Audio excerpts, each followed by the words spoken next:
Chapter 94. Grand Duchy Year 119, February 15th. This was the starting time of the first entry in the diary of a descendant of Philip's son. This year is the year 151 of the Grand Duchy of Sapphire. In other words, this diary was written 32 years ago. Liszt did some simple calculations. The Grand Duchy of Sapphire did not have an official calendar, but it also did not use the calendar of the Steel Ridge Kingdom. The concept of history was not popular in other worlds. Generally speaking, people did not have any ideas about what happened in the past. They did not have the idea of using history as a guide. Therefore, the Grand Duchy of Sapphire did not even have a national day. The Seagoing Festival and the New Year's Day were the most important festivals. Sometimes, the founding anniversary celebration would be held during the Seagoing Festival, sometimes it would be arranged during the New Year's Day, and sometimes it would be casually celebrated on a day. This was carried out according to the wishes of the Sapphire Grand Duke. Liszt's analysis of this was that the concept of patriotism had not been spread out. The subtlety of the aristocratic system was reflected in the structure of knight enfeoffment. The greatest connotation was, the subject of my subject is not my subject, the master of my lord is not my lord. For example, Liszt's master was the Earl of Coral Island, but not the Sapphire Grand Duke. Therefore, as a subject of the Earl, he did not need to pay attention to the Sapphire Grand Duke. The Sapphire family could not order him. For him, his real kingdom was the Coral Island, not the Grand Duchy of Sapphire. If he wanted to love someone, it was the Coral Island, not the Grand Duchy of Sapphire. All aristocrats were lords. Even the king was just a slightly larger lord. Naturally, it was impossible to form a broad sense of patriotism. This was also why the Seagoing Festival was only commemorated by the aristocracy, while the commoners were simply unwilling to pay attention to it. In the Flower Town, the celebration of Liszt's birthday was definitely more important than the Seagoing Festival in the minds of the subjects. Sir Lord, who granted me land, is like a parent to me. Who is the Grand Duke? Can he be eaten? Steamed or braised? Liszt's train of thought was interrupted. Liszt continued to browse the diary. Ching, climb the trees and pick the fruits. Gather 10 human skull fruits, chop down 3 trees, dig the foundation, and prepare to build a house. Sorting out the knowledge that Grandpa taught me, the X in Sanskrit represents I. I am a descendant of the sun, and my ancestors spoke Sanskrit. This X represented a very distorted character. It was very complicated and looked like a painting. It was like a little person with wings, holding some kind of object in his hand and dancing. Each word is like a painting. Which country's language is this? It's too strange. I can guarantee that if it's written in this language, you won't be able to learn 500 words even if you're 100 years old. Liszt lamented. Of course, this was an exaggeration, but it was true that this so-called Sanskrit was very complicated.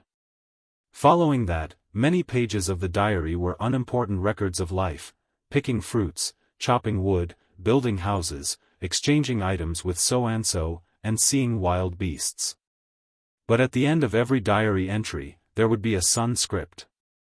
I, Dad, Mom, Grandpa, Grandmother, Big, Rice, Earth, Sky, Earth, Horse, Flower, Goo, 10, Picture, Up. There were some words that Philip specifically explained. For example, rice referred to a certain kind of grain, horse referred to a unicorn, and flower referred to a sunflower. He had never seen them before, but he had heard from Grandpa that they were things that were common to his ancestors. Unicorn? Is there really such a legendary animal? Liszt expressed his doubts. He even expressed his doubts about these Sanskrits. They were just drawings of little people. He didn't think that these drawings represented any kind of language. It could be that Philip's grandfather came up with them to fool his silly grandson. A thick diary.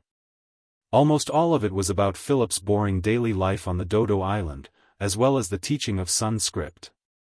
Occasionally, he would recall his working life on the outer islands. He met the daughter of a noble, a very kind lady who taught them the language of commoners. Philip proudly said that he was the fastest learner and was valued by the noble lady. He even wanted to elope with her. But unfortunately, in one of the entries in the diary, the noble lady's mother found out about him and wanted to kill him. So Philip escaped the island with the help of the noble lady. He didn't say which island, saying that he didn't want to tarnish the noble lady's reputation. Apart from these things, the diary occasionally mentioned Philip's ancestors, mainly the stories his grandfather told him. For example, the ancestors raised a group of magical dragons with 2 heads, the ancestors had shot down the sun in the sky, the ancestors drew extraordinary power from the well, the ancestors lived in cities that grew out of trees, the ancestors were friends with wolves, bears, eagles, and tigers, and the ancestors were immersed in music. His grandfather called the ancestors the children of the sun, so the question is, why did the children of the sun shoot down the sun? Patricide? The story was fragmentary and vague. The main thing was that Philip wrote very briefly. He was worried that he didn't have enough ink and thick bast paper to write, so the more he wrote, the less he wrote. He even wrote once every few days. The thick bast paper was already half written. He probably understood that this diary could not record every little thing in his boring life. I can change the title to The Private Teaching Record of the Sun. Liszt was about to close the diary. He didn't find any connection between the diary and the bottle that couldn't be opened. He thought that he might as well smash the metal bottle. See what was in it. But just as he closed the book, because he closed it from the back to the front, the last page closed at the end, he suddenly found out from the corner of his eye that this page was not blank. He flipped it open. He discovered that it was another diary, or rather, an essay. My last words. Before my grandfather left, he told me that if one day a golden bottle was found on the sea, it would be a letter written to us by our ancestors. Our ancestors mastered a method of sending letters on the sea. The bottle filled with magic would follow the guidance of the bloodline and travel to and fro the sea. As long as the blood is smeared, the bottle can be opened and the letter can be taken out. I don't believe it, but, my descendants, if one day you find it, remember to reply. This was the will written by the descendants of Philip Taiyong to their descendants, so it was placed at the end of the diary. After reading it, Liszt couldn't stay calm. The bottle that Philip was talking about must be the bottle that the fisherman picked up from the beach, which was now on his desk. Does this mean that the story of Philip and his grandfather is actually true, that they are really the exiled descendants of a noble family? Is the Sun language also true? He recalled the previous task. It said, the bottle that can't be opened, the words that can't be read, and that he needed a book to guide him. There was no doubt that it was this book. Picking up the bottle, Liszt went straight out of the study. My lord, are you going out? I'm going to the leathersmith's shop. Mr. Carter, you stay in the castle and let Jessie come with me. By the way, is Jessie back yet? He remembered that Jessie had been sent to deliver the silver coins. Not yet, he should have gone to the town to watch a farce. You know, young people always like to join in on the fun. Chapter 95. Old Phil, cut your finger, I need you to smear your blood on this bottle. Liszt said in an indisputable tone. Philip was already dead, and it was unknown how many natives of the Dodo Island were left. The old leathersmith before him was probably one of them. As for whether he had the bloodline of the descendants of the sun, he did not know. He could only give it a try. Although the old leathersmith did not understand, he had to do as the Sir Lord commanded. He pricked his finger with a needle, squeezed out his blood, and smeared it on the beautiful golden bottle. Liszt had already cast magic eyes. He stared intently at the metal bottle. The moment the blood came into contact with the metal bottle, his whirlpool-like pupils suddenly widened, because he saw a magical scene. As if touched by the blood, faint magic power gushed out of the metal bottle and spread along the engraved patterns, quickly outlining the lines of a sun, a tree, a bow, an arrow, a zither, an eagle, and a bear. A man made of lines emerged from the bottle, picked up the bow and arrow, and shot an arrow at the sun. A woman made of lines emerged from the bottle, picked up the zither, and gently played it under the tree. The eagle landed on the man's shoulder, the bear snuggled up to the woman, and the magic lines on the bottle were vivid and lively. Suddenly, the sun with the arrow on it fell, and a well made of lines appeared, spurting a fountain straight to the mouth of the bottle. Asterisk crack. Asterisk a crisp sound echoed. All the lines made of magic power dissipated, and no trace of magic power could be seen on the metal bottle. The mouth of the bottle, which was originally seamless, unexpectedly cracked. List gently pulled it out with his hand, and the bottle cap fell off. He shook the mouth of the metal bottle downward, and something rolled up into a small stick fell out. It was a very fine, light parchment. List unfolded the parchment. Impressively, there was a line of drawings of little people on it. No, to be precise, it should be a line of sun characters. List had an impression of these drawings of little people, but he could not make out what they meant. There were many puzzles in his mind waiting to be solved. On the surface, he was not the least bit anxious. He rolled up the parchment and glanced at the old leathersmith. "Old Phil, are you related to Philip?" "I don't know, Sir Lord." "Perhaps," Philip said, "that we are all exiled sinners. In fact, they should be related." Looking at the old leathersmith's stooped figure and aged expression, List felt that he should complete the last mission issued by the smoke. At the very least, he should give the old leathersmith a son, or at the very least, he should form a contract with Jesse. Regardless of whether it was from a moral point of view or if it was to help the mission, what should he do? "Phil, what do you think of Jesse?" "Jesse is a very good boy. He always comes to help me with things, diving, sweeping. Thanks to him, the cobbler's shop smells so much better. Jesse is an orphan, you know." "I know. Have you ever thought that the two of you could form a contract as father and son?" "What, this?" The old leatherworker was obviously a little alarmed. "Jesse is a servant of the castle, and I am just an old leatherworker. He has the means to live a better life, and I don't want to burden him." "Sir Lord, Jesse is a sensible child. He likes his work in the castle and is very hard-working. I will ask him not to come here again so as not to delay his work." He thought that his relationship with Jesse had made the Sir Lord unhappy. "You misunderstand, I have no intention of blaming Jesse, it is just a suggestion." List suddenly felt that doing this was a bit unfitting of his status as a noble. Why would the Lord care about the trivial matters of commoners?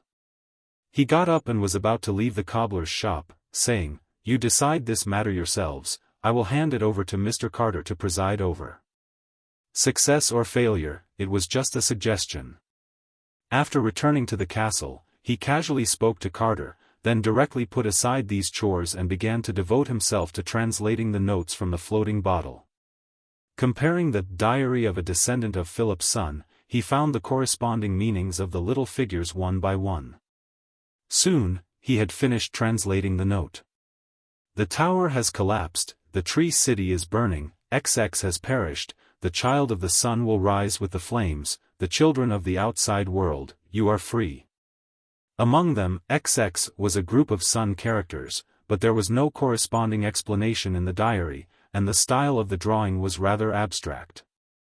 List could not see its specific meaning, but he could roughly guess that it should represent the habitat of the child of the sun. Perhaps it was a country, perhaps it was a continent. In other words, the floating bottle had brought bad news. The child of the sun, which country's aristocracy calls itself that? List had read at least 100 night novels, if not 1,000, but there was no record of the child of the sun rubbing the parchment in his hand. He suddenly felt that this country was probably not a mainland country. The paper on the mainland is thick bast paper made of animal leather, which is not easy to preserve and is not convenient to write on. But the parchment in my hand does not seem to be made of animal leather, it is very thin. This technology has not yet appeared on the mainland. But apart from the mainland countries, the Grand Duchy of Sapphire was the first country to go to sea and establish a country. Immediately, List thought of a possibility. Is it possible that the child of the sun is not a human of this continent, but on the other side of the Aquamarine Sea? The east coast of Flower Town faced the Aquamarine Sea, and the other side of the Aquamarine Sea was the legendary Devil Sea. No one could sail in the Devil Sea. The legend was not credible. If this other world was also a planet, then perhaps the so-called Devil's Sea was just a larger ocean than the sea on Earth. On the other side of the ocean, there may be a continent. There was an impassable ocean between the continents. Perhaps there was another continent where humans lived. Well, there is too little information to make any effective judgments. Let's assume that there is a continent on the other side, and there is a group of humans called the Child of the Sun. List took back his distant thoughts. For the time being, I don't have the ability to solve this mystery.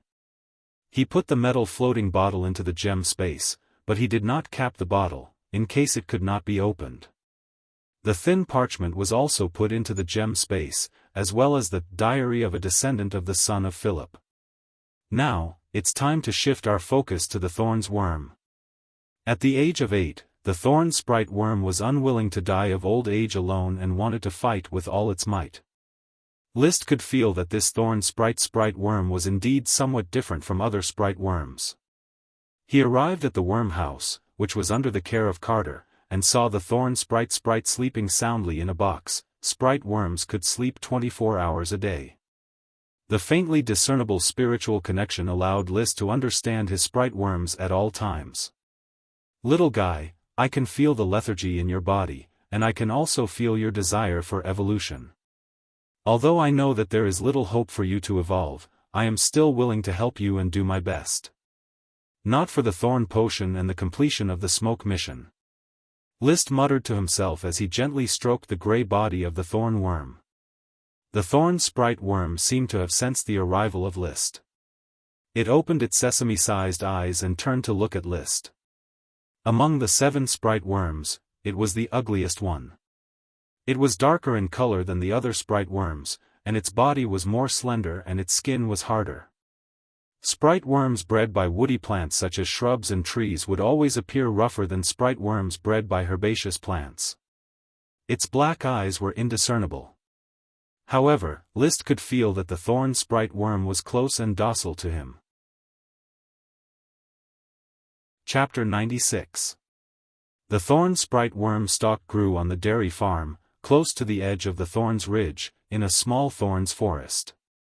The reason why the Thorns Ridge was so named was that there were many short thorns on the periphery. However, thorns rarely grew on a large scale. Instead, they grew in small patches of 2s and 3s. List, who had investigated this, guessed that the reason was probably because thorns were shrubs, short trees without an obvious trunk and in a clumped state. The correct name for a thorns forest should be a thorns shrub. Attached to the edge of the arbor forest, the tall arbor blocked the sun and limited the growth of the shrubs. The Thorn Sprite Worm is unwilling. Apart from the lack of nutrition, it is also likely due to the growth of the thorns forest. The arbor blocks the expansion of the thorns shrub. South of the Thorn Sprite Worm stalk was the dairy farm. It was impossible for List to shovel the pasture and plant worthless thorns. Therefore, he intended to organize a logging team to cut down the surrounding trees of the thorns shrub to provide for the thorns to expand outwards. The more thorns there were, the wider the range of influence of the Thorn Sprite Worm, the more pheromones it could collect, and the greater the possibility of evolution.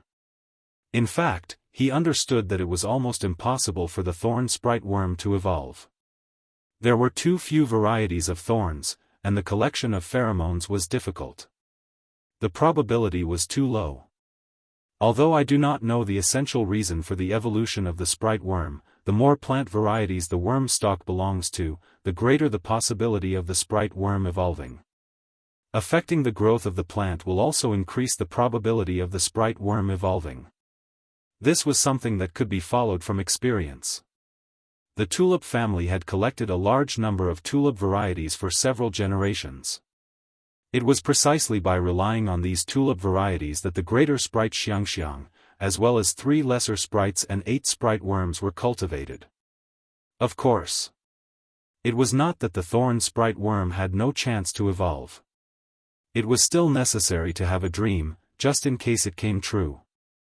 I will do what I can. The rest is up to the thorn sprite worm itself, whether or not it is truly unwilling to challenge its fate. After stroking the thorn sprite worm, List left the worm house. Around 4:00 in the afternoon, the person in charge of the North Valley City caravan came to the castle and bid farewell to List. The person in charge, a bearded middle-aged man named Gabriel, bowed deeply. "Sir Baron, under your governance, the flower town has shone with dazzling light. Thank you for your generosity and kindness. The caravan had a wonderful day in Flower Town. Now, Gabriel takes his leave. Are you satisfied with the trade the caravan made in town?" List asked with a smile. "Very satisfied, Sir Baron." The faces of the caravan members are brimming with harvest smiles. "We sold a lot more goods here than we expected and also purchased some specialties of Flower Town. Personally, I like the environment of the commercial district very much. There are no more problems with feces. So, Gabriel, does the caravan have a plan? When will they come again?" "Not yet. However, I think that the road through the Thorns Ridge is already safe. The caravan will not wait too long. Perhaps after a month, we will be loaded with goods and come to the Flower Town to trade. The Flower Town welcomes the caravan at any time." "Thank you, Sir Baron." Gabriel bowed and left the castle. The caravan returned to the caravan, which had already tidied up its goods from the commercial district and was slowly setting out on its journey. Horses pulled carriages along the road paved with gravel and sea sand. Illuminated by the setting sun, they headed in the direction of the Thorns Ridge. When they came, they were loaded with goods. When they left, they were full of laughter. There was also the beautiful sound of gold coins, silver coins, and copper coins colliding with each other. After a while, Old Grandette came forward to report on the shopping. Apart from the 2 foals, there were a lot of things, which were handed over to the butler Carter and placed in the castle's cellar. List, who didn't like these mundane tasks, went straight to the stud farm to look at the foals. The 2 foals in the stud farm were probably just born. They were very afraid of strangers and hid in a corner of the stable, not daring to run around. They were very ordinary breeds, one brownish-red, the other brownish-yellow. Even though List didn't know much about horses, he could still see that they couldn't go to the battlefield. "Is it a mare or a stallion?"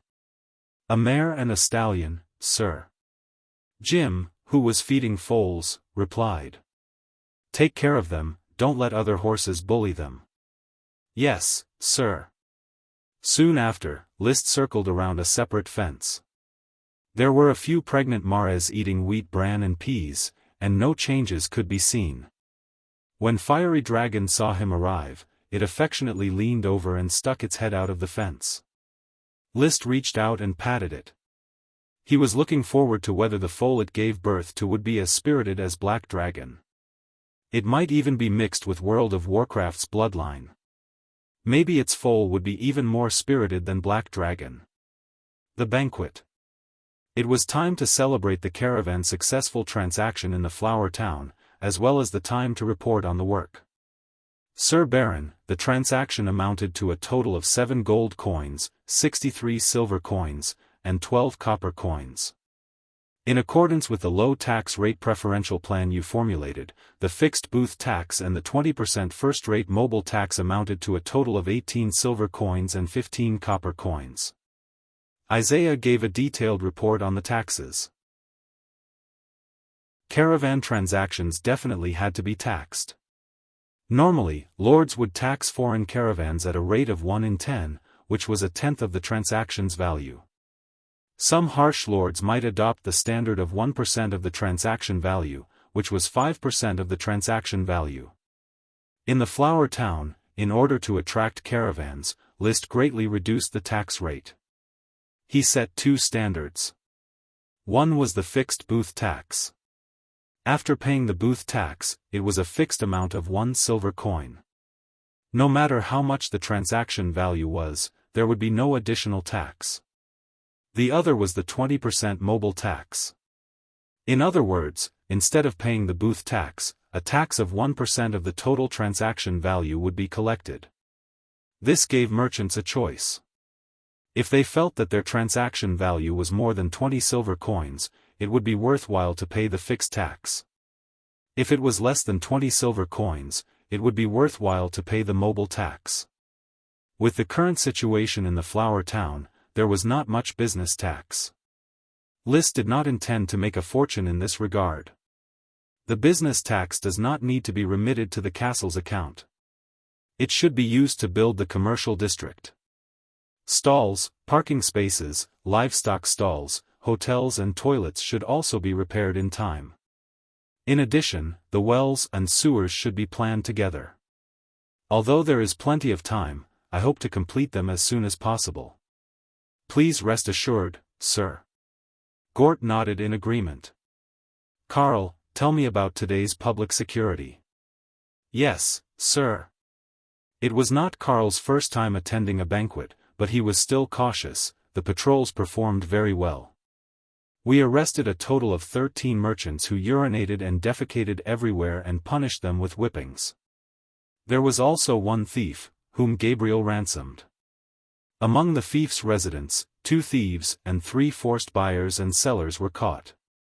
List asked, "Did you tell the person in charge of the caravan, Gabriel, that if a thief is caught the first time, he can pay a ransom, but if caught the second time, he will be directly detained and demoted to the thief's laborers?" I've already informed Gabriel. He said that when he returns, he will teach the thieves a good lesson. When the caravan returns, he will make sure that no one disobeys your rules. Carl hesitated for a moment before continuing. My lord, how are we going to punish the 5 criminals? Freedmen or serfs? There is 1 freedman each for the thieves and the forced buyers and sellers, while the remaining 3 are serfs. List looked at Gort. Gort immediately said, "Sir, you attach great importance to the caravan trade. You have repeatedly publicized it, yet there are still bold commoners who ignore the rules. They should be severely punished. In my opinion, serfs should be punished with 50 lashes and have all their property confiscated.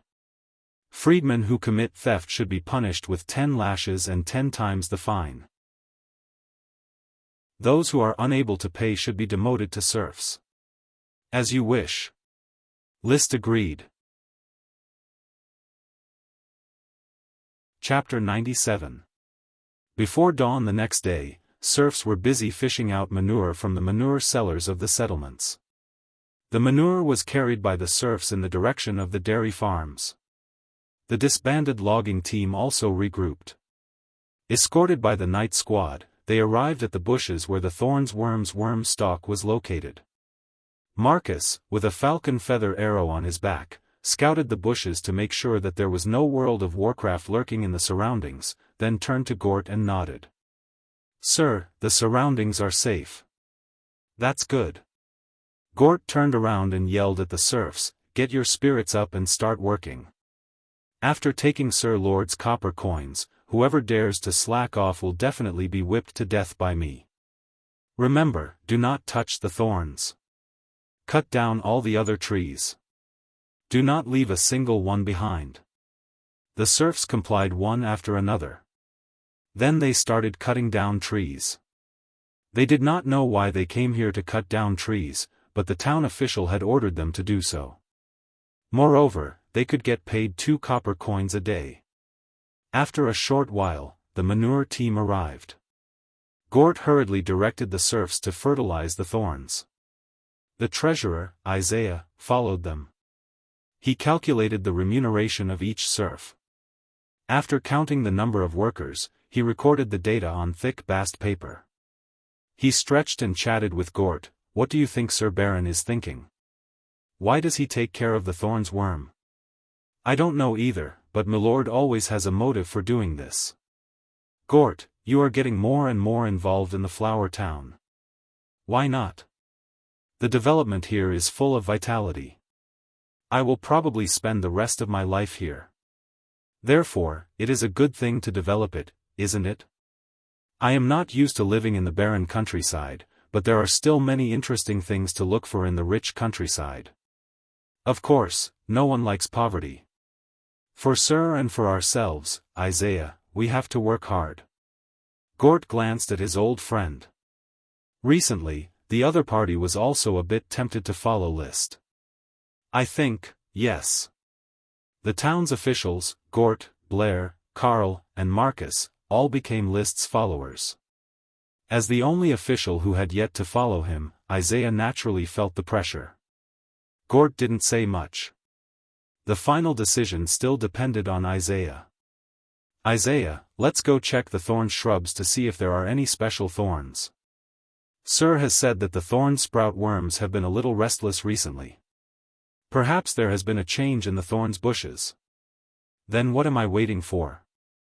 I have to search carefully. If I find a magic ingredient thorn, TSK. That's right, the shiitake settlement's flame mushroom, haven't you figured out the ingredients yet? Gort spread his hands. It's not that easy. We tried to plant flame mushrooms with all kinds of ingredients, but all of them failed. If it weren't for the flame mushrooms still growing in Crooked Bob's shiitake shed, we might have screwed up the flame mushrooms. Master values the flame mushrooms so much that I don't even know how to report it. The cultivation of the flame mushrooms was in a difficult situation.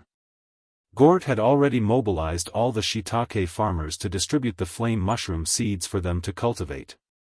Unfortunately, all of them ended in failure. It was said that Crooked Bob had a demonic disease. He stayed in his shed without rest and watched the flame mushrooms grow. However, he couldn't understand why his shed could grow flame mushrooms. After rearranging the ingredients, the flame mushrooms would always wither and die. Maybe we should tell Sir Baron. Sir Baron will have a good suggestion. Why do you say that? Gort, don't you think that Sir Baron is very knowledgeable? He knows a lot and his vision is broader than all of us. He can see the vast world that we can't. Oh, is that how you see, sir? In fact, it was Marcus who said it. This retainer knight, who wants to be a noble, admires Sir Baron very much. Gort pondered for a moment. Maybe I should report to Sir Baron. The flame mushrooms is not something that I can show off. He wanted to show himself to win the position of advisor. But he knew that if he messed up the flame mushrooms, List would probably kill him. Anyone could estimate the importance of magic ingredients to a lord. At noon, List came to the thorns worms worm stalk bush to inspect the progress. He also asked if there were any unusual species of thorns. The officials didn't find anything. List himself used magic eyes and didn't see any unusual thorns. Now he had confirmed that the smoke mission couldn't create rewards out of thin air. The rewards really existed in this world. As long as he was willing to dig, even if he didn't pass the mission, he could still get the reward. This gave him a lot of choices. He could choose to complete the mission and let the smoke mission send the reward to him. It was easy and pleasant. He could also choose to avoid the mission and directly get the reward to refresh the new mission. He even thought that maybe the mission would fail, but he didn't know what kind of punishment there would be after the mission failed. Would it be the punishment to keep the reward away from him or some other additional punishment? Or, if the mission failed, would there be a new mission? Maybe one day I can try the consequences of failing the mission. However, if I can complete the mission, should try my best to not create bad consequences. List shook his head. List was no longer confused. Since he couldn't find any abnormalities with the thorns, he could only wait for the mission to be completed to get a new species of thorns. Gort came over. Sir, there may be a problem with the cultivation of the flame mushrooms. What problem? List suddenly became nervous. We arranged for all the serfs who grow the shiitake to get the flame mushroom seeds, but no one succeeded in making the flame mushroom seeds grow. It seems that the flame mushrooms can only grow in Crooked Bob's shiitake shed. But we can't find any difference between his shiitake shed and other shiitake sheds. Almost a month had passed. The flame mushrooms still hadn't been cultivated. List felt that there must be a big problem. In fact, he had been paying attention to it, but he was willing to give the serfs time to solve it. The Lord didn't have to work himself every day. He didn't expect to wait for a month. The distributed flame mushroom seeds didn't show the slightest sign of survival. It stood to reason that the cultivation of mushrooms was very fast. After the spores germinated, it basically took a few days for the mycelium to grow into a fruiting body, and it could be picked in less than 2 months. But the flame mushroom seeds, mycelium, couldn't survive at all. The serfs had already changed various ingredients and environments, but it still didn't work. Without professional scientific research personnel, List could only let Gort lead the way to the shiitake settlement to do on-site research. List wanted to see if he could deduce some reasons with his own knowledge. He arrived at the shiitake settlement. Looking at the haggard crooked-neck Bob whose eyes were bloodshot, he immediately knelt on the ground, his whole body trembling. "Sir Lord, Bob is a good-for-nothing. He couldn't even cultivate the flame mushrooms for a month." List didn't blame Bob. He just asked Bob about the process of cultivating the flame mushrooms in detail.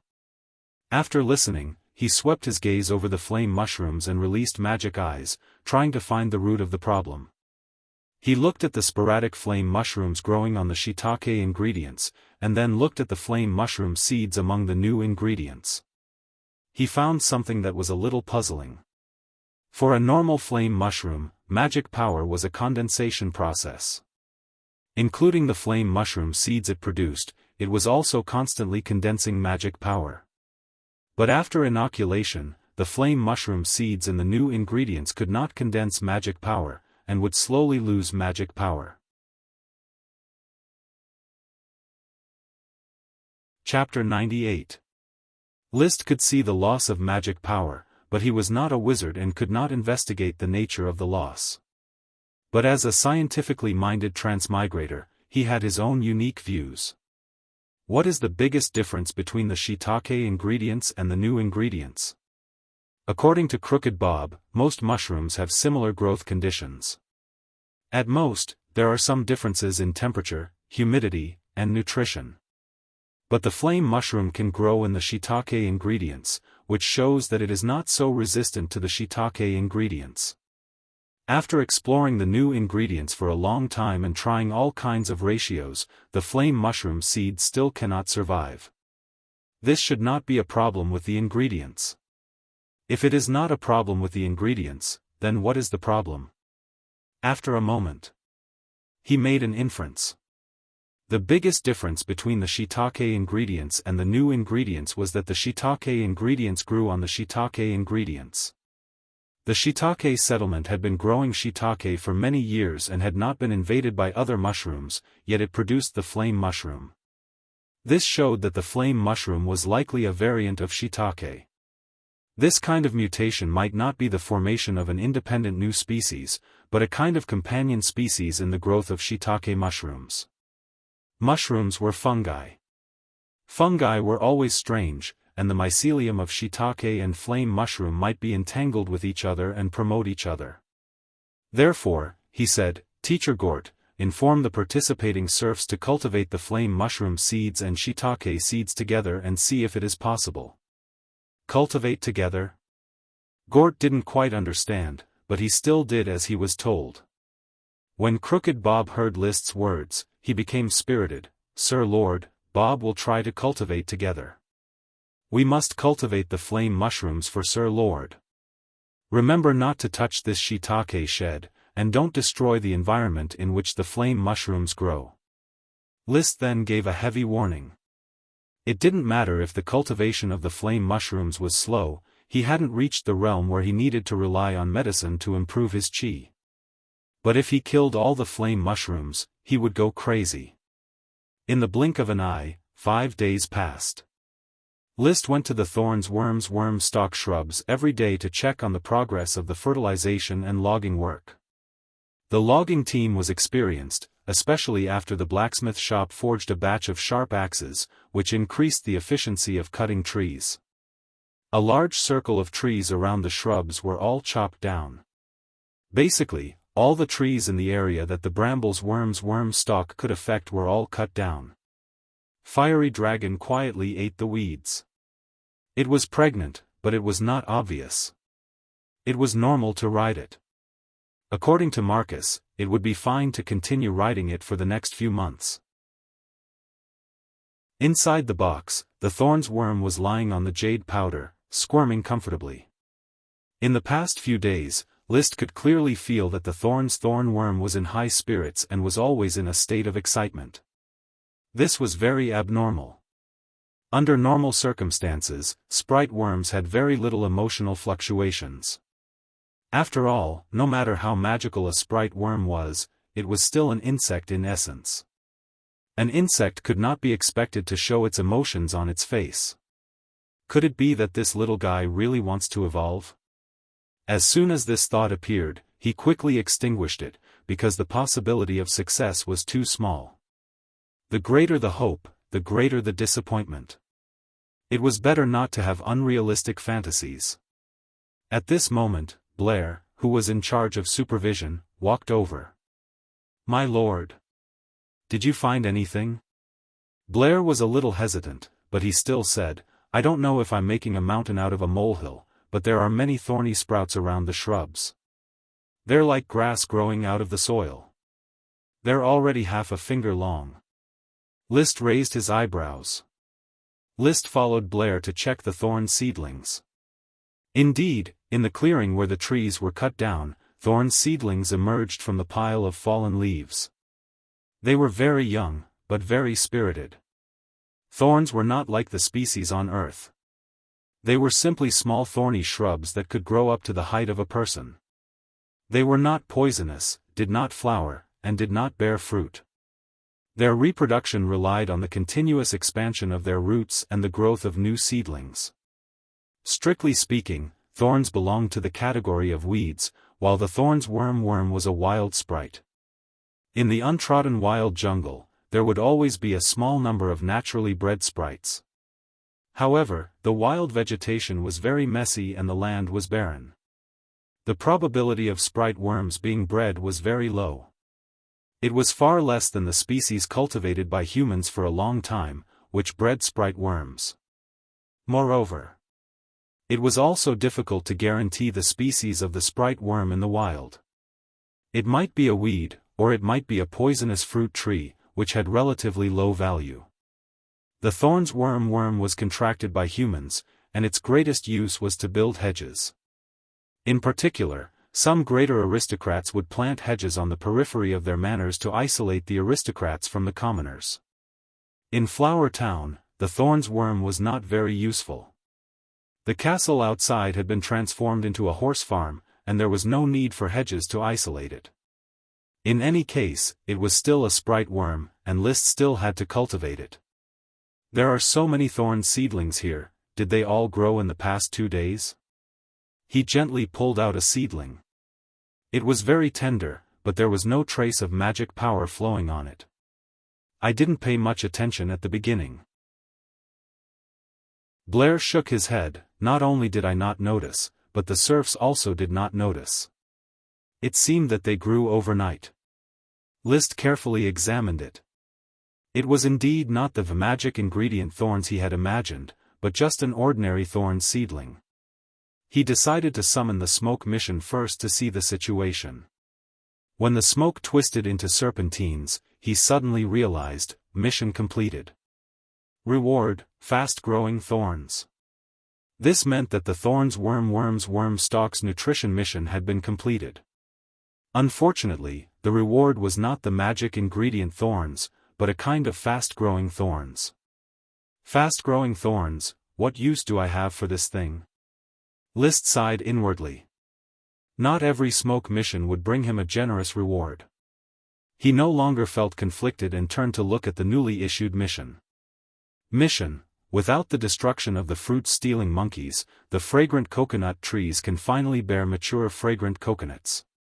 Only, the fragrant coconuts of one of the fragrant coconut trees seem to be somewhat different. Please find out the reason. Reward: a sprite worm. After reading the mission, the regret he felt just now was quickly soothed and replaced with excitement. Why was the fragrant coconut tree's fragrant coconut different? Because it was breeding a fragrant coconut tree sprite worm. A familiar routine, a familiar reward. List shifted his line of sight away from the thorn seedling and said to Blair, "Do not stop fertilizing the shrubs. However, stop logging and build fences instead. Keep a close watch and record the growth of the thorn seedlings. As you wish." After a moment, List appeared in the oyster settlement. The construction of the oyster settlement's houses wasn't fast. With great difficulty, the several hundred serfs were settled down. The houses were no longer built in a disorderly manner. Instead, they were arranged in an orderly manner according to List's personal sketches. There was a huge square near the sea in the residential area. In the square, there was a hill made of colorful shells, symbolizing the oyster settlement's specialty, seafood. On the beach of the east coast, there were clusters of tall fragrant coconut trees. Below one of the fragrant coconut trees near the oyster settlement was a slightly larger house and yard, the fruit-stealing monkeys' training ground. The few serfs who were the best at domesticating the fruit-stealing monkeys lived here. They had already been liberated from the fields and the sea to train and raise the fruit-stealing monkeys, becoming glorious, fragrant coconut farmers. "Sir Lord." Upon seeing List, the several fragrant coconut farmers knelt down and saluted. Chapter 99. The east coast was a few kilometers long, with a total of 171 fragrant coconut trees of various sizes. The small fragrant coconut trees might only be a few meters tall, and some even had just sprouted seedlings. The largest fragrant coconut tree, the one where the winged peregrine falcon and the fruit-stealing monkeys fought, was nearly 60 meters tall and slanted towards the sea. List rode Fiery Dragon and hid in the shade of the tallest fragrant coconut tree. He guessed that if a sprite worm was really born, then it must be this tree king. The worm stalk was far larger, stronger, and more spirited than ordinary plants. If it were before, he would have had to search tree by tree to determine if it was a worm stalk. But now it was different. He directly released magic eyes and looked at the top of the 60-meter-tall fragrant coconut tree. There was a slight change in his field of vision. Faint light blue magic power was circulating in the canopy at the top. It was not very clear, but it was enough. There are traces of magic power. Sure enough, this fragrant coconut tree has already become a worm stalk. My 8th sprite worm is about to arrive. However, this sprite worm climbed a bit high. List thought about it and decided not to investigate it himself. Climbing a tree was really unbecoming of a lord. He turned to look at the fruit farmer on the side. "Your name is Giggs, are you the manager of the fruit-stealing monkeys' training ground?" Giggs nodded hurriedly. "Yes, Sir Lord." "Can you climb trees?" "Yes." "Then climb the tree, and be careful not to damage the bark. Go up and see if there is anything unusual about the fragrant coconut." "Yes, Sir Lord." Giggs immediately used his hands and feet to climb the canopy. Although not as fast as the fruit-stealing monkeys, he was still steady and arrived at the canopy little by little. A moment later, Giggs climbed down and began to report, "My lord, it's very strange. There's a fragrant coconut that looks ripe and very sweet. It's also very, very big. Oh, it's as big as a wash basin." A normal fragrant coconut was about the size of a big bowl. Now that there was a wash basin-sized fragrant coconut, there was no doubt that there was a sprite worm hidden inside. List smiled. "Giggs, remember, this tree is a worm stalk, and the fragrant coconut is giving birth to my sprite worm. You have to look after this tree for me. You are not allowed to touch the fragrant coconut, and you have to go up and observe it once a day. If the fragrant coconut cracks, inform the castle immediately, understand? Heavens, is that a sprite worm? Unbelievable. Jiggs was overjoyed and hurriedly replied, Sir Lord, please rest assured, Jiggs will definitely guard the sprite worm. He nodded lightly. List concentrated and summoned the smoke mission. He felt a little smug. He had just completed a smoke mission half an hour ago, and now he had completed another one. This efficiency was too high. As expected. Smoke serpentines, mission completed. Reward, fragrant coconut sprite worm. In a flash, a new mission appeared. The new milky bread brought by the caravan made Rainer of the bakery have a flash of inspiration. He wants to make a new kind of bread, and perhaps adding some meat would be a good idea, but he is very distressed that he can only sell black bread. Please help him realize the development of a new kind of bread. Reward, shipwreck treasure. Shipwreck treasure? List's eyes shone. When he saw the word treasure, he couldn't help but feel excited. What could be more exciting than finding a treasure and obtaining an unexpected windfall? The mission must be completed. Rainer wants to make a new kind of bread, adding some meat?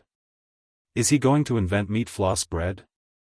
The cooking industry in this world was still stuck in a very primitive state of food processing: barbecued meat, grilled fish, boiled eggs, boiled meat, fried steak, cold salad. Sauce was invented, and people liked to put some sauce on everything they ate. Milk was limited to making cheese and pudding, and people liked to stuff minced meat into it. The most frightening thing was that people liked to add intact ingredients to the paste and roast them. They called it pie. Mrs. Abbey used to be very good at a kind of food called shiitake pie. The specific method was to mix flour, sugar, and oil into a paste, then sprinkle the whole shiitake mushroom into the paste and put it into the oven to roast. Thus, a shiitake pie was ready.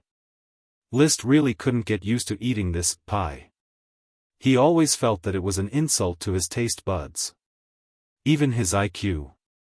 But many times, he had to endure the devastation of this dark cuisine.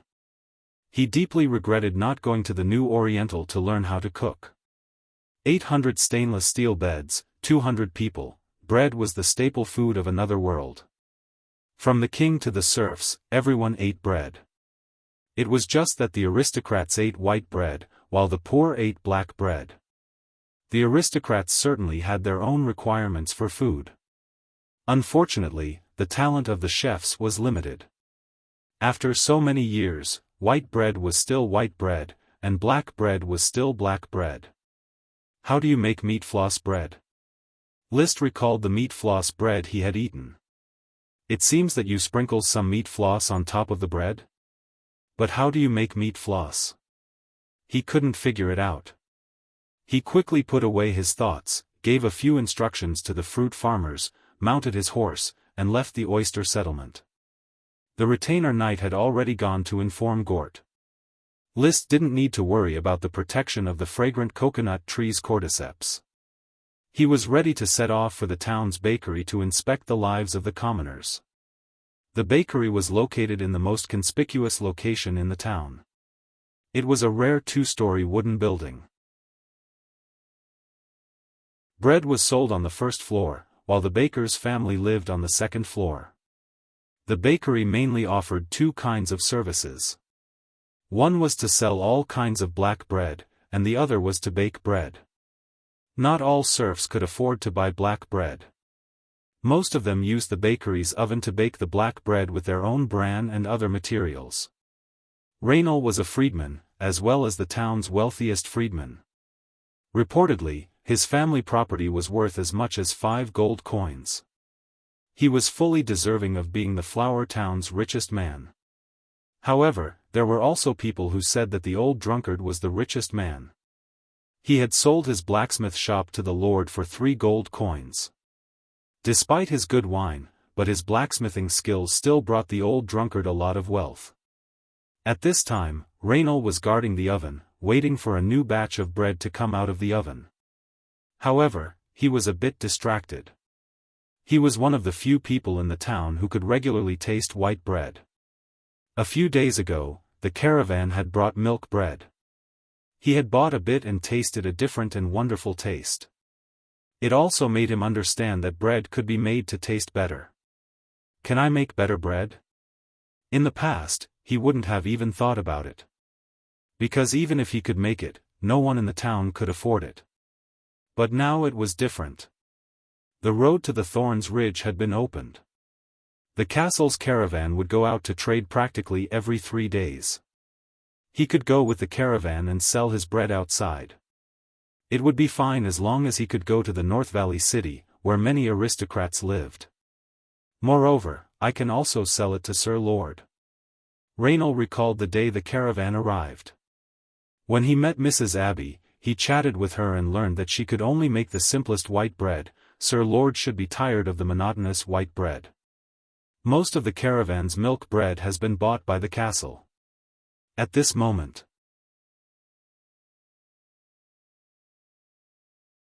Chapter 100. Inside the bakery, List saw the fair and plump Raynor.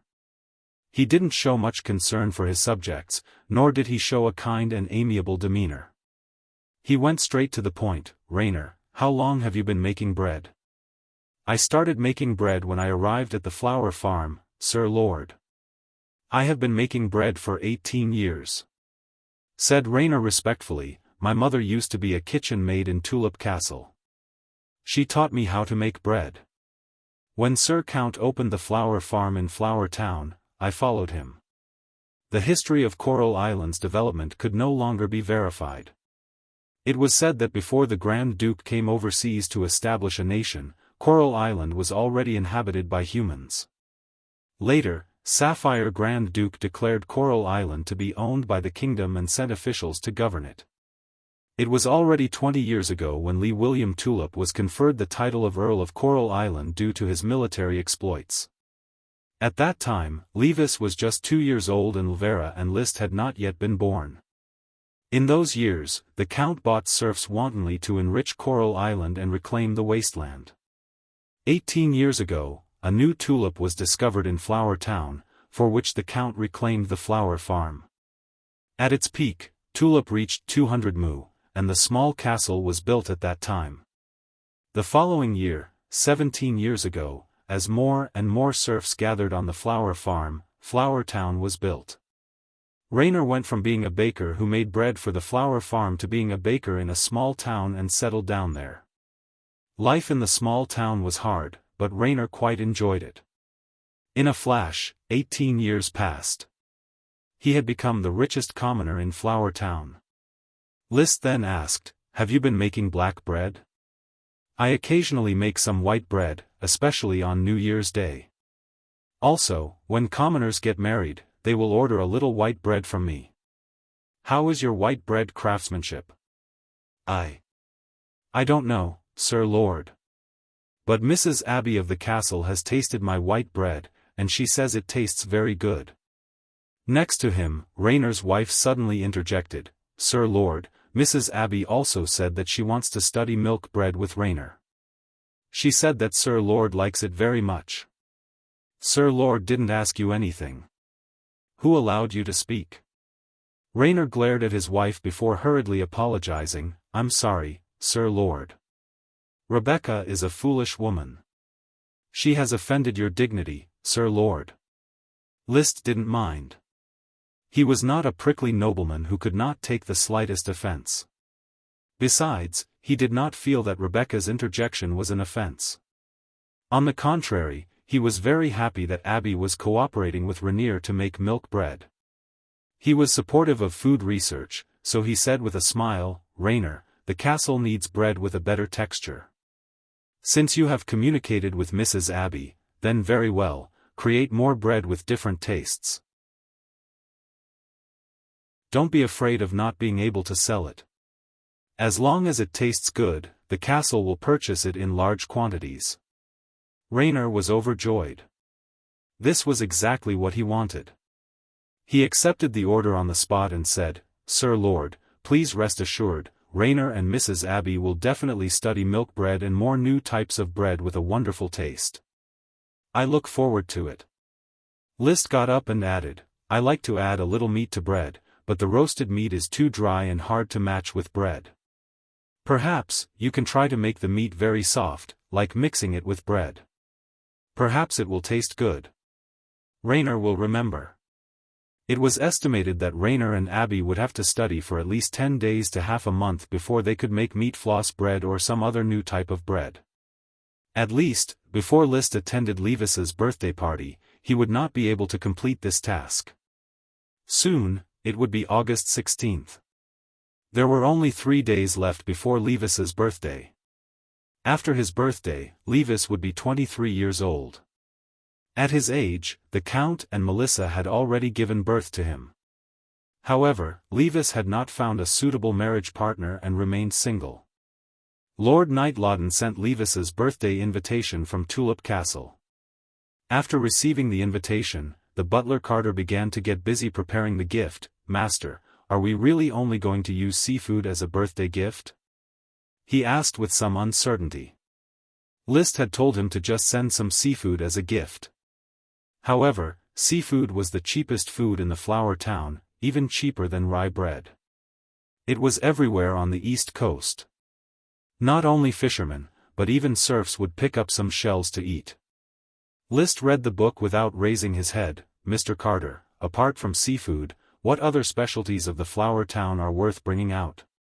This rhetorical question left Carter speechless. The remote town really did not have any praiseworthy specialties. He still tried his best to think, Master, perhaps we can send some of the Thorns Ridge's wild fruits. No, no, no. I have been poisoned by eating wild fruits. Although I have already distinguished the types of wild fruits, but there are still risks. Apologies, Master, I was rash. This is nothing. After all, the castle picks a lot of wild fruits every day. We are already used to it. I just feel that sending wild fruits is not a good sign. It was because of wild fruits that List had occupied his predecessor's body and memories. Of course, he would not disregard wild fruits. He had ordered people to pick and experiment on all the wild fruits in the Thorns Ridge. In the end, he found 2 types of poisonous fruits. One of them was the black date fruit that had poisoned his predecessor. The black date fruit was the size of a fist and was slightly purplish-black in color. The other wild fruits were edible.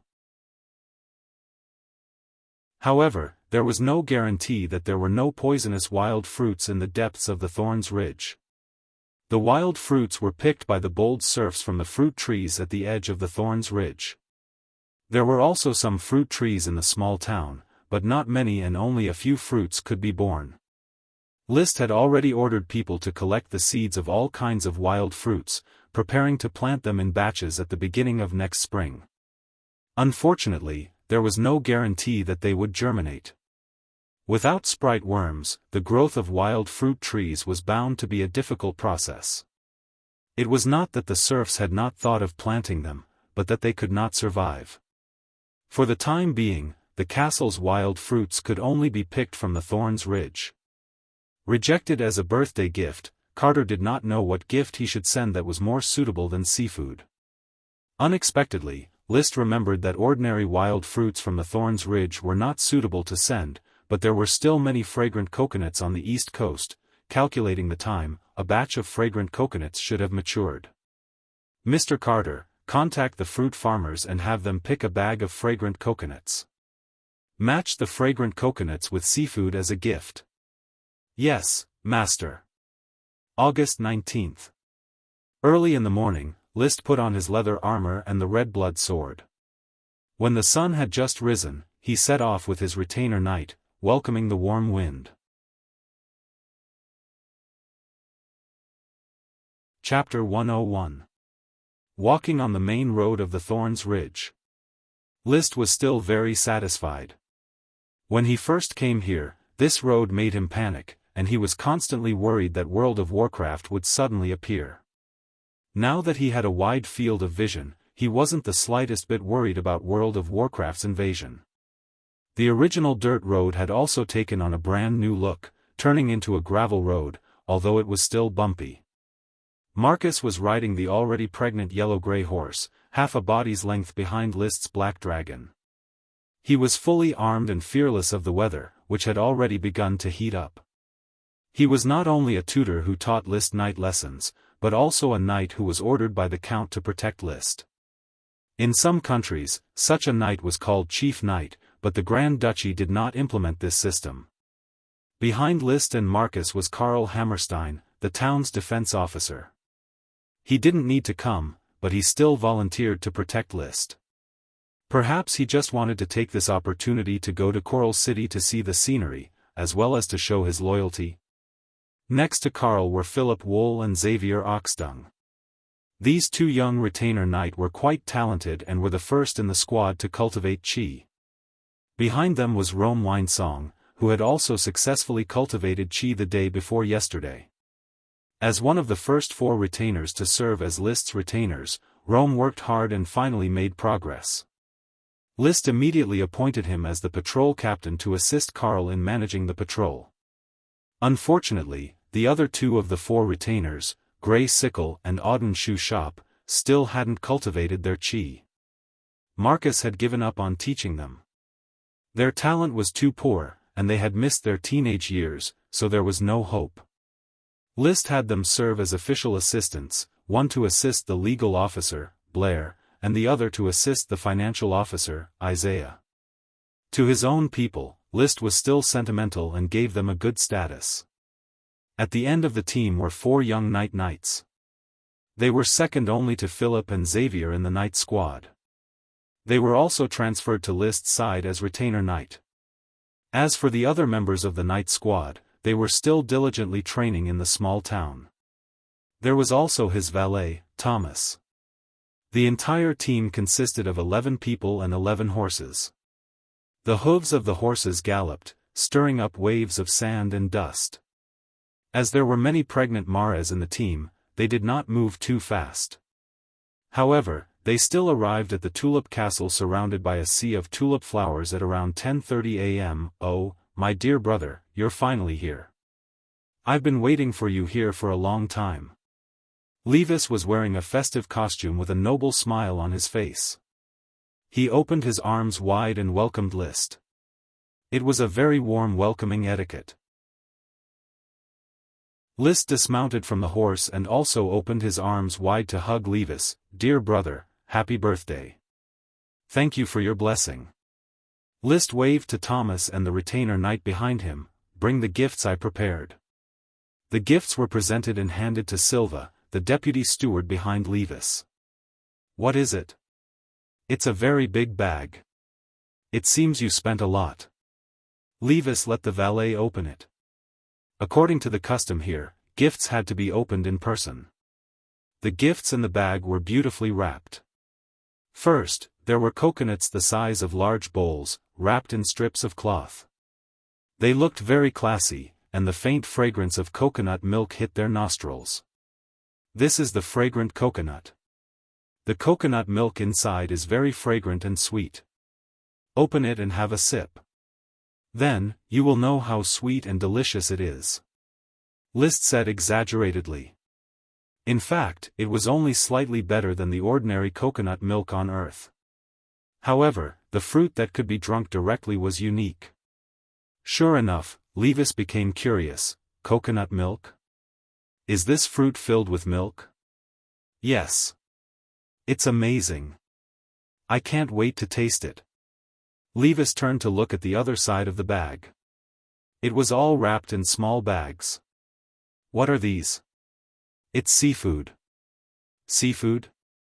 Brother, don't think that they are ordinary. These seafood are the most precious seafood that fishermen catch. Especially the older oysters." Saying this, List moved closer to Levis's ear.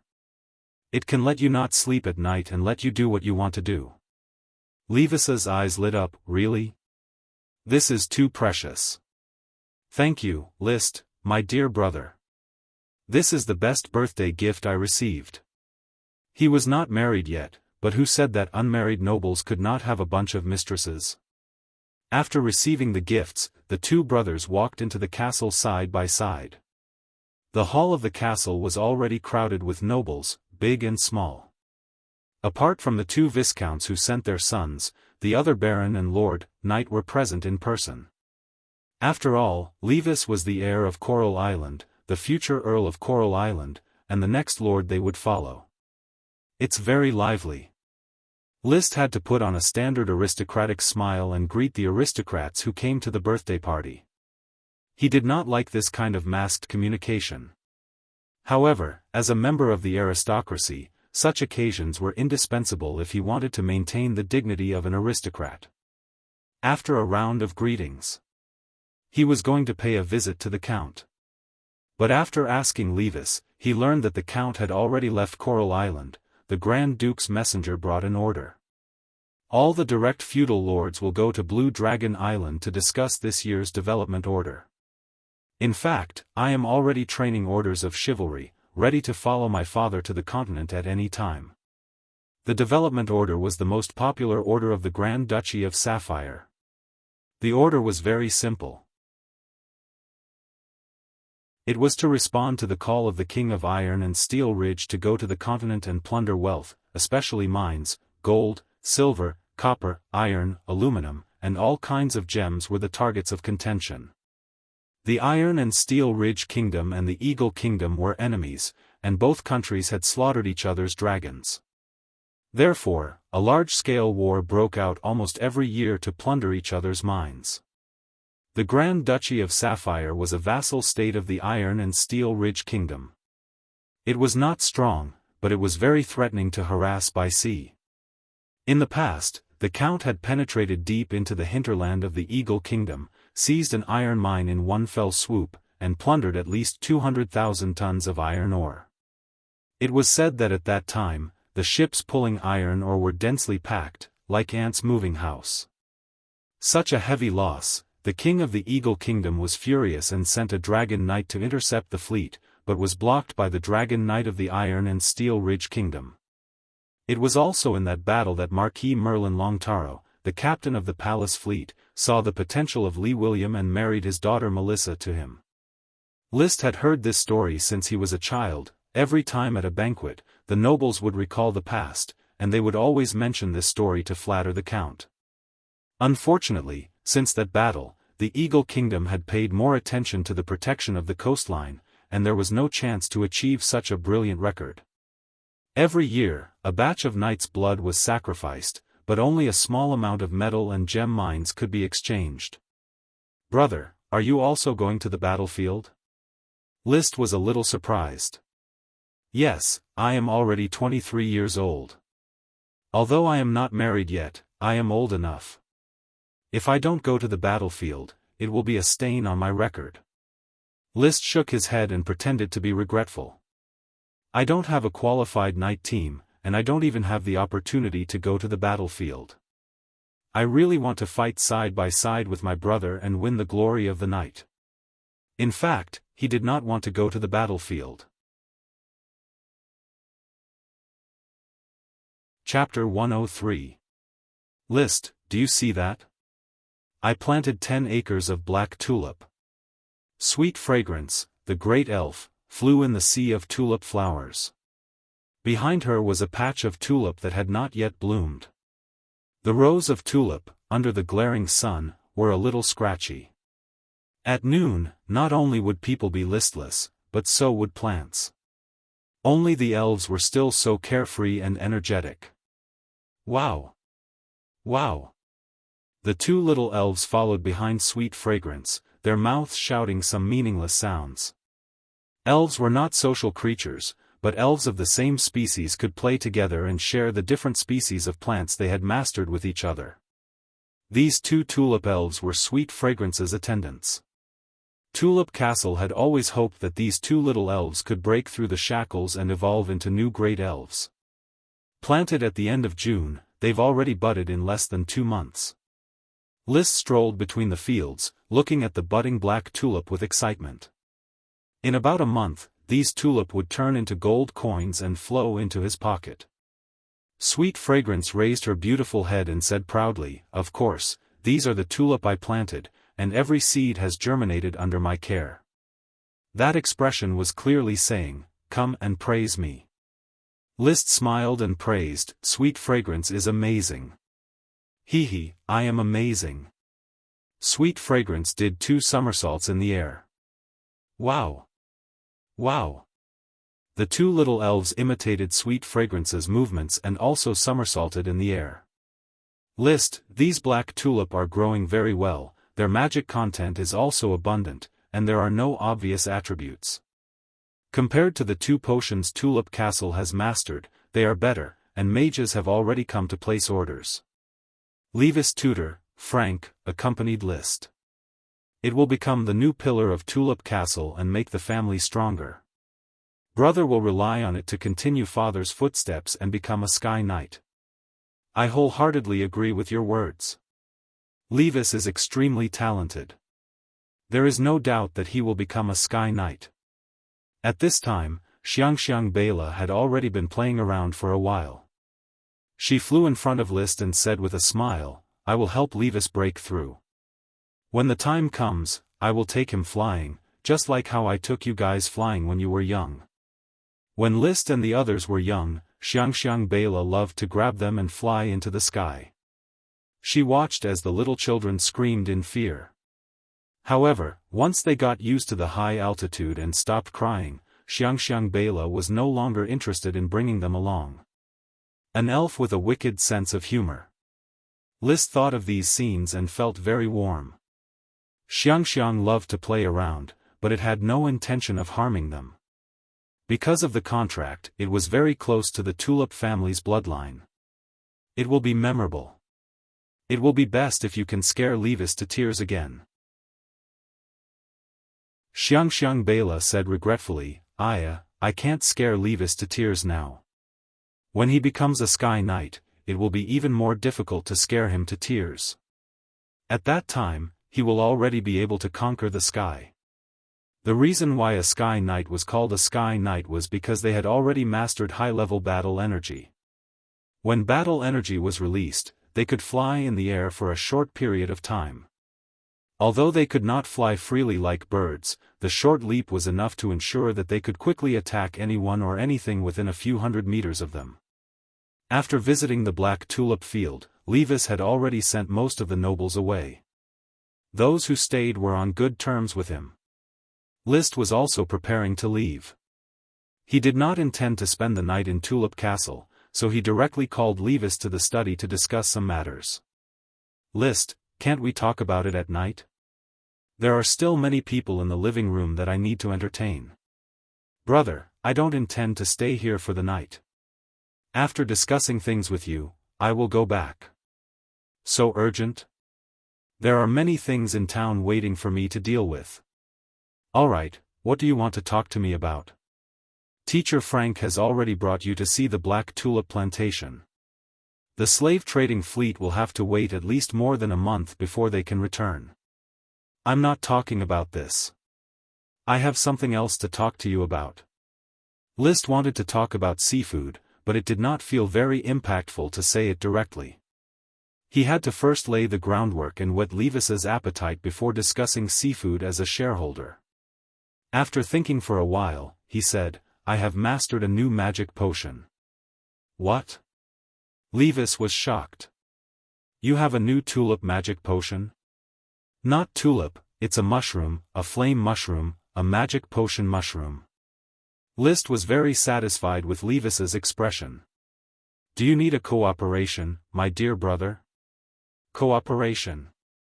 We are blood brothers, the best cooperation partners, isn't it?" "Of course. Then how do you intend to cooperate?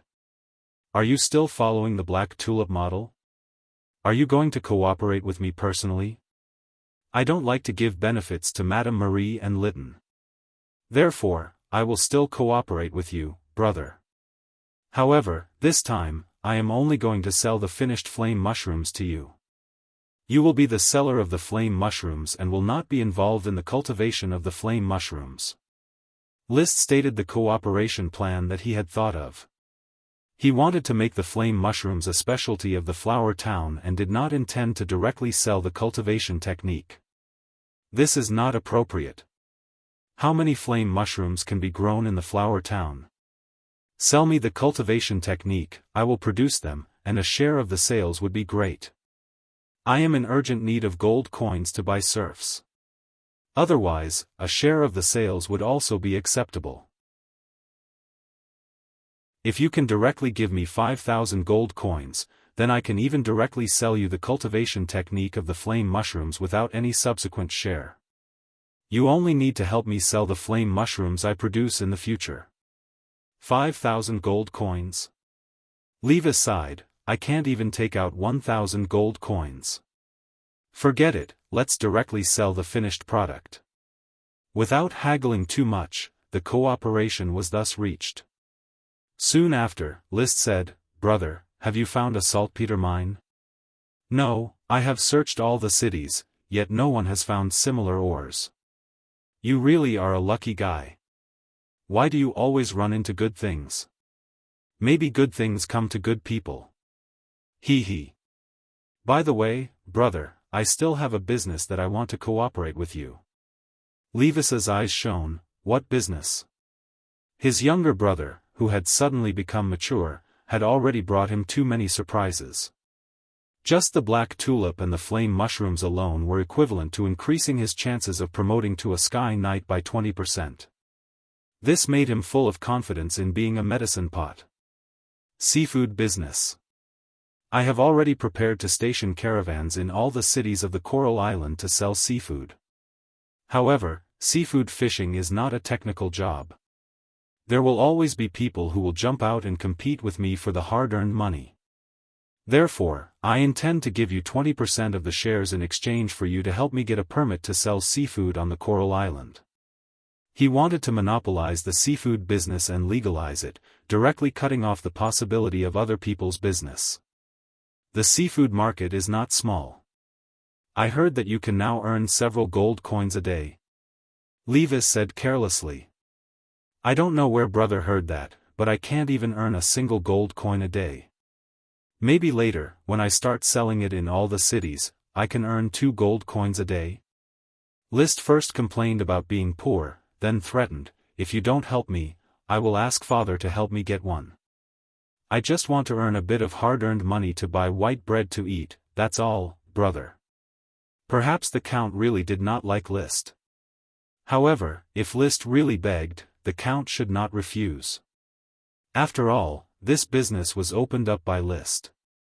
Alright, but I want 30% of the shares. The decree will be issued tomorrow. When father left, he asked me to temporarily take over the management of the Coral Island. Levis took a puff from his cigar and said with a beaming smile. Greed. List inwardly despised him, but on the surface, he said, all right, 30% it is. Chapter 104. What is this? Levis picked up the black pearl and weighed it in his hand. Does it have magic power? It feels like it has water attribute magic power. It does indeed have magic power, it is a pearl. Pearl? Levis shook his head, don't think that I have never seen pearls. The pearl ornaments that I have given out are not few in number. I once took a boat tour on the Blue Dragon Island's tranquil lake and even dug out pearls from pearl oysters. They were white and not this big. This is a black pearl, dug out from another kind of giant clam. Giant clam? Is it produced in the flower town? Levis caught the point, the flower town's production was too rich. In fact, the waves brought the corpse of a huge squid. There was a giant clam inside the corpse, and a black pearl was dug out from the giant clam. Brother, regardless of whether it is a pearl or not, what do you think of its value? Water attribute magic power treasures are more precious than white pearls. Are you going to give it to me? Don't be so greedy, I have already given you a birthday present. This black pearl is a treasure that I carry with me. It can help me calm my restless emotions, the effect is dozens of times better than that of white pearls. I would like to ask you if you are interested in buying it. After all, I have fire attribute chi, while you have water attribute chi. That is true. Compared to white pearls, the black pearl gives me a more comfortable feeling. How many gold coins are you going to sell it for? On the market, white pearls of the same size are worth about a few gold coins. I will buy it for 10 gold coins, how about it? 10 is too little. It is not little, List. No matter how much it calms down, it is just an ornament. Perhaps wizards can forge it into magic equipment. It has excellent magic power storage, suitable for forging magic equipment. There are no wizards in my flower town, but I believe that you, brother, must have some connection with wizards. Why not ask a wizard to help you forge a magic equipment? Levis shook his head. If it had more magic power, then it could indeed be forged into magic equipment. However, it does not have enough magic power, so it would be difficult to forge a useful magic equipment. Cough, cough. In fact, List then revealed his true purpose. He drew a circle with his hand, which was the size of a big bowl. I also have a black pearl of this size. It contains rich magic power and is absolutely suitable for making magic equipment. Water attribute magic power is naturally suitable for you, brother. A bigger black pearl? So big? Levis was no longer calm. Although fist-sized black pearls were rare, they were at most an interesting accessory. Bowl-sized black pearls, on the other hand, were different. If he really had such a large black pearl, coupled with the dense mana, it would definitely be a good material for mana equipment. Those mages would spend a lot of money to buy it for research just because of its rarity. 500 gold coins, I'll sell you the black pearl. I want to take a look at the black pearl. First. List called his valet, Thomas, and asked him to fetch the bowl-sized black pearls from Marcus. A moment later, a slightly irregularly shaped, gigantic black pearl appeared on the table in the study. Rubbing the huge black pearl, Levis's eyes kept glowing. Compared with the inexperienced List, he knew the value of this treasure better, so he gave his offer. I'll buy it for 100 gold coins. This is a novelty. Although it is rich in magic power, there is no guarantee that it really has development value. I can't risk buying something that can't be used. What he said made sense. List wasn't sure if the black pearl could really forge magic equipment. But bargaining was still necessary. After several back and forth, the black pearl was finally sold for 280 gold coins. In addition, the fist-sized black pearl in his hand was also included in the transaction as an accessory. After the transaction, List smiled and said, "Brother, let me know when you're done with the magic equipment. I want to see what it's used for. This is also the first time I've come in contact with black pearls." After determining the use of the black pearls, the real value of the remaining ones could be calculated. No problem.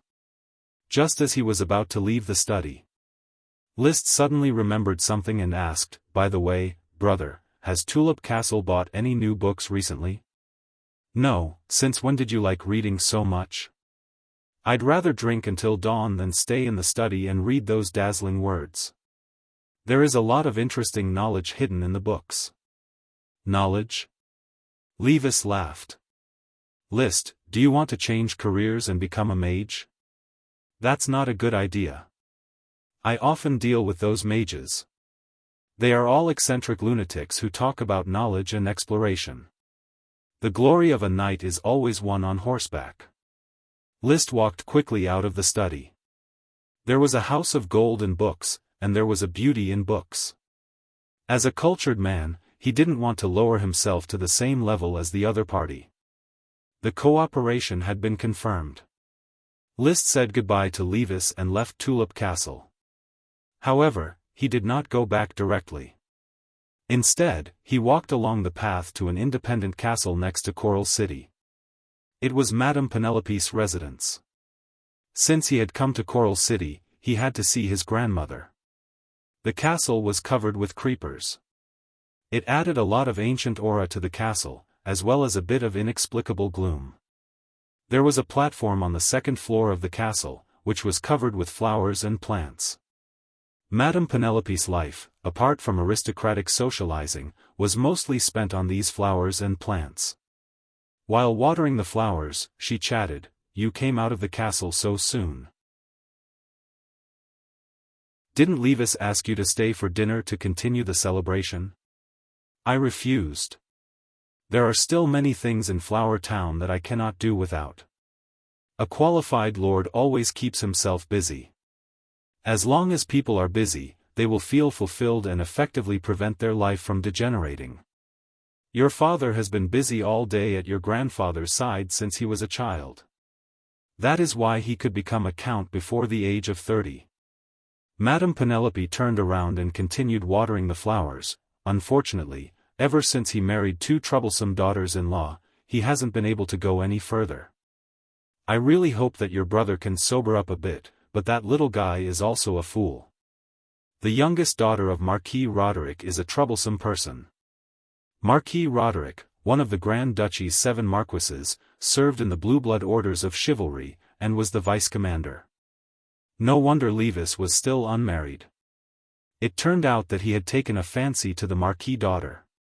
Cousin Meopel is deeply in love with the little princess, while elder brother is in love with Marquis Roderick's daughter. It seems that both of them have their own ideas. The same goes for you. Me? Don't think that just because I am old, I won't be able to hear news about you, Athena Salmon, right? I heard from Elvira that it is a very lovely little girl who admires you endlessly, yet you actually refused her. She is the daughter of a viscount. Although fish sellers are rather vulgar, but with gold coins, you can still eat white bread, right? Hee hee.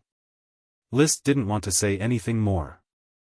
Madame Penelope continued to ramble on about, young people are insensible, and the like. But soon, she turned her attention to her pot of flowers.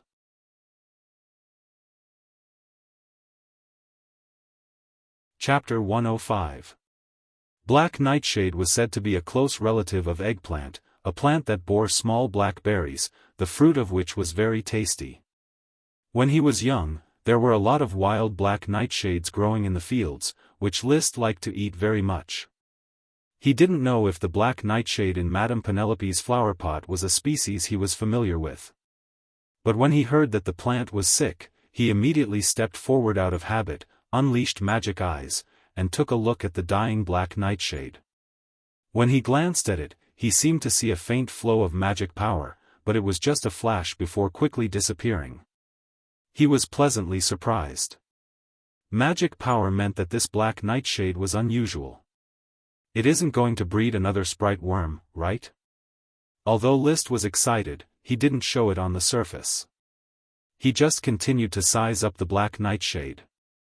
The black nightshade was already on the verge of death, its leaves were yellow, its rhizome was covered with black spots, and there were a few flower buds on the verge of withering.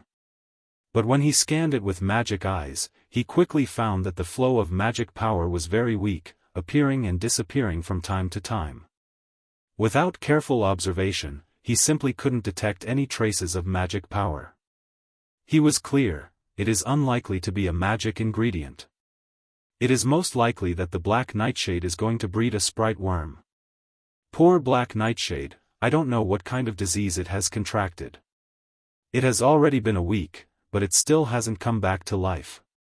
Watching it wither day by day, just like me, it's really hard to bear. Madame Penelope was still nagging as she sprayed the black nightshade with water. Grandmother, you are very healthy, showing no signs of aging. Liszt said, pretending to be relaxed, since you feel sad when you look at the black nightshade, you might as well give it to me to raise. Perhaps the Flower Town's climate can revive it.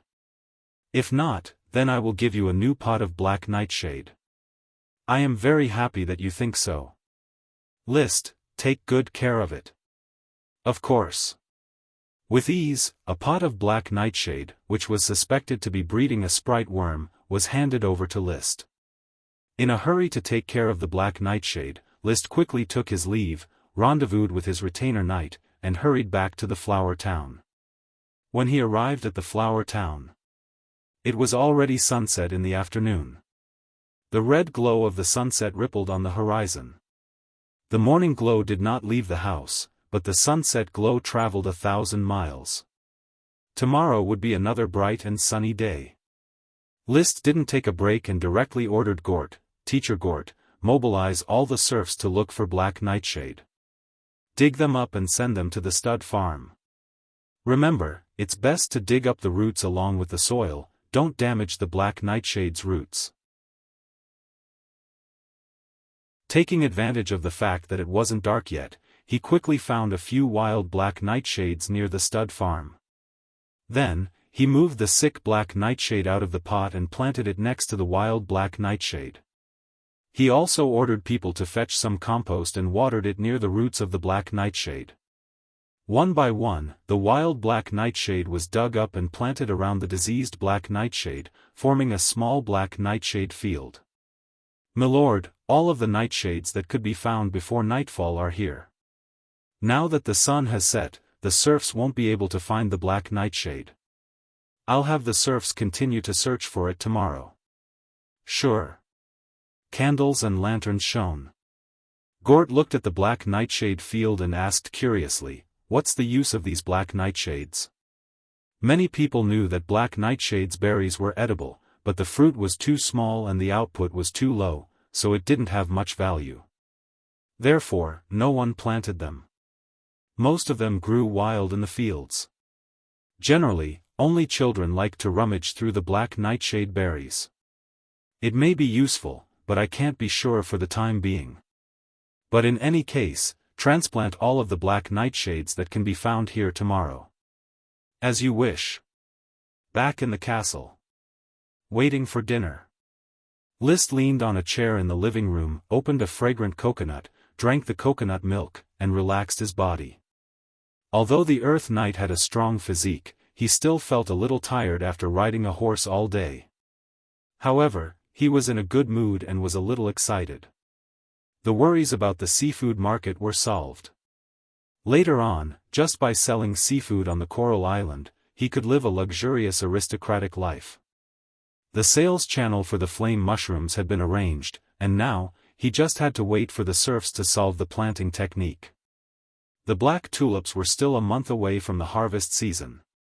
The 280 gold coins from the sale of the black pearls had solved the castle's tight financial situation. He was going to buy a few more horses and carriages and expand his caravan. He would strive to expand the seafood business to every small town and reach a scale of 3 gold coins or more per day. Of course, these were the established directions. What really excited him was the black nightshade sprite worm. In addition to the enfeoffment gift, the Count gave him 4 sprite worms, and the Count rewarded him with another sprite worm for discovering the black tulip. The remaining peanut sprite worm, tomato sprite worm, and fragrant coconut sprite worm were all discovered through the smoke missions. Only the black nightshade sprite worm that might exist was personally discovered by him, which gave him a sense of accomplishment. It turned out that even without relying on the smoke missions, he could still obtain his own opportunities. However, it seemed that without magic eyes, it would be very difficult for him to discover the secret of the black nightshade. Magic eyes, on the other hand, were brought to him by the smoke missions. In the end, it seemed that he had borrowed the light of the smoke missions. In any case, this is a good omen. Perhaps in the future, I can often use magic eyes to look for sprite worms that might be hidden on any plant. In his original understanding, sprite worms were very rare. The tulip family had cultivated on the Coral Island for 20 years and had only obtained a little more than 100 sprite worms, which was a very low probability. However, in a small place like the Flower Town, in just half a year, he had already discovered 3 sprite worms. On a trip outside, he had also abducted a black nightshade sprite worm. This could no longer be described as good luck. It can be roughly determined that the probability of sprite worms being conceived is not low. However, due to environmental factors, a large number of sprite worms might have miscarried. There were no smoke missions. The peanut sprite worm had died long ago, and the helpless serfs could not provide the peanut sprite worm with the nutrients it needed. The tomato sprite worm might be conceived, but there was also the possibility that John Shoulderpole would directly pluck the largest tomato and eat the unborn sprite worm. The fragrant coconut sprite worm was hard to say, but with its high position and the threat of the fruit-stealing monkeys, it might also die. As for the current black nightshade sprite worm, without magic eyes to find traces of it, it was doomed to die, unable to be born. Now that I have the smoke missions and magic eyes, the sprite worms that I can find will definitely pour in. With these sprite worms, it is inevitable that I will make a fortune from farming. After the banquet, List summoned the 3 people in charge of the caravan to the castle. He told them about the seafood trade. Coral City, Baihua City, North Valley City, Yulin City, Snake Spear City, and Gravel City. Among the 6 cities of the Coral Island, 5 had already opened trade routes. Only Gravel City was too far away, making it difficult to trade. The flower town was at the northeasternmost end of the island, while Gravel City was at the southwesternmost end of the island, separated by more than 100 kilometers. Tomorrow, Tulip Castle will issue a seafood sales decree, which can only be obtained by the flower town. List put his hands behind his back and looked at the night view outside the window. There were still few lights in the flower town at night. Against the dark background, the stars were especially bright and sparkling. A faintly discernible Milky Way could be seen running through the sky. This probably indicated that this different world still belonged to the Milky Way.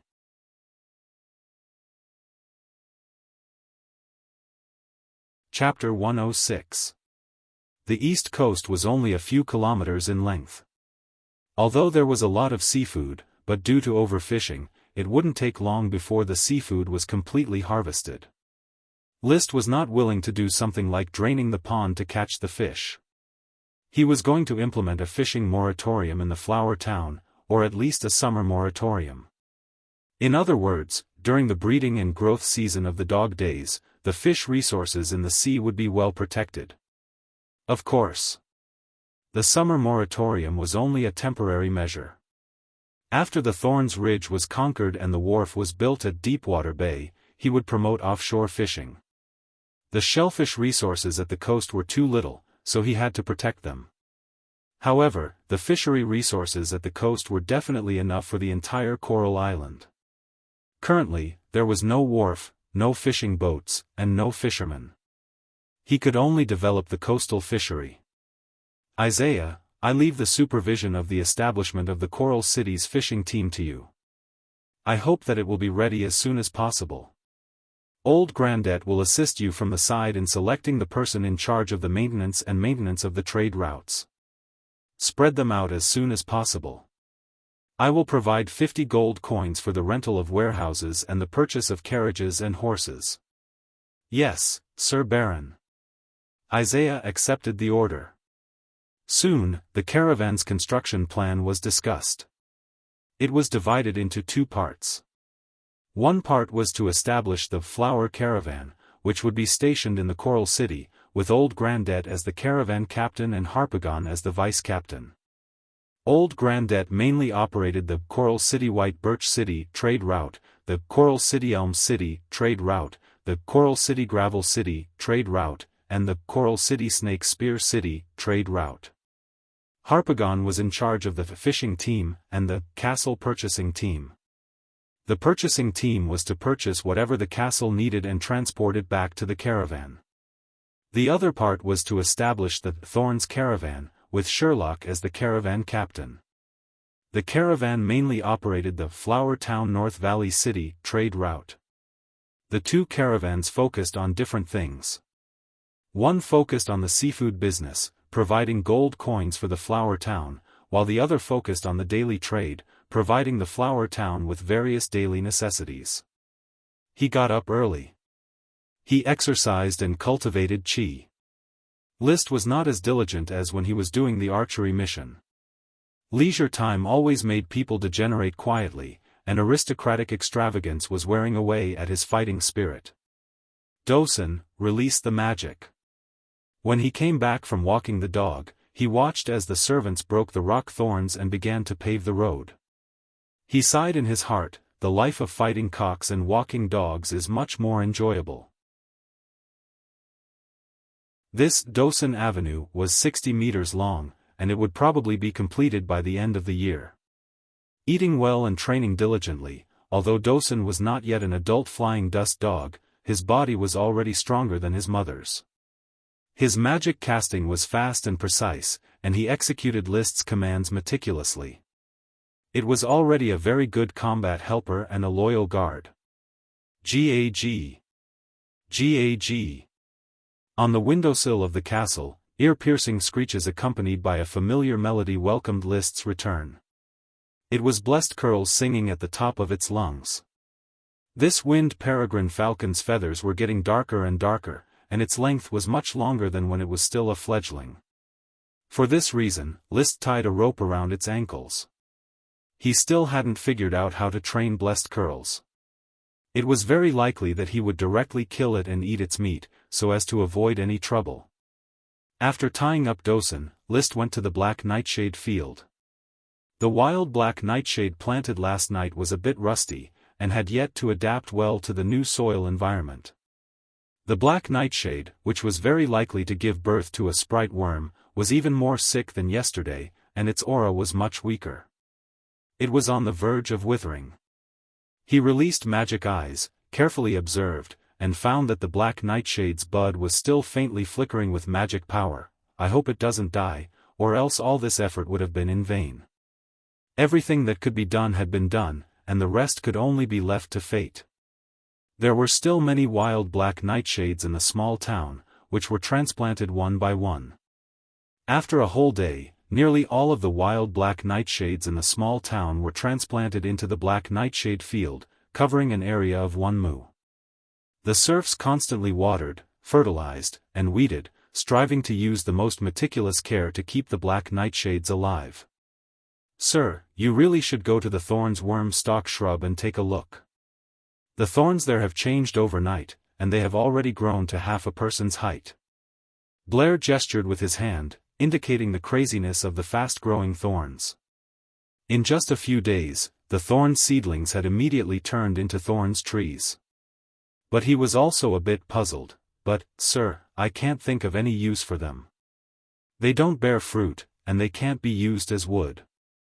Perhaps we can plant thorns on both sides of the road in the Thorns Ridge. That way, wild beasts and even World of Warcraft should take a detour, not daring to casually trample on them. There is indeed a use. Let's cultivate the shrub first.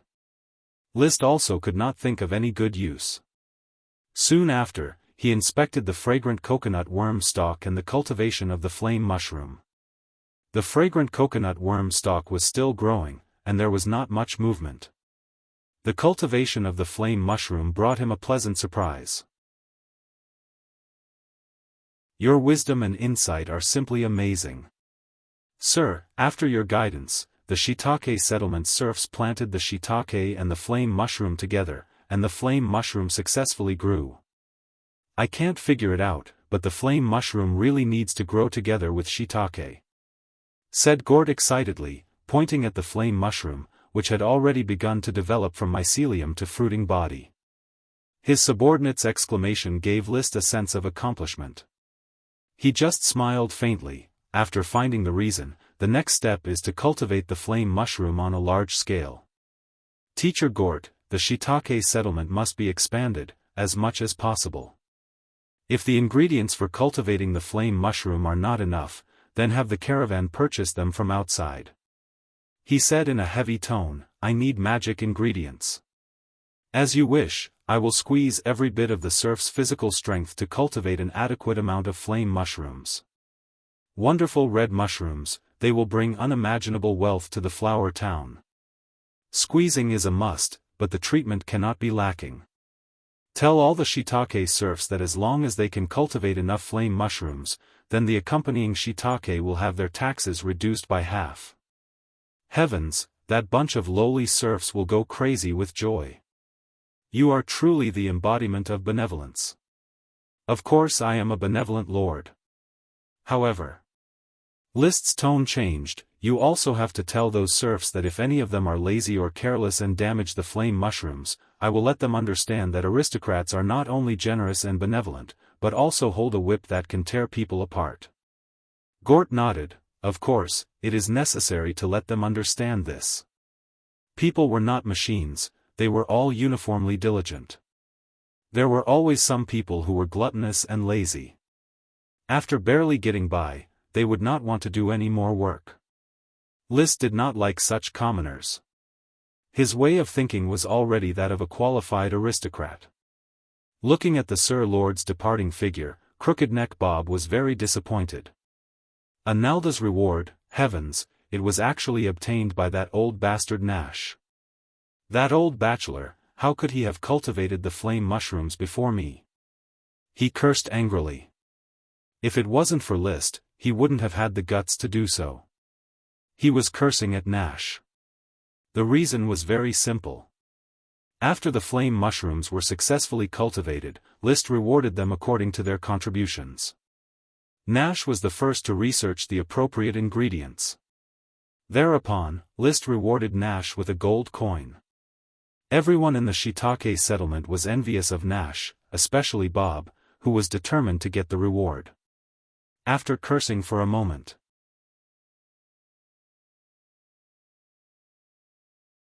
Chapter 107. Another day. The sun rose from the east. On the horse track, List shouted, multiple phantom arrows. The 6 arrows in front and behind issued a fierce air-piercing sound as they chased each other in the air. In an instant, they collided with each other, and then their trajectories became disorderly, not forming a formation. There were only 2 arrows stuck in the target 100 meters away. Failed. List shook his head. Of course, he failed again. His current level of archery was not good enough to display the profoundness of the multiple arrows, multiple phantom arrows. In addition, he had not touched the bow and arrow for several days, so his level even faintly regressed a little. The same was true for the cultivation of chi techniques. Fortunately, he was already very skilled in the most basic part of the multiple arrows, the dual arrows. It was enough for the Earth Knight to be able to effectively display the dual arrows on the battlefield. List glanced at the nearby Marcus who was drilling the Knight squad. Just yesterday, another young member had cultivated chi and became his retainer knight. Of the 12 members, half had already become trainee knight with beginner chi. Once all of them had cultivated chi. It was time to set out to clear the Thorns Ridge. Before this winter, we must capture the Thorns Ridge. List did not disturb Marcus's teaching. He handed the equipment to the retainer knight and rode back to the castle. Take a bath. Prepare to eat breakfast. Butler Carter stood to the side and reported to him, Master, the town's baker Rayner and Mrs. Abbey have cooperated and have successfully made a new type of bread. Do you want to try it now? Is that so? The bread is ready, hurry up and bring it. The new bread did not look like the meat floss bread he had imagined, but rather a round steamed bun shape with a cracked surface. Thick cream could be seen flowing in the cracks. What kind of bread is this? It doesn't have a name yet and is waiting for you to name it, Master. Mrs. Abbey said that it is made from flour, eggs, and cream. It is divided into 2 parts, the inside and the outside. The outer skin is a bit troublesome to make, but the cracks after baking are very beautiful. Carter explained the method of making the new bread in detail. List had already picked one up and taken a bite. The aroma of butter mixed with the aroma of bread and lingered in his mouth, stimulating his taste buds. It was much more delicious than plain white bread. This smell, this look. List said directly, Mr. Carter, tell Mrs. Abbey and Rayner to call it a pineapple bun. Pineapple bun, what an iconic name. In the future, I'll change my breakfast from white bread to pineapple buns. I don't have to change my lunch and dinner. Contact Sherlock, the Thorns Caravan, and Renault. Let's see if we can sell the pineapple buns in North Valley City. List instantly arranged the sales plan for the pineapple buns. After thinking for a moment, he continued, in addition, tell Raynor and Mrs. Abbey that as a reward for inventing a new type of bread, 10 silver coins each. Also, if you have any ideas, continue to invent.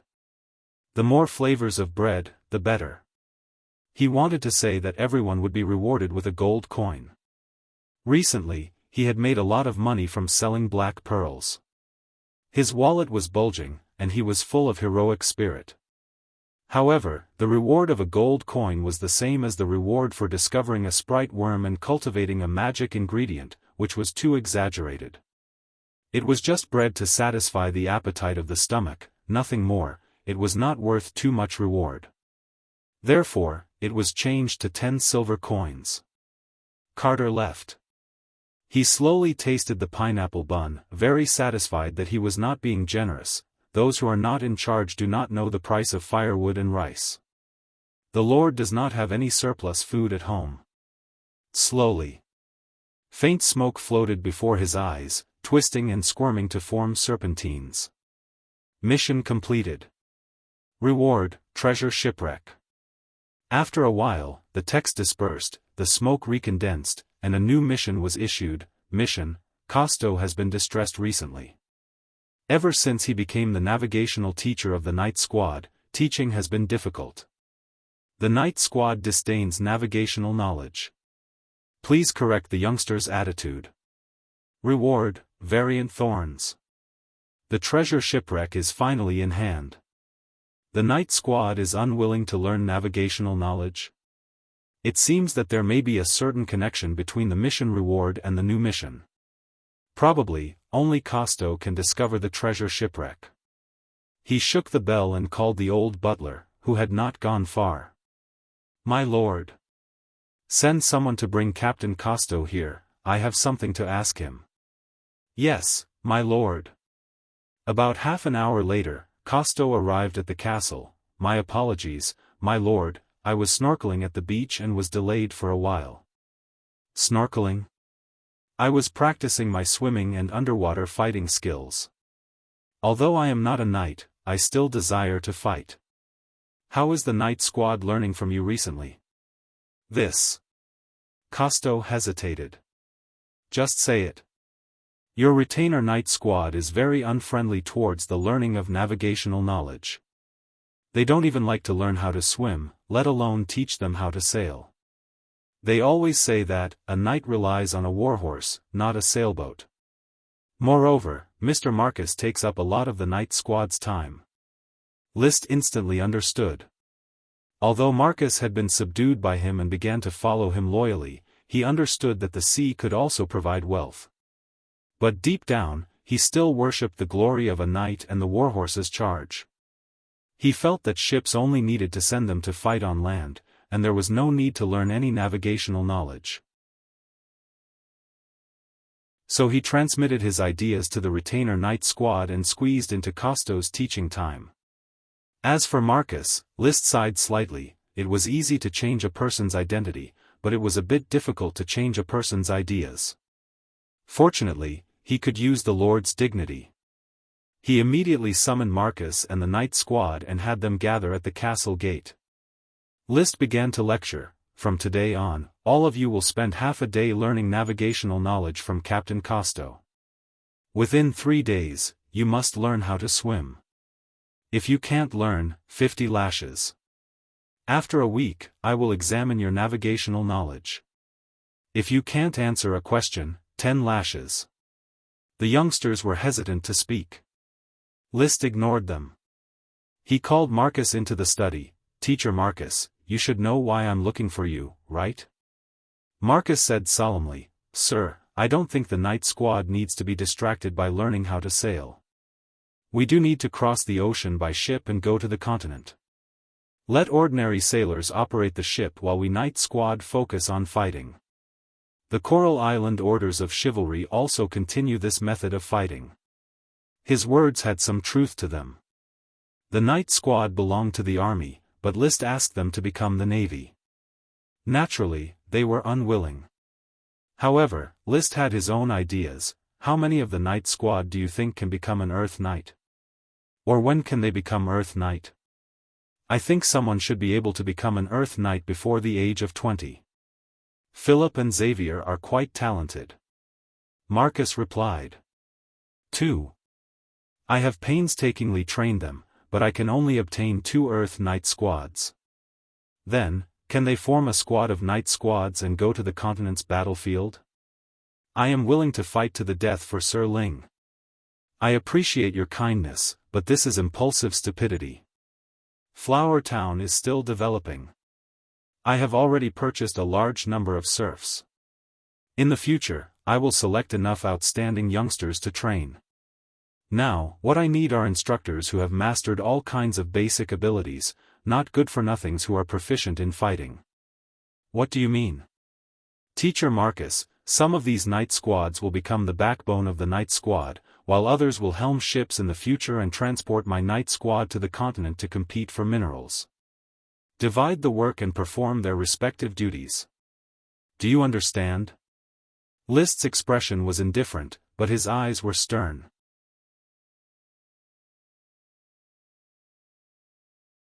Chapter 108. List simply punished Marcus by deducting his salary for a month. His main purpose was to help Costo complete the smoke mission. So he asked the members of the Knight squad to learn how to swim in 3 days.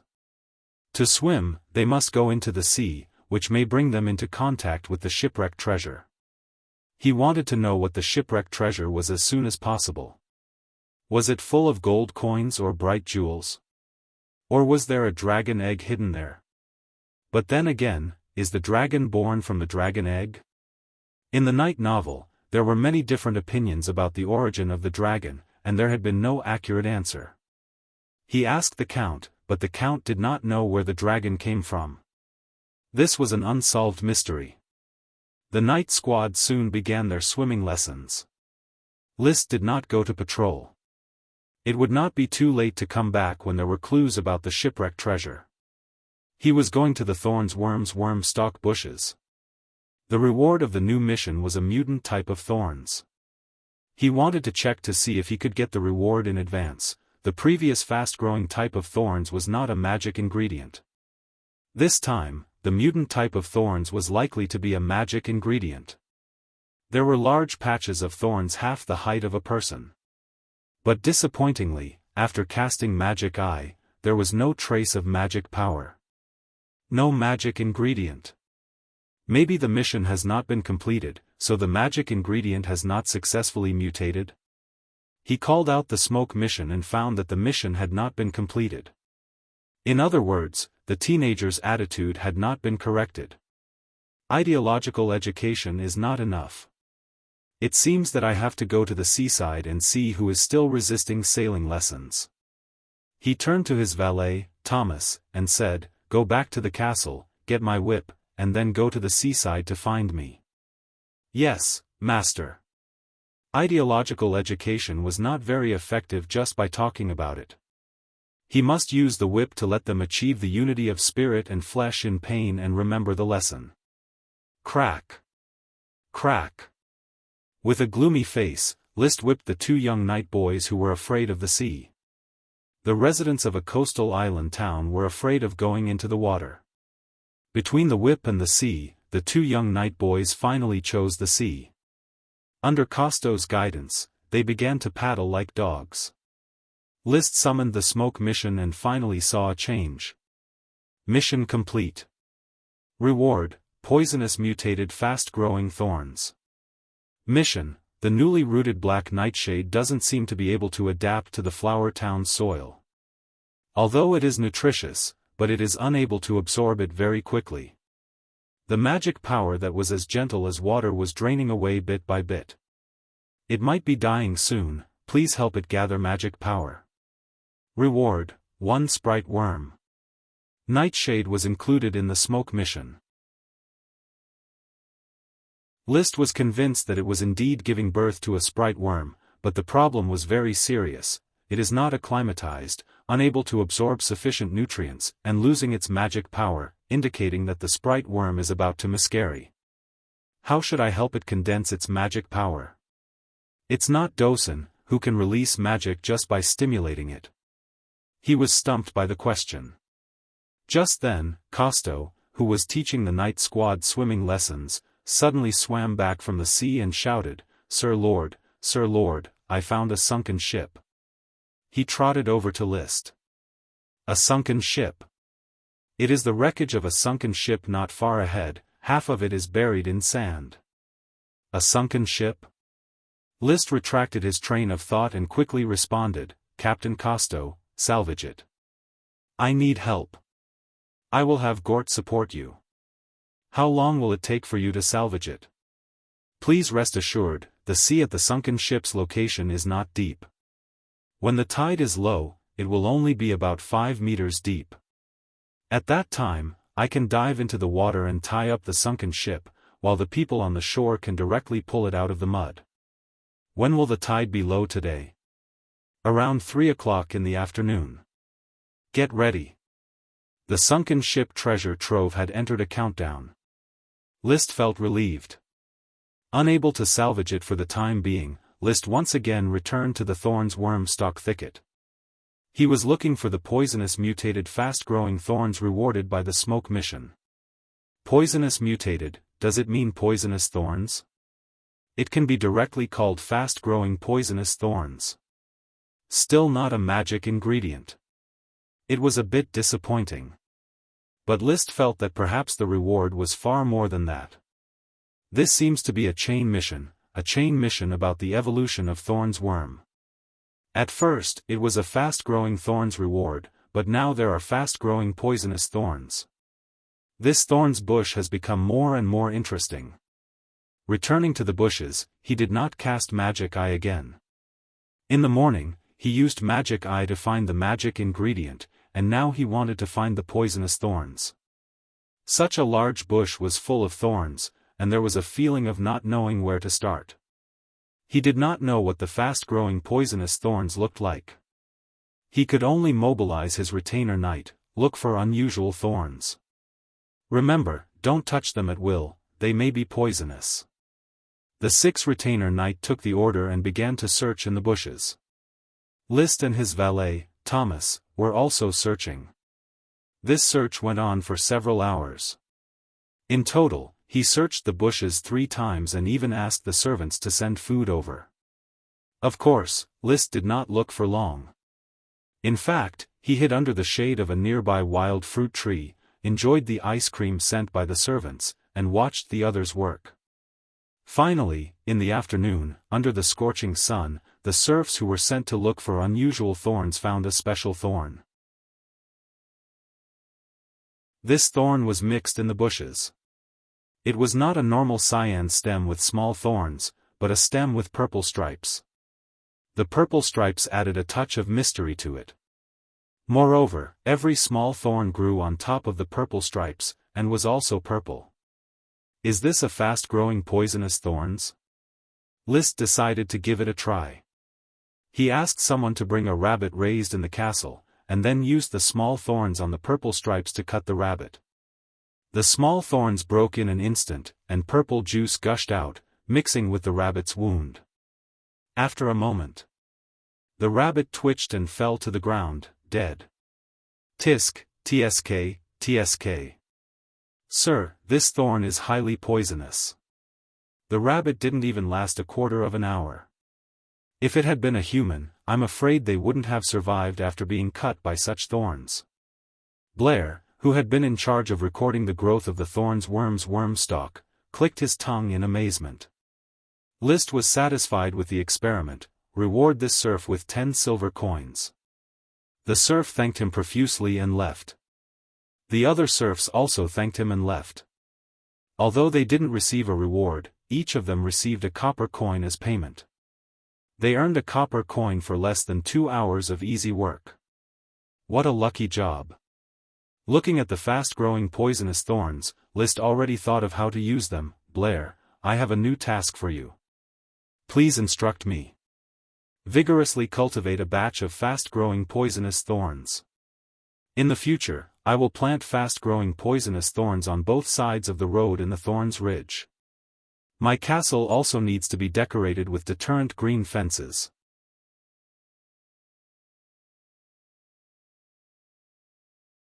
Chapter 109. The East Coast.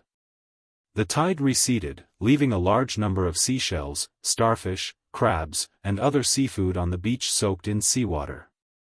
Fishermen had already begun to fish out the seafood. List rode on Black Dragon. He watched a large group of barefoot people bustling about on the beach. They were busy connecting ropes, finding practically all the ropes in the town and twisting them into one.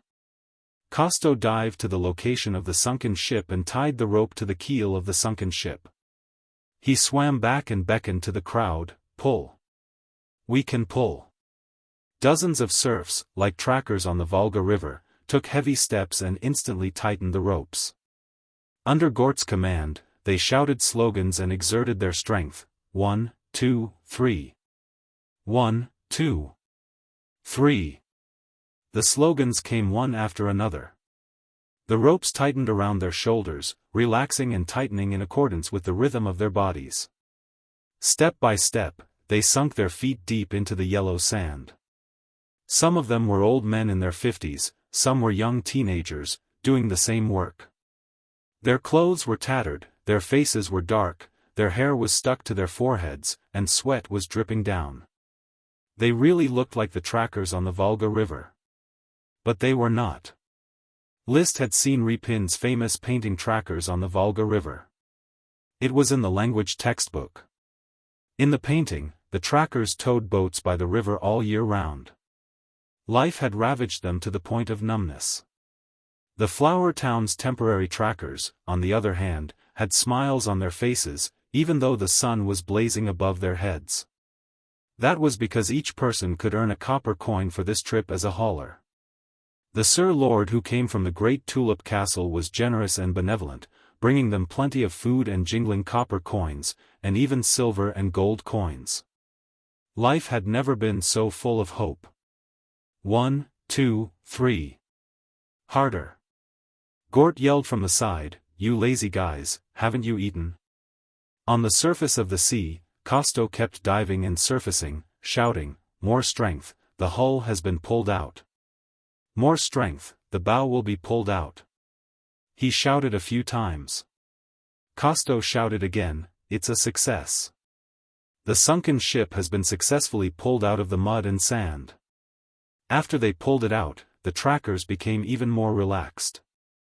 They easily dragged the wrecked ship to the beach. The sunken ship covered in green algae could no longer be seen.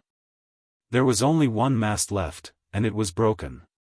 The hull was full of holes, and from time to time, crabs would crawl out.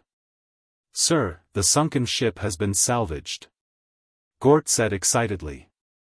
Costo also came over and said, "It's an old brig. Judging from its shape, it should be a ship from 100 years ago. Sir Lord, this should be a ship of the Grand Duchy of Sapphire. 100 years ago, only the Grand Duchy could build a brig." List rode on his horse and circled around the sunken ship. A sunken ship from 100 years ago? Then, it's a merchant ship? Or a warship? It should be a merchant ship. The cabin is sealed and used to transport goods. Then what are we waiting for? Teacher Gort, get someone to dismantle this 100-year-old cargo ship. I want to see what's left in its hold. As you wish.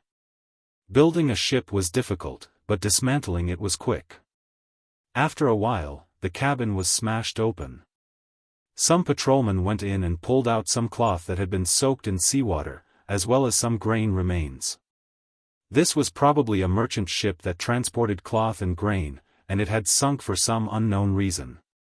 Could it be that this is all there is to the treasure of the sunken ship? List expressed his disbelief. As expected. One of the patrolmen suddenly shouted, "There are chests, there are a few chests here. They are intact, and the locks have not been opened. Quickly move the chests out. Give me a hammer, the chests are stuck in the bones of the ship. I have to hammer the wood." After tossing and turning, a total of 5 large chests were dragged out of the cabin of the sunken ship and placed on the beach. Costo looked at the chests a few times and came to a conclusion. "Sir Lord, this should be redwood. It is strong and durable, and it has obviously been waterproof. There must be something valuable in the chests. List revealed a smile. In that case, move them to my castle. That's right, everyone who participated in the salvage this time will be paid double. Captain Costo found the sunken ship, so he will be rewarded with a gold coin. He had not yet seen what was in the chests. He immediately began to distribute the rewards. The purpose was to encourage his subjects to discover, explore, and contribute more good things to him. At the same time, this gold coin was also to encourage Costo to recruit apprentice sailors. He wanted to see if he could really raise a group of qualified sailors. 5 large chests, each as big as a desk, were neatly placed in the hall of the castle. The locks were probably made of brass and had already rusted. Carter guarded the chests and forbade the servants from approaching. Therefore, the maids and serving men could only crowd at the entrance of the hall, curiously sizing up the chests. Debbie, what do you think is inside? Could there be mermaids? Maybe singing demons. There are singing demons in the sea. The chests are quite old. Even if there were mermaids and singing demons inside, they would have long since become bones. Not necessarily. I heard that mermaids can live for hundreds of years. I guess it is full of gold coins, no, dragon coins. A chest full of dragon coins can buy the entire flower town. Jim, think about it. Even if the entire flower town, including you and I, were sold, we would not be able to sell a few dragon coins. A chest full of dragon coins can buy the entire Coral Island. Carter turned around and berated the chattering servants. Have you forgotten the etiquette of aristocracy? Do your jobs well and don't pay attention to matters that have nothing to do with you, understand? Mrs. Morrison also came downstairs. She swept the maids with a glance and fixed her gaze on Maggie. Master's study's hygiene is not up to standard. There are even debris in the corners. Maggie, this is your dereliction of duty. You need to clean it again. Yes, Mrs. Morrison. Maggie nodded in agreement and hurriedly went to get the cleaning tools. Under the rebuke of the 2 stewards, the servants did not dare to act rashly and returned to their posts. Only Carter and Morrison were left in the hall. Master hasn't returned yet? Master went to the Black Nightshade field. The Black Nightshade in the field is not very good. Master is trying to find a solution. I went to see the Black Nightshade. It is indeed not good. Mr. Carter, do you think it can still come back to life? I believe it can. Carter smiled slightly, because Master will save it. The glory of the night favors the flower town, and even more favors the Master. List did not know that his steward trusted him so much. At this time, he was looking at the Black Nightshade, which was on the verge of death, frowning as he pondered on how to help it condense magic power. The mission said that magic power as gentle as water is flowing away. Does it mean that the Black Nightshade needs to be replenished with water-attributed magic power? In the fief, only I and Marcus have attributed chi, but they are of the fire and wind attributes respectively. Suddenly, a flash of inspiration struck. He thought of the black pearls. He had 14 water-attributed black pearls in the gem space. Perhaps I can grind the black pearls and sprinkle them on the Black Nightshade's roots so that it can absorb water-attributed magic power by itself. I don't know if this is the right idea, but at present, this is the only way. Making a desperate attempt, he immediately took out a fist-sized black pearl, grinded it, and buried it in the Black Nightshade's roots.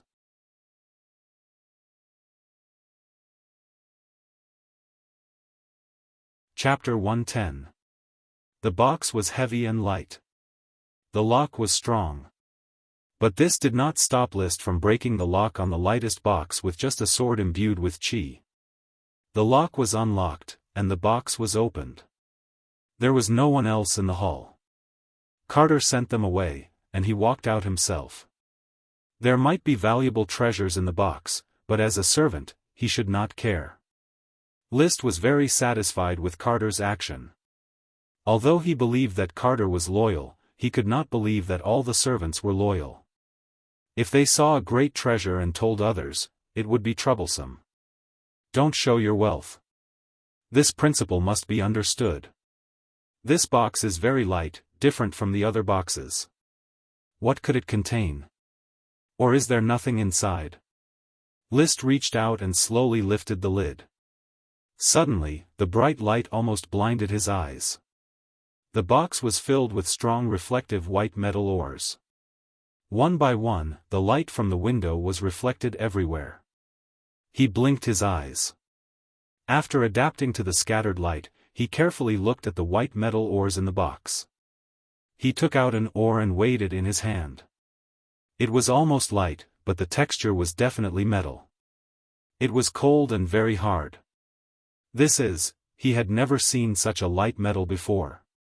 To his knowledge, metals were generally very heavy.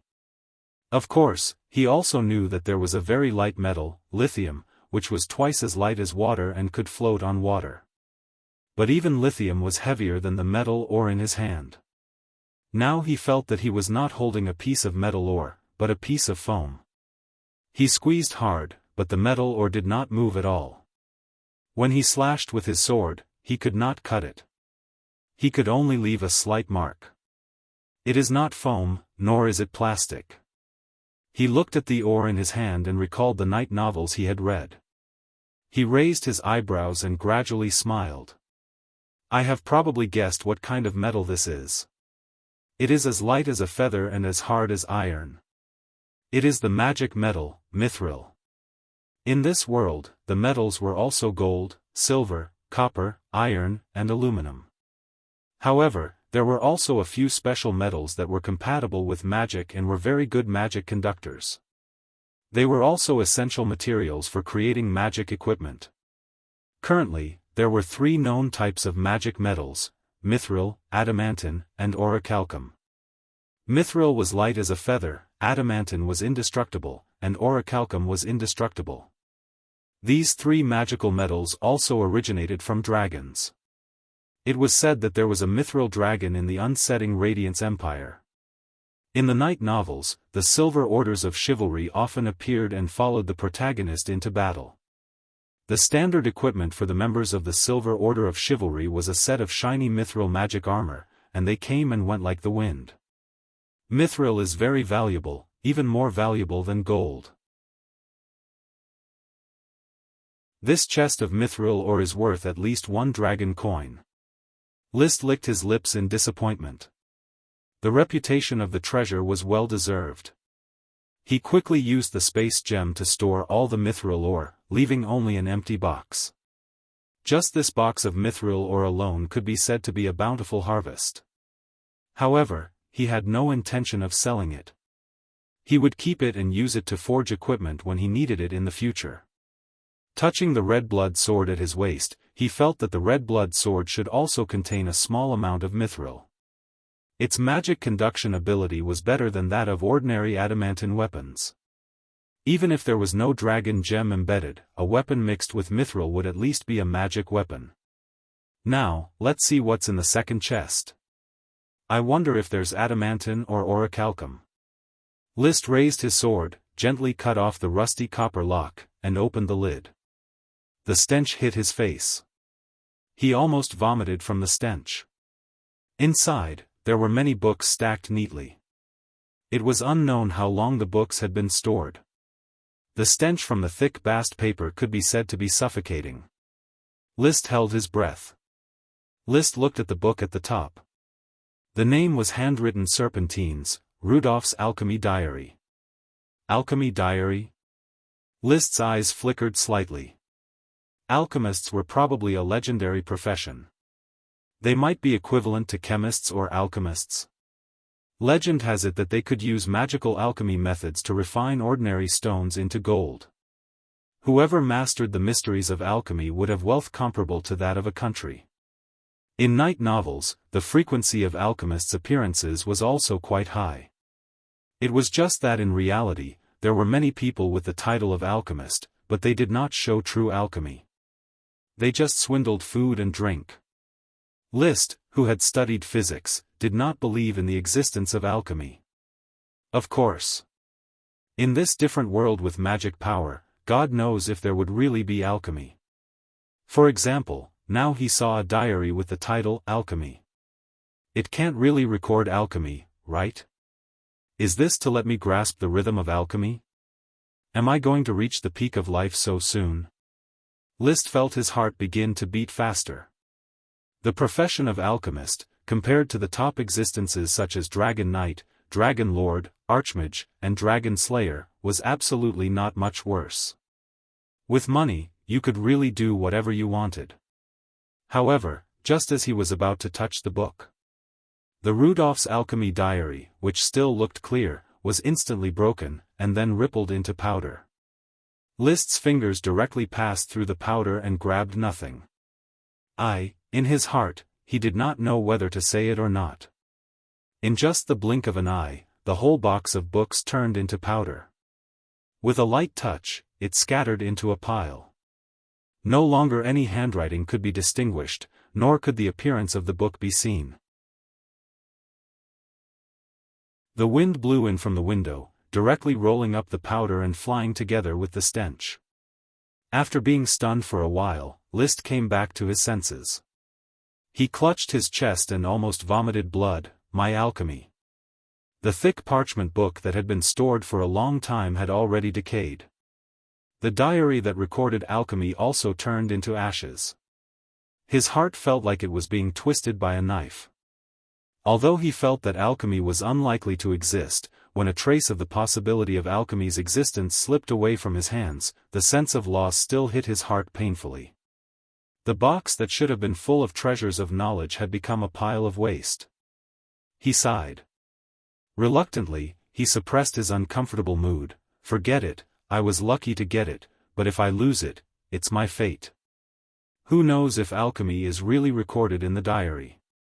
It was an unexpected harvest, and losing it is not enough to shake my mentality. A box of mithril ore is already valuable enough. After comforting himself, he carefully lifted his sword and opened the third box. It was also a book. The top was placed with the cover of 5 books. Liszt learned his lesson and did not directly touch them, but carefully remembered the cover of each book. Steel Ridge Kingdom World of Warcraft Guide, Close Contact with Multi-Horned Magic Rhinoceros, Interesting Stories of the Golden Flash Tower, Colorful Mushrooms of the Red Monkey Forest, Fox Manor on a Rainy Night.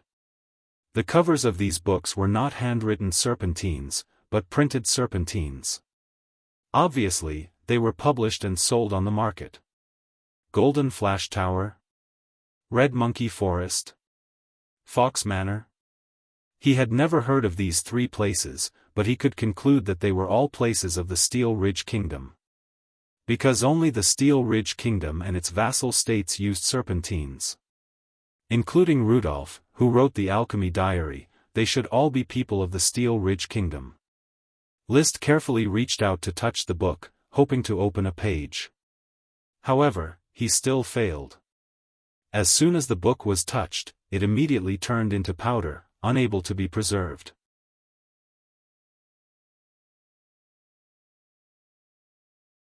Chapter 111. The last 2 boxes did not contain books. To Liszt's surprise, one box contained all kinds of jade and the other box contained all kinds of crystals. Jade and crystal, the value of these 2 boxes is definitely not lower than the value of mithril ore. He picked up a milky white jade. The regret of the disappearance of the books was somewhat diluted. Jade and crystal could be regarded as types of gems. But the origins of the 2 were completely different. Jade came from the earth, like saltpeter and sulfur, which were naturally produced by the earth. Crystal, on the other hand, came from dragons, which were associated with the production of gems by dragons. Dragons could produce gems, which had extraordinary magic power. But gem mines were rare, and more often crystal mines were associated with gem mines. Topaz was around topaz, and ruby was around ruby. Crystals also contained magic power, but compared to gems, crystal power was less. Aristocrats liked to use crystal-carved drinking cups. In List's castle, there was a set of such crystal goblets used to entertain distinguished guests. Crystals were also commonly used to make magic lamps, which could be lit day and night until the magic power contained in them was exhausted. Every castle with a name had a crystal lamp. Crystals were also excellent accessories for aristocratic ladies. A crystal necklace could add a lot of elegance to a lady. Jade originating from the earth, also called magic jade, was also a stone with magic power. But the magic power contained in it had been highly integrated with the jade itself, making it difficult to develop and use, and unable to make magic items. But jade was the best food for sprites. During the transplanting of worm stalks, sprites had to rely on jade to maintain their lives. When contracting sprite worms, jade was also used as bait, and jade was used to make containers for sprites to live in, which would increase the probability of sprites' evolution. Therefore, the value of jade was not lower than that of crystal. List opened the gem space. After putting a box of jade and a box of crystal inside, List shook the bell and called the butler, "Mr. Carter, I have put away the treasures in the boxes. Most of them have been severely damaged over the years, leaving only a few scraps. Have someone move them away and throw them away." He carefully rummaged through the boxes of books. The books were all rotten, leaving no recognizable writing. This was a drawback of thick bast paper, which could not be stored for too long. List felt that the lack of historical records in this world must have something to do with the thick bast paper. During the manufacturing process, the thick bast paper would undergo an acidification process so that it could be written on smoothly. However, things that were slightly acidic were prone to chemical reactions and were difficult to preserve for too long. That was how he understood it. Although there are some regrets, overall, the treasures from the shipwreck have made me a windfall. Very good. List thought to himself. His mood gradually became better. Therefore, he asked the kitchen to hold a barbecue for the banquet. Gort, Marcus, and the others had also come to participate. They also knew that List had obtained a bountiful harvest today, but they rationally did not ask what the treasures were. For 3 consecutive days, List was paying close attention to Nightshade's condition. The transplanted black nightshade had already adapted to the new soil and environment and was beginning to regain its vitality. The green leaves were full of vigor, those that should be blooming continued to bloom, and those that should be bearing fruit continued to bear fruit. Only the black nightshade, which gave birth to the sprite worm, remained in a dying state, its magic power intermittently giving the impression that it could die at any time. However, it did not die, and was just persevering. There was no change in the smoke mission, which meant that the mission had not been completed. The black pearl's magic power should be sufficient. I can see signs of magic power emanating from under the soil. I can't use any more strength. Black nightshade, little bug, whether or not you can survive depends on your desire to live. For this smoke mission, he could only wait for Nightshade to die, the mission would fail, or for Nightshade to come back to life, the mission would be completed. List stood up. He looked in the direction of the castle, where a yellow-gray horse was galloping towards the castle. Marcus is back.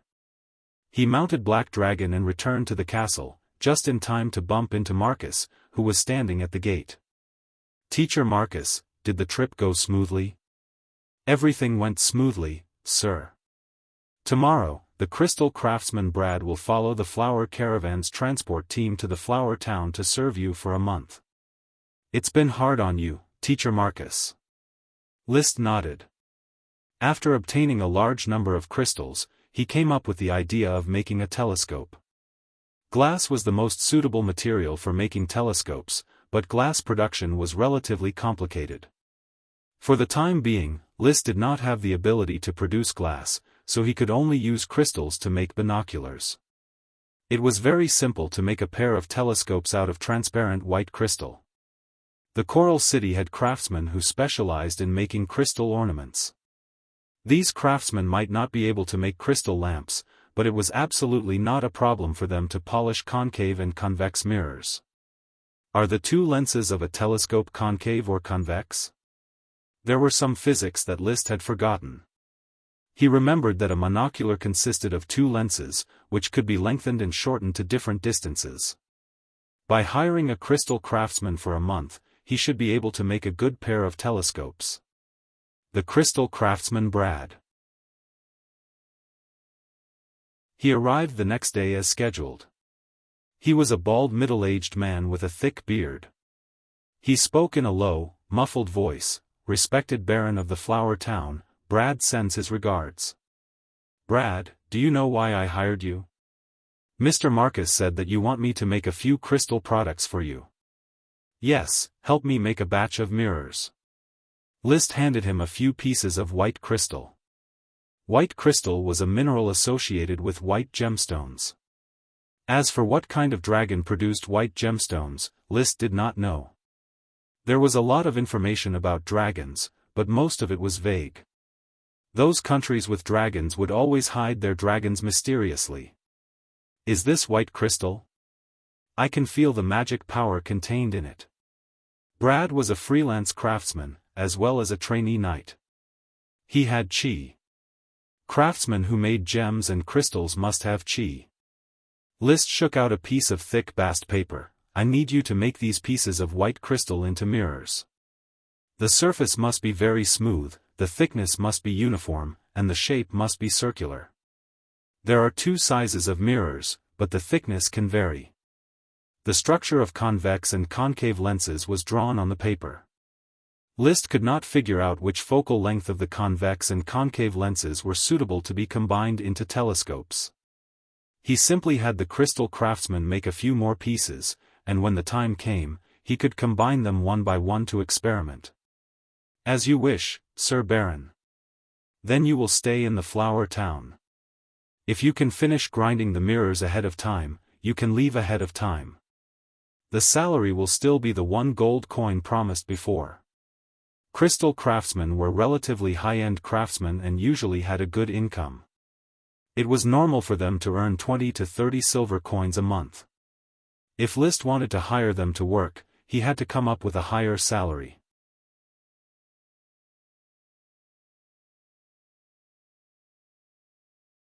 Chapter 112. The binoculars were still being sharpened. The black nightshade was still half dead.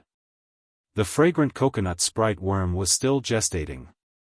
The fast-growing poisonous thorns of the thorns worm stalk shrubs were still sprouting new seedlings every day. Houses were still being built sporadically in the settlements, as well as in the 4 districts of the small town. The road construction was still ongoing. The castle's Dosen Avenue was still under construction every day. Shooting arrows, practicing spear shooting.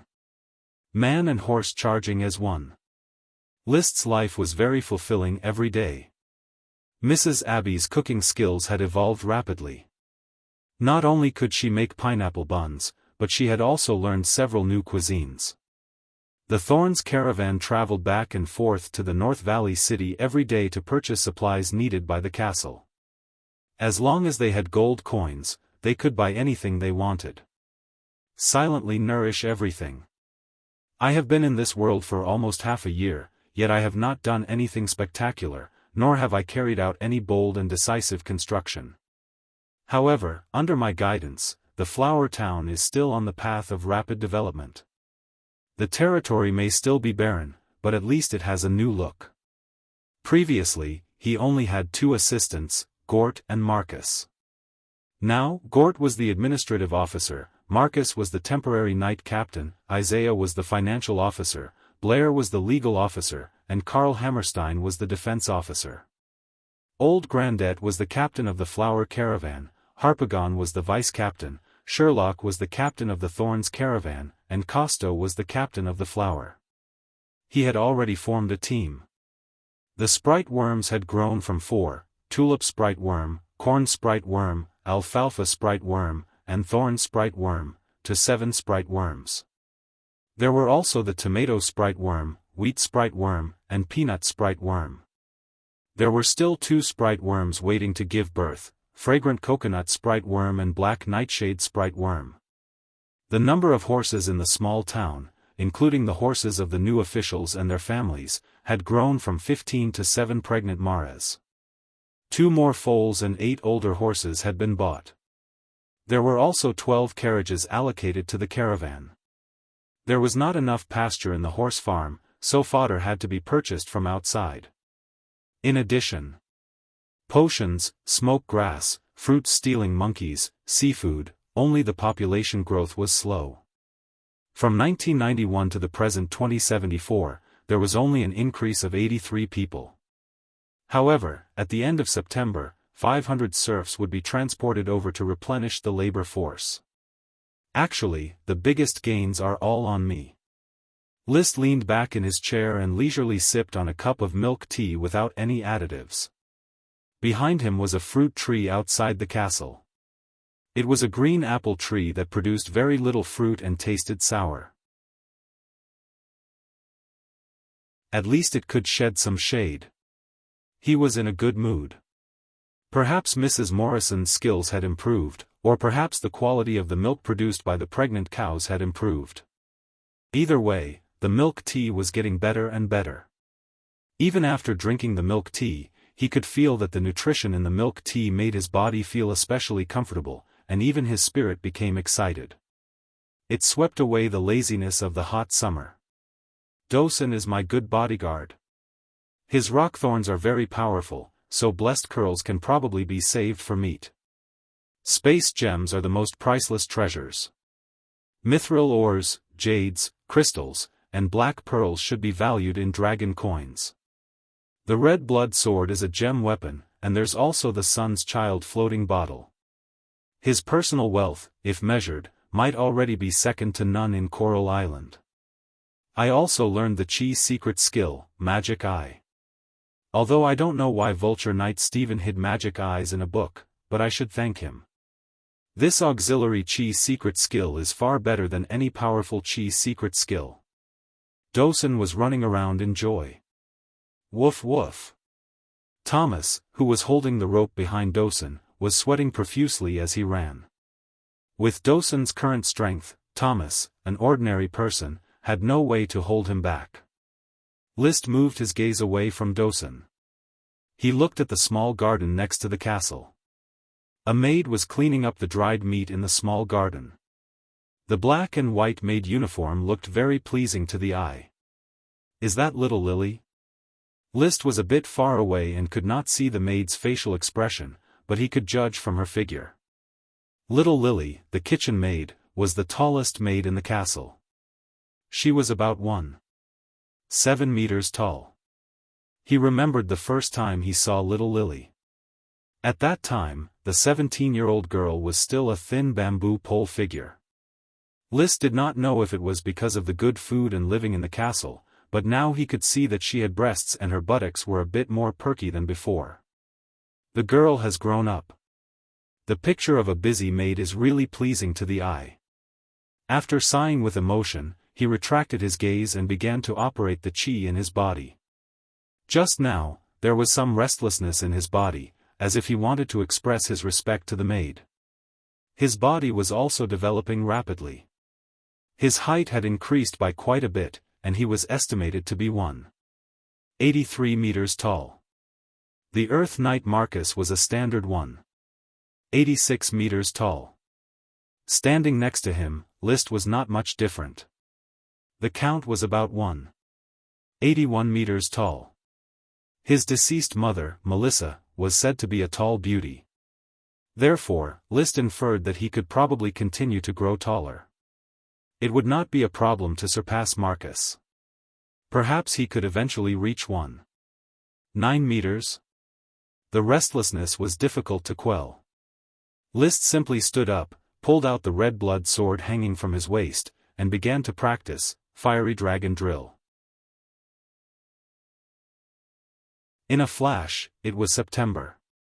The Count had returned from the Blue Dragon Island and gathered all his followers to go to Tulip Castle for a meeting. As a baron of the Flower Town, List naturally had to go. The Coral Island system was not huge. There were 2 Viscounts, 16 Baron, 82 Lord Knight, 1 Life Viscount, Levis, and several life baron.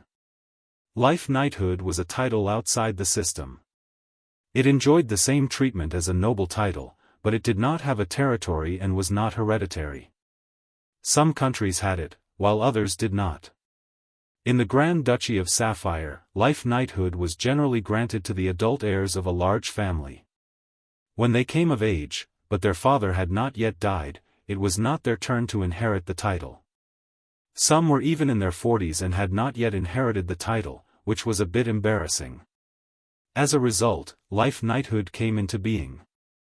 Of course, some wizards, craftsmen with contributions, and even wealthy merchants might be conferred the title of life knighthood.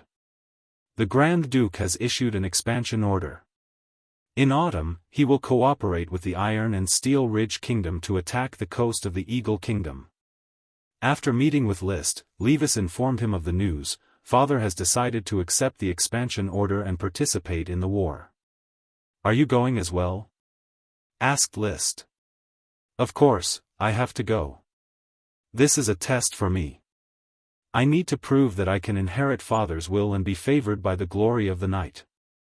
Levis was not nervous, only excited. The Grand Duke has arranged for Father to cooperate with Marquis Roderick, while I will act as the liaison officer to coordinate the two orders of chivalry. Marquis Roderick? List recalled that Madame Penelope had said that Levis was pursuing the other party's daughter. What is the name of the Marquis's daughter?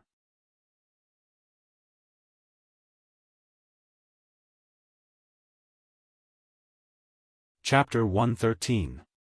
The surnames of great nobles were always very elegant. They were both Marquis clans, but the Taro family's surname was Long Taro. Compared to the Golden Wheatear clan's surname was Golden Wheatear, there was a difference in grade. This was also a display of their foundation.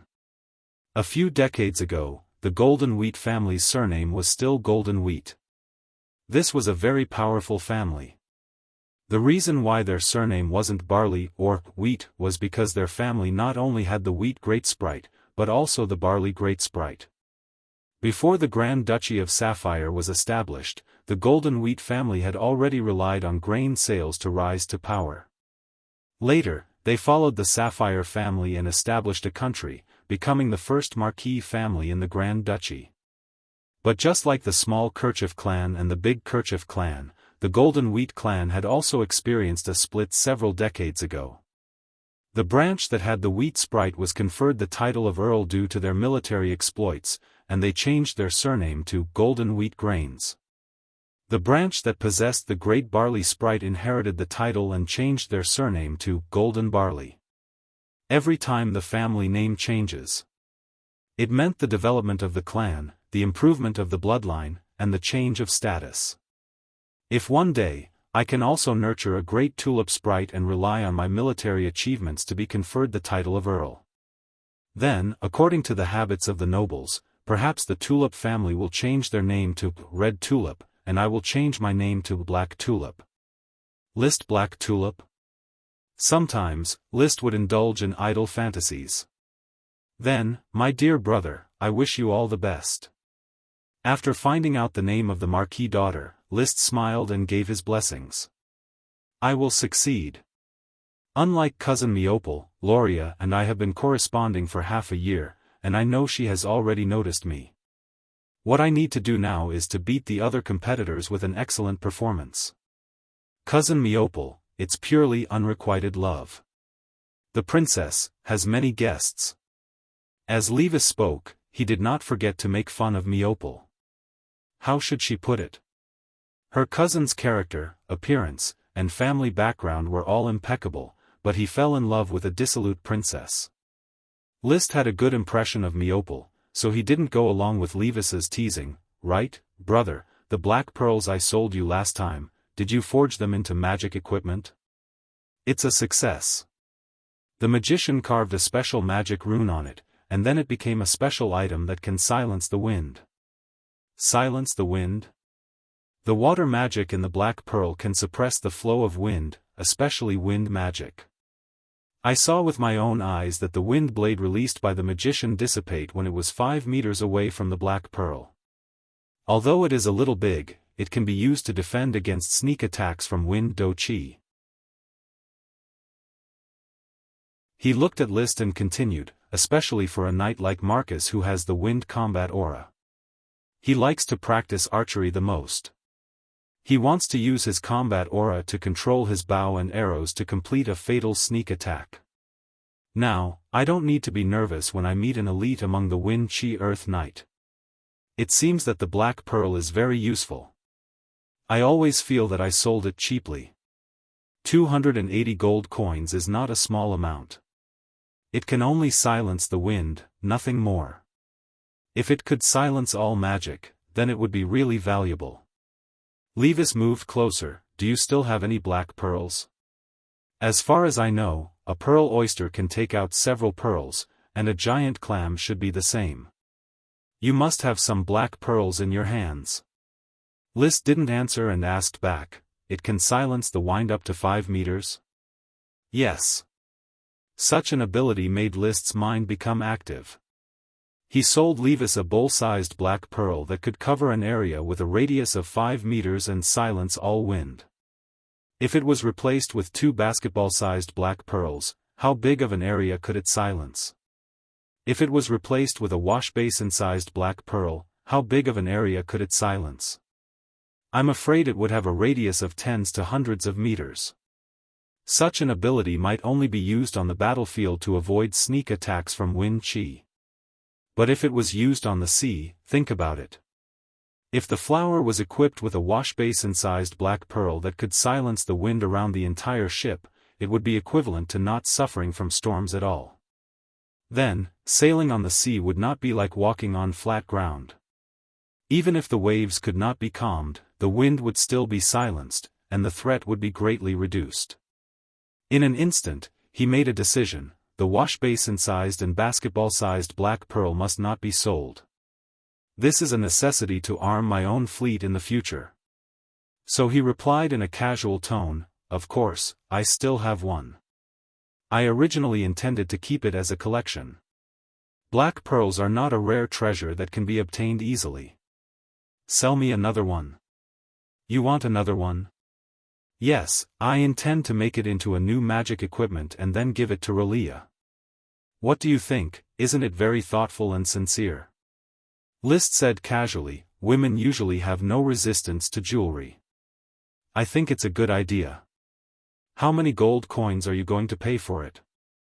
I still have a black pearl of the same size as the one I sold you, as well as a few smaller black pearls, 280 gold coins. This was the price of the previous black pearl, and Levis shouted the same price. Silencing all wind, with such an effect, 280 gold coins can't be bought. List said unhurriedly. Now it was the seller's market. It was time to raise the price. After a long talk. In the end, List sold another black pearl for 430 gold coins. List, your heart is black, just like those merchants. It doesn't matter whether my heart is black or not. What matters is that you can let Relia see your red heart, isn't it? At the luncheon, the Count made an announcement about the expansion order. Then he began to call for followers to follow him into battle. This was nothing new.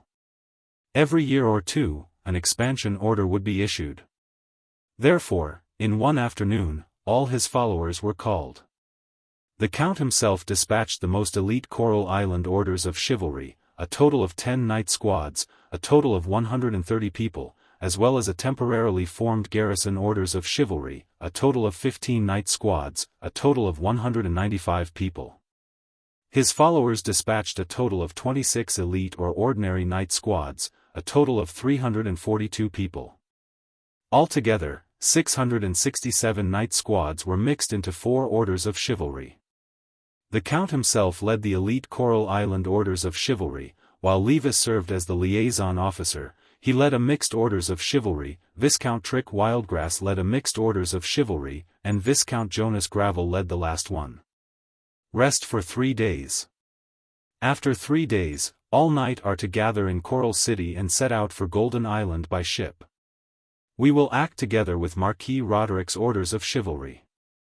The count, dressed in military attire and holding his sword, spoke in a powerful and resonant voice. All the aristocrats participating in the war. Covering their left chests with one hand, they performed a knight's salute. "Follow, sir."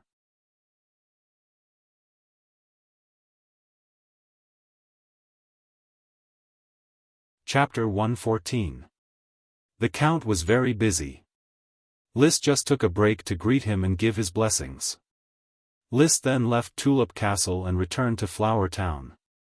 Before leaving, the count said solemnly, "Flower Town is developing very well.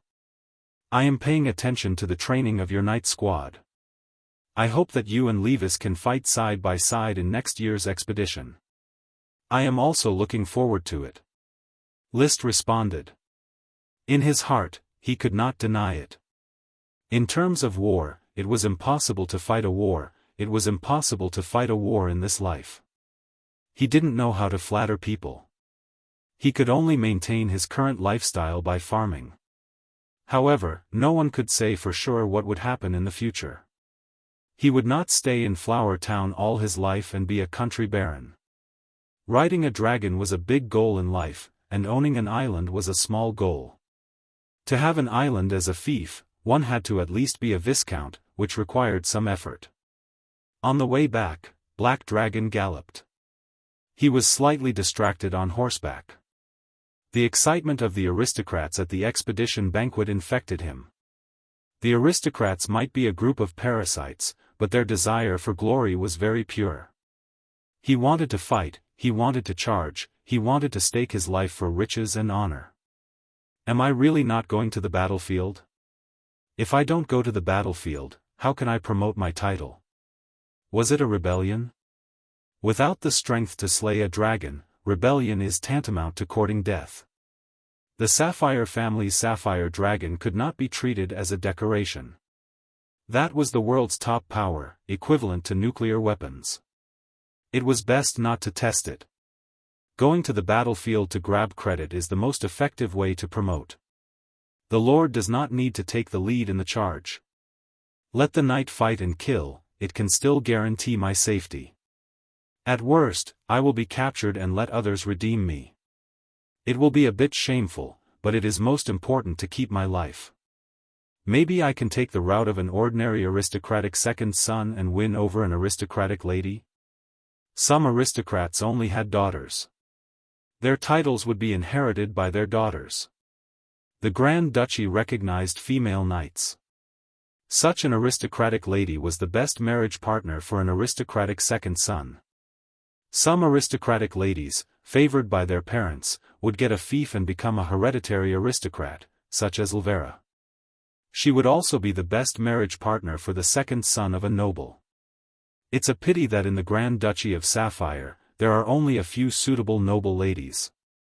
There are many noble ladies at the level of lord, knight, and baron. Noble ladies at the level of viscount and countess are extremely rare. The archipelago is not very big to begin with. There are only 7 marquises and more than 20 earls. Moreover, there was another very real problem. The aristocratic ladies desired the higher-ranking aristocratic young masters, not ordinary small aristocrats. I'm very handsome. My father is an earl, my grandfather is a marquis, and I myself am a baron. Among the second sons of the nobles, I'm probably an extremely competitive existence. Let me think carefully, those single noble ladies in the Grand Duchy who are suitable for marriage. After thinking for a while, he actually couldn't think of a single one. All the nobles hoped to have a son to inherit their title. There were very, very few nobles who only had one daughter. The battlefield was too dangerous, and there were too few female knights. Liszt thought of a third way to obtain a title, by making a great contribution. If he offered his papermaking technique to the Sapphire Grand Duke, he might be able to obtain the title of Count, or even Marquis. However, the titles conferred on the basis of contribution are all life titles without fiefdoms. This method is not advisable at all. After thinking it over, he still couldn't come up with a good solution. He smiled self-deprecatingly and inwardly sighed, instead of going through so much trouble, it would be better to look forward to the Count and leave us. Hold on, I feel that this idea shouldn't appear. After all, they are blood relatives. After returning to the flower town, List once again fell into a leisurely pace of life. The Count was in a hurry to participate in the war. He couldn't even hold his birthday on the Coral Island on September 14th. Therefore, he didn't have to worry about diplomacy and could develop the town with peace of mind. The Black Nightshade was still half dead, but as long as it wasn't dead, it meant that the sprite worm still had the desire to live. There was still hope. What brought him joy was the fragrant coconut tree. The fruit farmer Jigs came to report that the fragrant coconut had split open. Instead of coconut milk, a milky white, plump sprite worm crawled out. He brought the jade powder and the jade box. List rushed to the oyster settlement, climbed the several tens of meters tall fragrant coconut tree, and saw the long-awaited fragrant coconut tree sprite worm. It was very fat, fatter than all the sprite worms he had on hand. Its body was also particularly white, as if it was faintly glowing. It looked as if it had just taken a milk bath. Little fellow, come, I'll treat you to some jade powder. He sprinkled the jade powder on the fragrant coconut to lure the sprite worm. The newborn sprite worm, relying on its instincts, was quickly attracted by the magic power contained in the jade powder. It began to swallow the jade powder in large mouthfuls. Next, List simply smeared the jade powder on his finger and extended it to the sprite worm's mouth. He bit down. The contract was completed.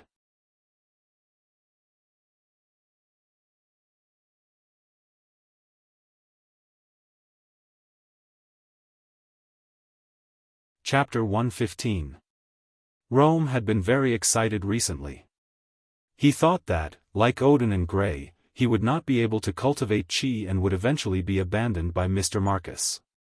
The consequences of being abandoned and becoming a good-for-nothing without chi were very frightening. He, Karl, Odin, and Grey were all serfs and were hired as Baron List's retainer knight. But now, Karl had become a trainee knight, the Flower Town's defense officer, and had a patrol team of 20 people under his command. When he saw Karl, he had to call him Mr. Karl. The change in his status put great pressure on him. There was a suffocating sense of urgency, as if the giant hand of fate was clutching his throat, trying to strangle his hope of progress. He was afraid that he would really achieve nothing. Therefore, not only did he earnestly practice cultivation when Marcus was teaching, but he also practiced in private, regardless of everything else. Finally, he successfully cultivated chi, low-level chi, and became a trainee knight. His wish was fulfilled, and his hard work reaped the fruits of his hard work. The Sir Lord appointed him as the captain of the patrol team to assist Karl and be responsible for the fief's public security. Although his status was not as good as that of Karl, but Rome was already very satisfied. His talent was not as outstanding as that of Karl, and he cultivated chi many days later than Karl. Therefore, he should be placed under Karl. The patrol team originally had a captain, but the captain was just an ordinary person who was not convinced by Rome's arrival.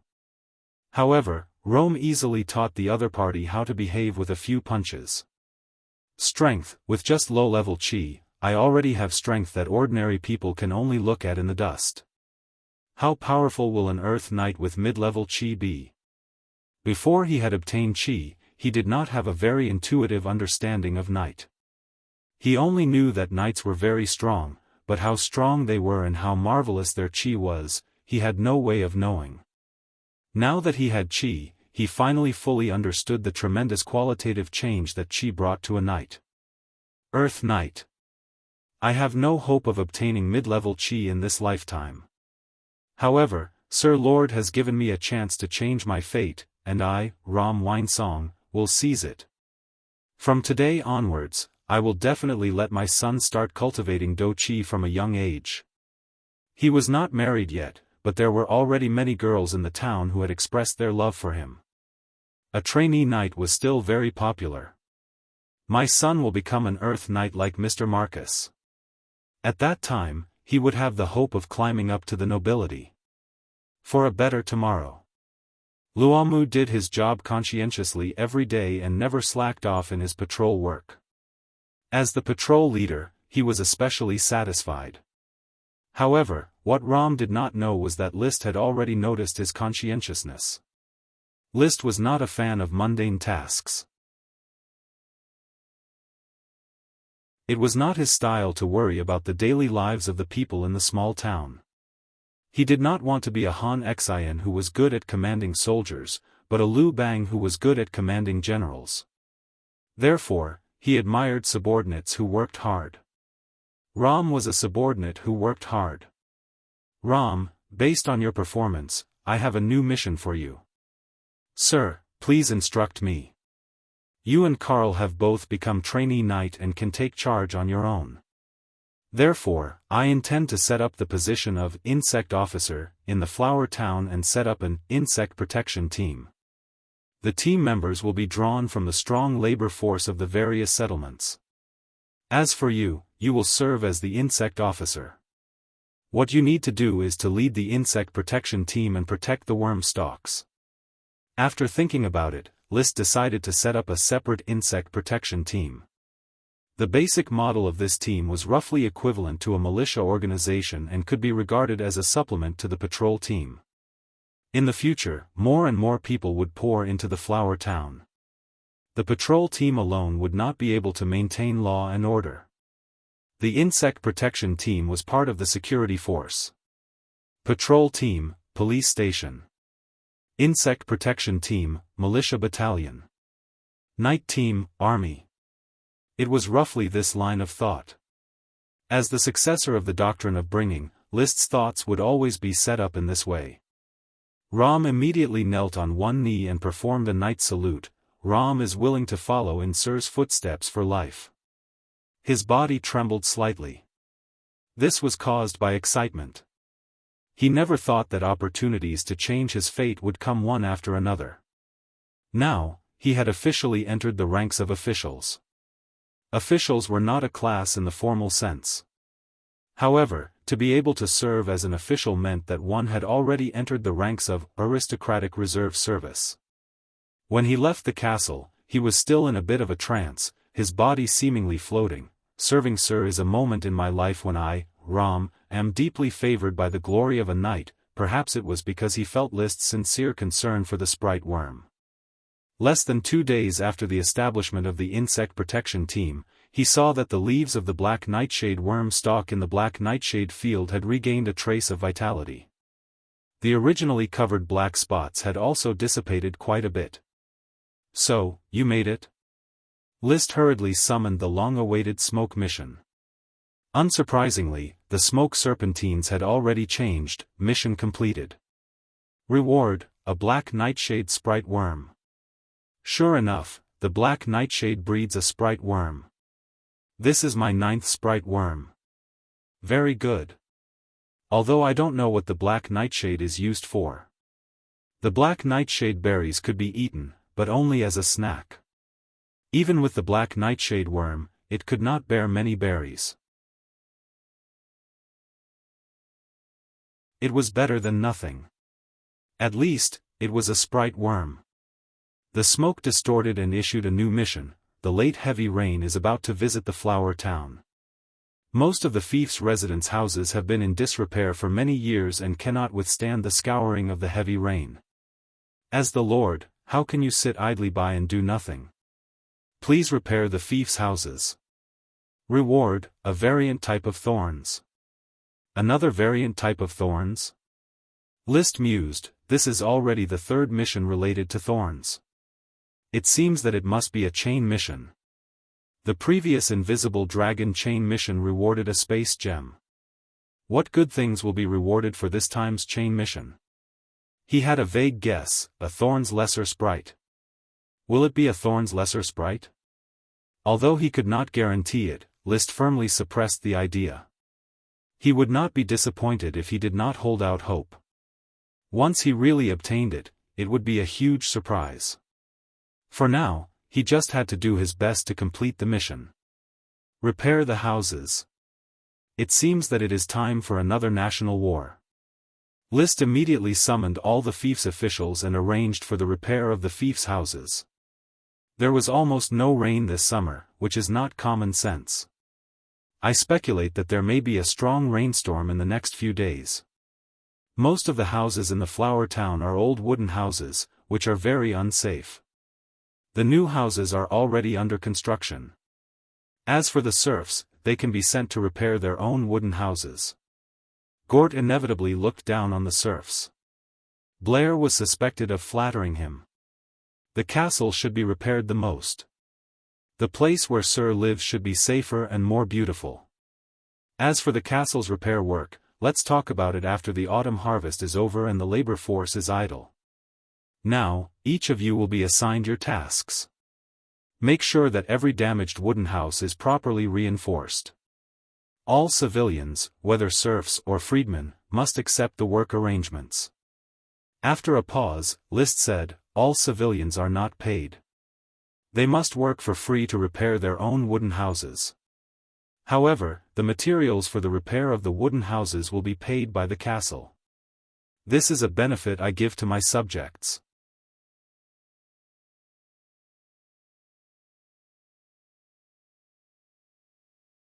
Chapter 116. Clop clop clop. The sound of horse hooves rolled over the gravel road. Black Dragon held its head high, its black mane fluttering in the wind. This main road had been under construction for more than 2 months. Every day, 180 civilian workers were maintained, each of whom was paid 1 copper coin a day. In other words, this road cost 180 copper coins a day. In 2 months, a total of more than 10,000 copper coins, or about 1 gold coin, had been spent. Sometimes, manpower was so cheap that it made people sigh. The stones transported from various places were crushed into fingernail-sized gravel and spread on the ground. The gravel mixed with the sand of the east coast made the entire road look very clean and tidy.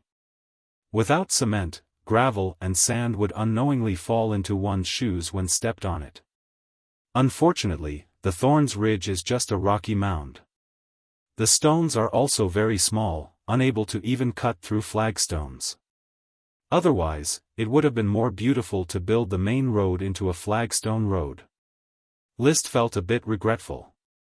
The town was too barren, and the surrounding resources were also extremely scarce. He had sold the black pearls twice, and his purse was bulging with more than 500 gold coins. However, it could not be immediately converted into resources. Livestock could not be bought, pasture was scarce, buildings could not be built, manpower was insufficient, roads could not be repaired frequently, stone was insufficient, uncultivated fields could not be planted, tools were scarce. Just like today, the whole town began to repair the wooden houses. There were no workers working on the road. Under the supervision of patrols and clerks, the commoners began to check whether their wooden houses were sturdy. Cracked beams had to be reported for replacement, damaged roofs had to be reported for repair, loosened windows had to be reported for reinforcement, and decayed corners had to be reported for repair. The commoners were very enthusiastic. This was because the Sir Lord would provide the repair materials. This made the commoners feel that they had taken advantage of the situation. If they did not report it, they would suffer a great loss. Perhaps I should start baking bricks. There is not enough stone, so I can make up for it with bricks. List thought as he watched the vigorous renovation of the wooden houses. Stonemasons and carpenters were the construction workers of the other world. Commoners lived in wooden houses, while aristocrats lived in stone castles. In the flower town, only List's castle was built from stone and used glutinous rice as a gel material. The value of glutinous rice was very high. The sprites bred by glutinous rice were called wall sprites. Its value did not lie in its edible properties, but in its strong binding properties. Without cement, the solidification of the wall was either made of clay or glutinous rice. Fortunately, the Tulip family had a glutinous rice sprite, so the castle that the Earl built was extravagantly made of glutinous rice. Such a castle was many times stronger than a castle made of mud, and it could be built very high. For example, List's castle. After removing the steeple-shaped roof, it was possible to add a few more floors. There's almost no technical content in the firing of bricks. As long as we find clay suitable for firing bricks, we'll be able to fire qualified bricks. However, to fire bricks, we'll need to build a brick kiln, and we'll need coal. If we don't have coal, we'll at least need charcoal. Without experimenting, I'm afraid we won't be able to produce qualified bricks. List, who liked to read and ponder over things when he had nothing to do, was quite knowledgeable. He knew how to make ice with saltpeter, clay bricks, handmade paper, black gunpowder formula, indigenous cement, distilled liquor, pancreas formula, binoculars, fired glass, and when the black gunpowder was successfully mixed, he could even make hand grenades. In addition, the water wheel, the plow, the windmill, after tinkering with it, he could also explain the general principle. However, it wasn't easy to turn knowledge into tangible objects. The biggest constraints were materials and labor. Making ice with saltpeter required saltpeter. If he didn't find a small saltpeter mine, making ice would be an empty slogan. Firing glass was the same, which required quartz sand and soda ash. Quartz sand probably required a quartz vein, which he remembered was the kind of stone that looked a little transparent. But what was soda ash?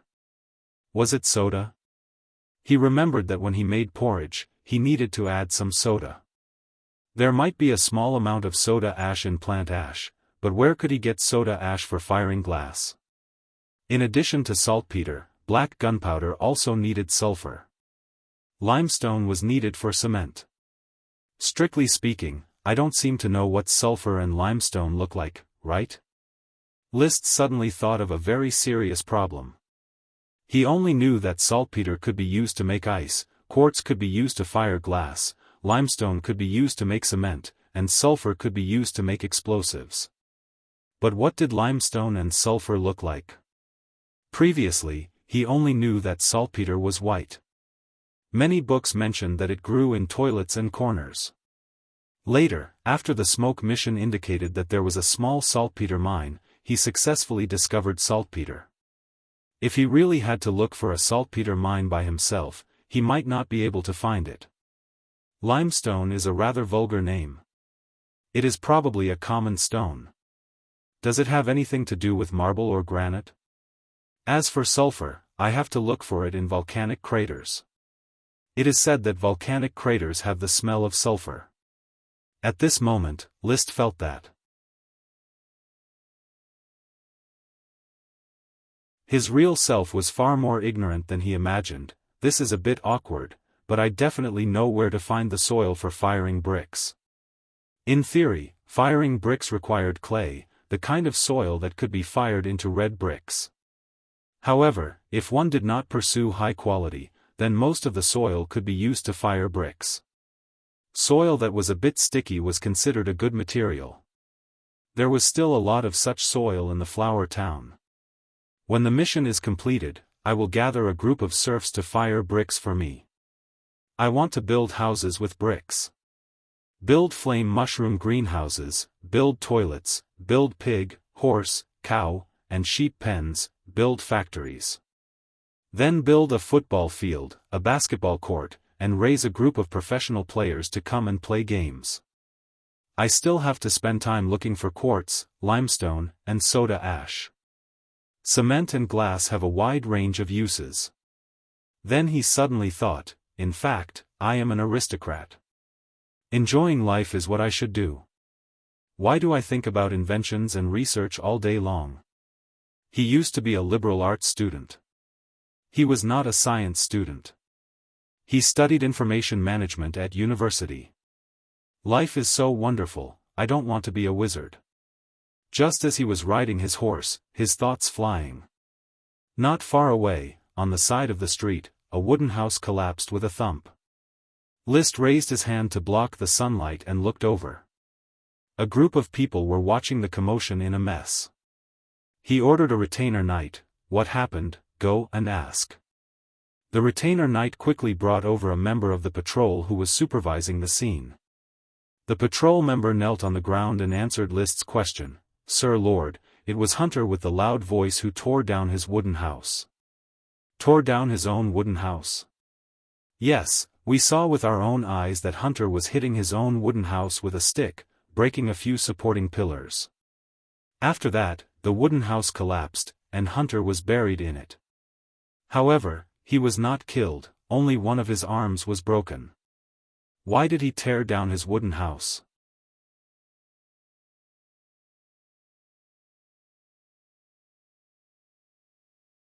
Chapter 117. Audacious Unruly Commoner. After listening to the patrol member's report, this thought flashed through List's mind. This was simply a scam against the Lord. They even wanted to take advantage of the Lord. However, he did not listen to the patrol member's side of the story. "Sean, go and ask Hunter if he tore down his own cabin." "Yes, sir." The retainer knight Sean quickly returned. At the same time, Gort also hurried over. The result was certain. When Hunter heard that the castle would pay for the repair of the cabin, he threatened to replace every piece of wood in his cabin on the spot. Then, extreme joy turned to sorrow and the cabin collapsed. "Teacher Gort, how do you think we should deal with this?" List didn't show any indignation on his face. He just asked indifferently. "Abominable commoner, he should be beaten to death." Gort replied in a loud voice, "Sir, the free commoner Hunter is greedy. He even dares to covet the castle's sacred and inviolable things. He should be severely punished. I think that he should be demoted to a serf and whipped 100 times." There were many civilians in the surroundings. When they heard Gort's voice, they couldn't help but shrink back. Being demoted to a serf was not terrible. But being whipped 100 times was enough to beat someone to death. In particular, there were a few civilians who had tampered with their own cabin, wanting to take advantage of it. When they heard this, their legs almost began to tremble. The greed in their hearts subsided in an instant. They groped and quietly moved towards their home, ready to stuff the tampered wood back in. To be honest, 100 lashes was a bit heavy. The crime was not worthy of death. However, Hunter's behavior made List quite unhappy. He had worked hard to lead the flower town to prosperity, yet some people did not know how to be grateful and still wanted to take advantage of it. This kind of practice must not be allowed to grow, it must be stifled. For the sake of the fact that one of his arms has already been smashed, the whipping will be remembered for the time being. After he recovers, split it into 2 batches of 50 lashes each. He glanced at the nervous civilians in the surroundings and told Gort, "Do a good job of spreading the word. I don't want to find a second person doing something similar." "As you wish, sir." A cruel smile appeared on Gort's face. "I will let these foolish commoners know whether a few pieces of wood or their own lives are more important." After the commotion, List was no longer in the mood to continue patrolling the wooden hut repair battle. He turned his horse around and returned to the castle. The black nightshade cordyceps in the black nightshade field were gradually recovering, and the magic power in them could already flow stably. The black spots and withered leaves gradually turned green again. After looking at the nightshade, List rode his horse around the stud farm. Finally, he returned to the shade of the green apple tree. Carter, who had just come out of the cellar with a bunch of keys, walked over. His pace was very slow, and he had the calmness of an old man. His clothes were always meticulous. They were a little shabby, but they were ironed very neatly, without any loose threads or wrinkles. "Master, you don't seem to be in a good mood. Looks like my mood is written all over my face. Is there anything I can do for you?" Carter asked with a smile. His smile was very amiable, making people feel warm immediately. List motioned for Thomas to bring a stool for Carter, and then said, "Mr. Carter, do you think I am a qualified lord?" "I have never doubted it. You have the courage of the tulip family and the compassion, justice, humility, and honor of aristocrats. You have always been looked after by the glory of the night. Has the flower town changed in the past 6 months? It has changed a lot. I remember that when I first came to the flower town, the expressions on the faces of the small town's residents were numb. Now, it is as if they have obtained a new life. I see a lot of smiling faces, more smiling faces than I have seen anywhere else. Everyone is grateful for your kindness, Master. Not everyone. List picked up the iced fruit juice and took a sip. The coolness spread from his throat to his stomach, and then to his whole body. Today, I met a commoner who wanted the castle to build a new house for him for free. He tore down his old wooden house without the slightest consideration for my kindness. You are not worth getting angry over such a commoner. Humble commoners are different from noble aristocrats, they are always full of all kinds of vices. All right, I accept your statement. List put away the unhappiness in his heart. In fact, Teacher Gort's whip has already calmed my anger. Perhaps he himself hadn't realized it. He had been thinking more and more from the standpoint of an aristocrat. As a transmigrator, List still couldn't defy the heavens and change this great era. He gradually integrated into it, betraying the communist position and falling to the standpoint of the exploiting class. He was not far from becoming a qualified native. But he had his own words to refute. My dream is to ride a dragon, not to change the world. The great battle to repair the wooden house lasted for 5 days. It couldn't continue because on this day, the north wind howled and dark clouds covered the sky. The alfalfa on the horse field swayed with the wind, unable to straighten up for even a moment. The castle servants were busy installing the wooden planks on the windows to shelter them from the wind and rain. If he had money, List could carve glass out of crystals and install them on the windows, just like in Tulip Castle. But he wasn't so extravagant. That box of crystals was reserved for the future to create magic items. For the time being, the castle's windows relied on removable wooden planks to shelter them.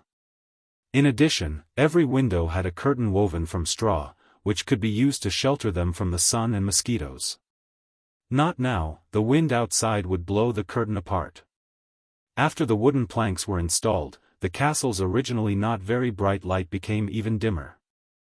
Carter hurriedly asked the servants to light candles in the study, living room, and other rooms, so that the room could regain light. Now that List had enough money, he could light more candles, and there were 5 or 6 in the study.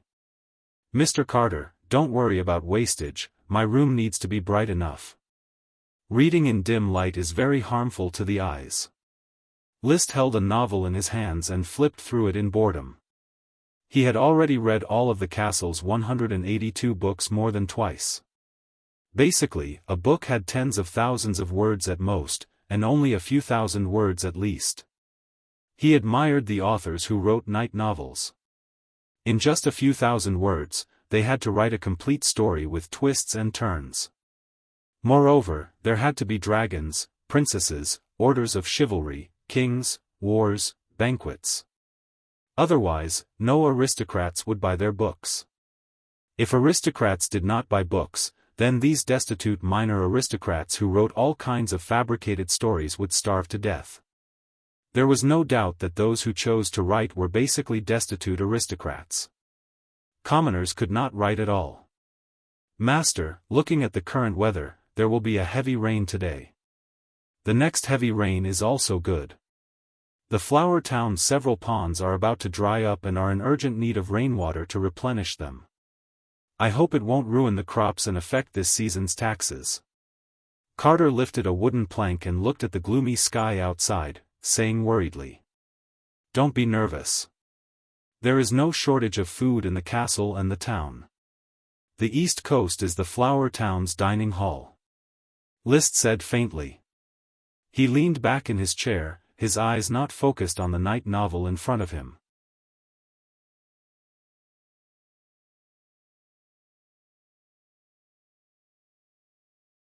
Chapter 118.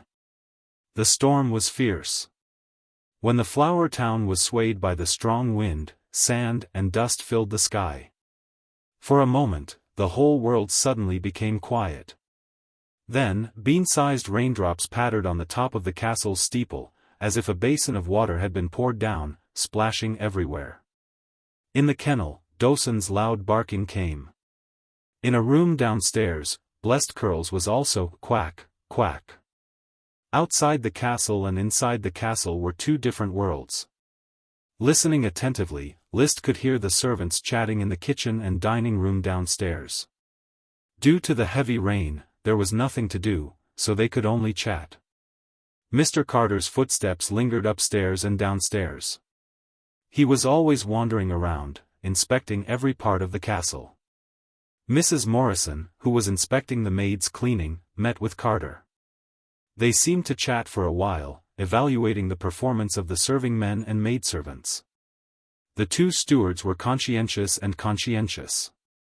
The 15 servants did not always get along so well. Thomas's attitude towards the serving men was very bad. However, he was List's valet and had a very high status, so no one dared to say anything. Not only did he often find fault with the serving men, but from time to time, he also made some sarcastic remarks. Sometimes, he was not so respectful towards Carter. Carter could not figure out why List would tolerate such a bad Thomas. Thomas destroyed the harmonious atmosphere of the castle's servants. He could only say. Carter and List had different identities, so they looked at things from different angles. Carter tried to make the castle full of harmony and love. But List did not want this to be the case. If the servants were united, he, as the master, would feel uncomfortable. Imagine a servant making a mistake, and because they had a good relationship, all the servants helped to cover it up. Wouldn't it be possible to fool List? Without Thomas as a troublemaker, the servants would become more and more indulgent. With Thomas keeping an eye on them and finding fault with them at any time, the servants would work in fear. Those in a higher position would always place a few confidants in their subordinate organizations. Even the school teachers knew that they had to cultivate a few students who were good at snitching. He did not choose to eavesdrop on the servants' conversation. List's expression was slightly serious. His thoughts drifted. In this world, there are actually such things as ghosts? When the predecessor was young, the bedtime stories that were passed down by word of mouth mentioned ghosts. Legend has it that after a person dies, their soul will leave their body and exist. They have no consciousness and only wander aimlessly. Almost no one had ever seen a ghost. He searched all the memories of his predecessor, but he had not heard of anyone encountering a specter on Coral Island. Of the 100 or so night novels that he had read recently, there were a few that mentioned ghosts, but most of them were just like vampires, werewolves, and zombies in the mines. They were relatively unpopular and rarely appeared. In the past, when he saw it, he would just laugh it off, not taking it seriously. The reason why he thought of ghosts again was that the smoke mission reminded him of ghosts. Mission, an old and dilapidated shipwreck. Exposed to the wind and sun, fishermen who pass by the shipwreck often feel a chill on their backs. It seems that there is something in the shipwreck staring at them, making them not dare to approach. Please find out the reason. Reward, a broken bone. List did not let anyone chop the shipwreck with the 5 treasure chests and burn it for firewood.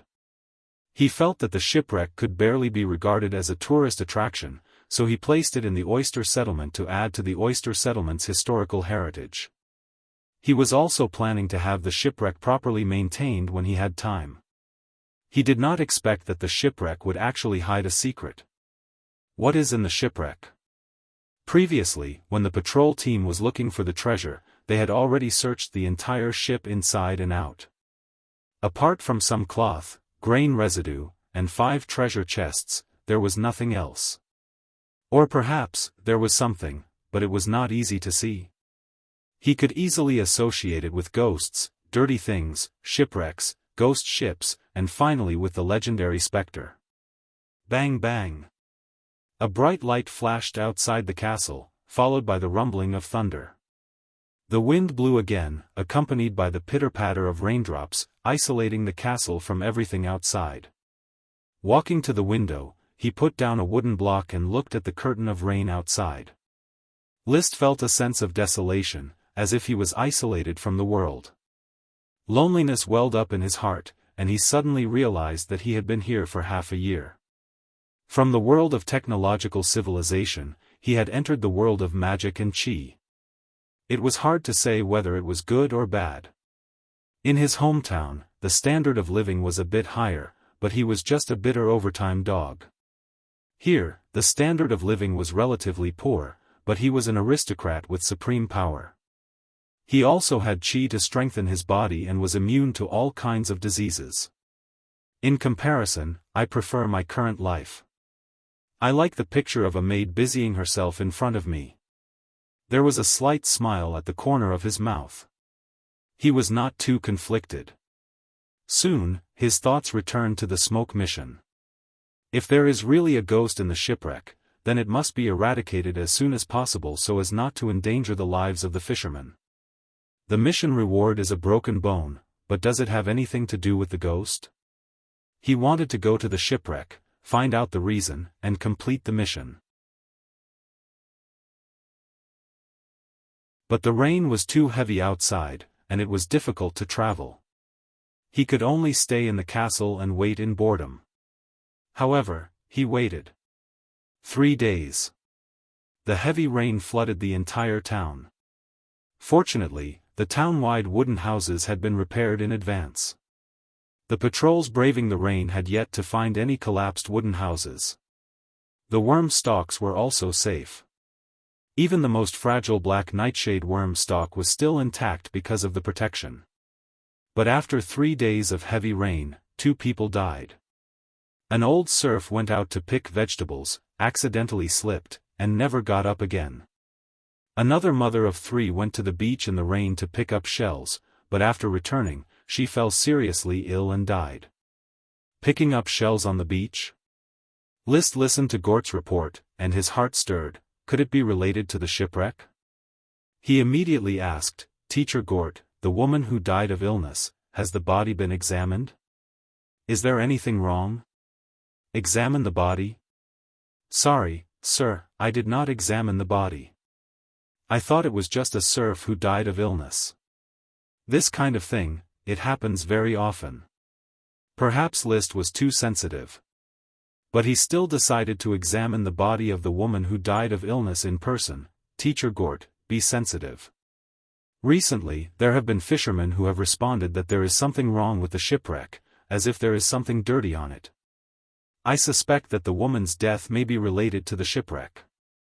"Shipwreck?" Gort was puzzled. He had not heard of such news at all, but when List mentioned it, he had to pay attention to it. He believed that List had a lot of eyes in Flower Town, and nothing could escape List's attention. "Sir, I will go arrange it. Do you want to examine the body together?"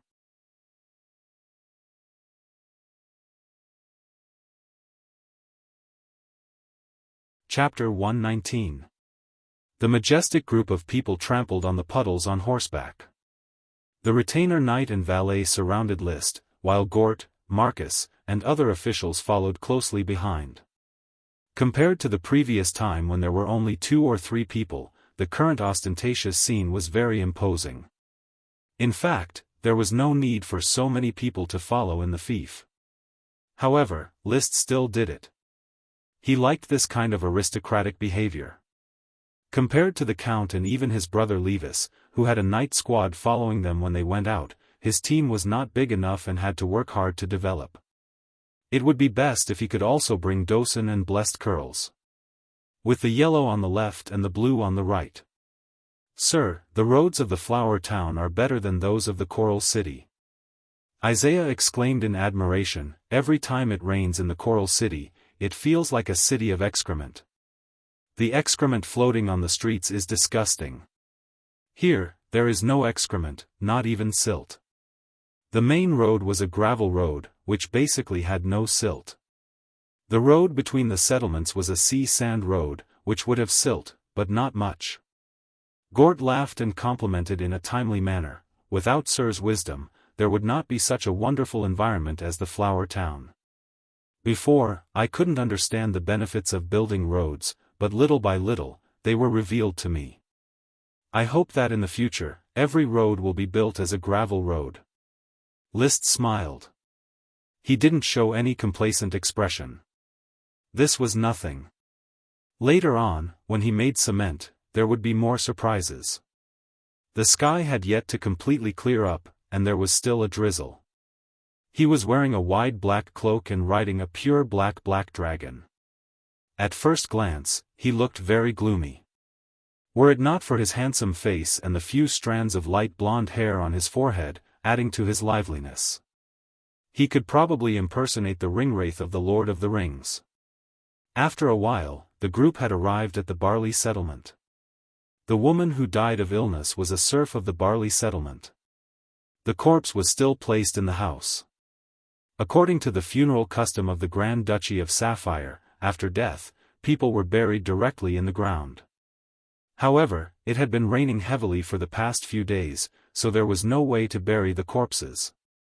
Of the woman's 3 children, 2 were already adults. Under the leadership of their dull father, they knelt on the ground to welcome List's arrival. Naturally, the retainer would explain the purpose of the visit.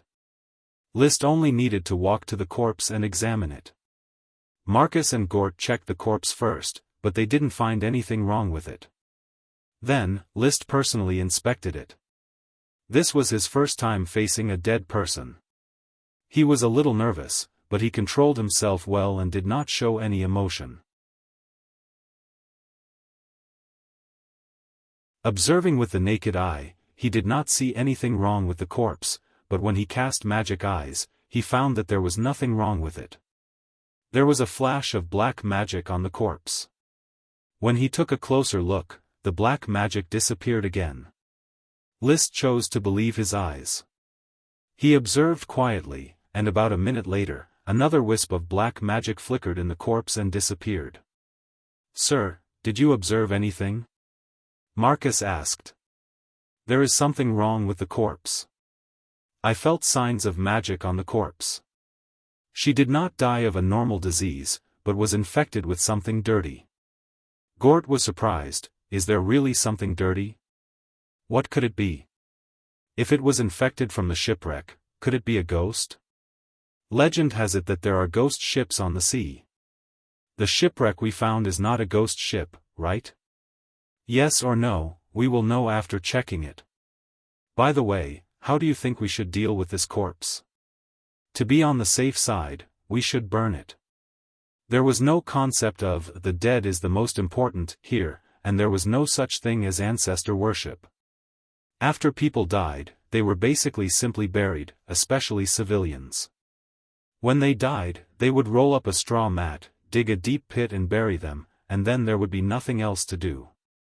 Even some civilians were not willing to dig a pit at all, and it was possible to directly throw the bodies of their relatives into the mountains or into the water. Therefore, when Gort proposed to burn the corpse, the wooden husband of the dead woman did not have any objection. On the contrary, he was somewhat excited. Because List had Gort give him 10 silver coins as compensation. The dirty things brought by the shipwreck caused the death of the woman. In the final analysis, it was List himself who did not allow others to dispose of the shipwreck. Although he was the Lord and would not be punished. 10 silver coins was also a comfort to his conscience. After a moment. A fire. The corpse was burned to ashes in the flames. Looking at the residue after burning and finding no traces of black magic, List breathed a sigh of relief. It turned out that even dirty things could be burned clean by fire. After disposing of the corpse, the group quickly rushed to the oyster settlement and arrived near the shipwreck. Before List could approach, Marcus stopped him. "Sir, the shipwreck is dangerous, you should avoid it. Leave it to us to inspect." Gort replied righteously, "That's right, my lord. You shouldn't put yourself in danger. Mr. Marcus is an elite Earth Knight, he will definitely be able to deal with the shipwreck." While speaking, he stood beside List, without the slightest intention of approaching the shipwreck. The shipwreck seemed to have been washed away by the heavy rain. The seaweed and other attachments on its surface had been washed away, revealing mottled wooden planks and rusted metal frames.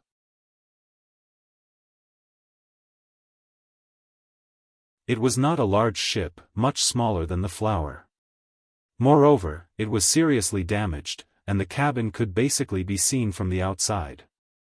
Marcus led the night squad to surround the shipwreck and was about to enter the cabin for inspection. List suddenly said, "Teacher Marcus, there is no need to waste so much effort. There is definitely something wrong with the shipwreck.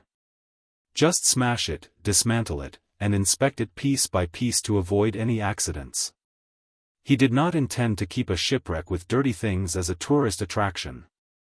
Therefore, violent dismantling was the safest and fastest way. Marcus naturally would not refuse. He immediately took people to split the shipwreck, dismantled the wooden planks and iron frames, and piled them on the beach. During this process, List had been intermittently casting magic eyes.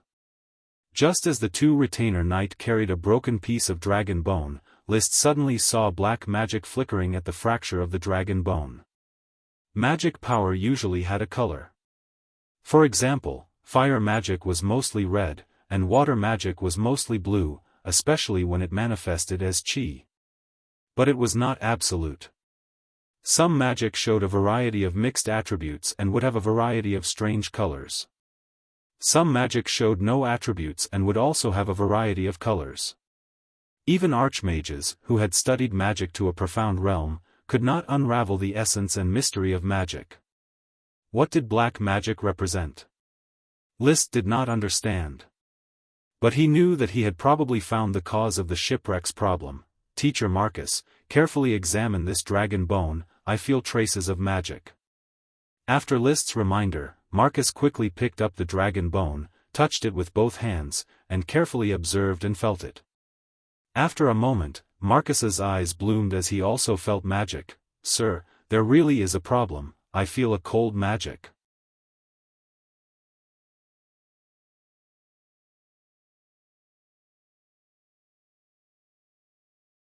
Chapter 120. The keel of a ship was located in the center of the bottom of the ship and was the main load-bearing part from the bow to the stern. After discovering that there was something wrong with this broken keel, it was easy for Marcus to find that the keel was not a complete piece. There were traces of it being pieced together. He then followed the traces and split the keel in half. After splitting the keel, there was a bone embedded in it like a mold. The bone was about a meter long. One end was broken, and the other end was the joint. There were dense magic runes engraved on it. "What bone is this? There are magic runes on it. It's the work of a magician. This is a magic equipment. The bone is so big. Is it a bone from World of Warcraft? Is there such a big bone in Intermediate World of Warcraft? Could it be a bone from Advanced World of Warcraft?" Looking at the bone, Gort and the others began to discuss. List's pupils were as deep as whirlpools. Through the eye of magic, he could see that there was a dense flow of magic in the bone. The magic seemed to want to be released, but it was firmly locked by the magic runes on the bone. Only a few slightly dim magic runes had lost some magic power. At this moment, Marcus wanted to reach out and pull the bone out of the keel. But just as his hand touched the bone, the magic runes on it suddenly lit up one by one. Then, with a clatter, the lit magic runes quickly extinguished. A dark light shot out from the bone and went straight for Marcus's face. Marcus's reaction was fast. He threw the keel in his hand away and rolled on the ground. His posture might not be elegant, but his movements were fast. As he rolled, he pulled out his sword and counterattacked the dark light. Boom! The dark light was successfully blocked. In the air, it suddenly dispersed and formed a faint human figure. It only had the upper body, and the lower body was like a tattered cloth. Its facial features could not be seen clearly, but it seemed to be the shape of a woman. It had full breasts. There was a pair of hands dangling on both sides of the body. The palms were long and slender, and there were actually fingernails made of dim light. The fingernails were at least 10 centimeters long. "Protect the Lord!" Marcus bellowed. It was the first time that the retainer knight had encountered such a strange scene, so they were somewhat flustered. However, they still quickly formed a circle around List. Each of them pulled out their spears and nervously stared at the human-shaped thing floating in the air. Gort took 2 steps back and gulped. His voice trembled as he asked, "What is this?" "Hun." List had been looking forward to seeing Spectre. Now that he had seen a real Spectre, he was not nervous at all. Instead, he felt a little excited. He found the world more and more interesting.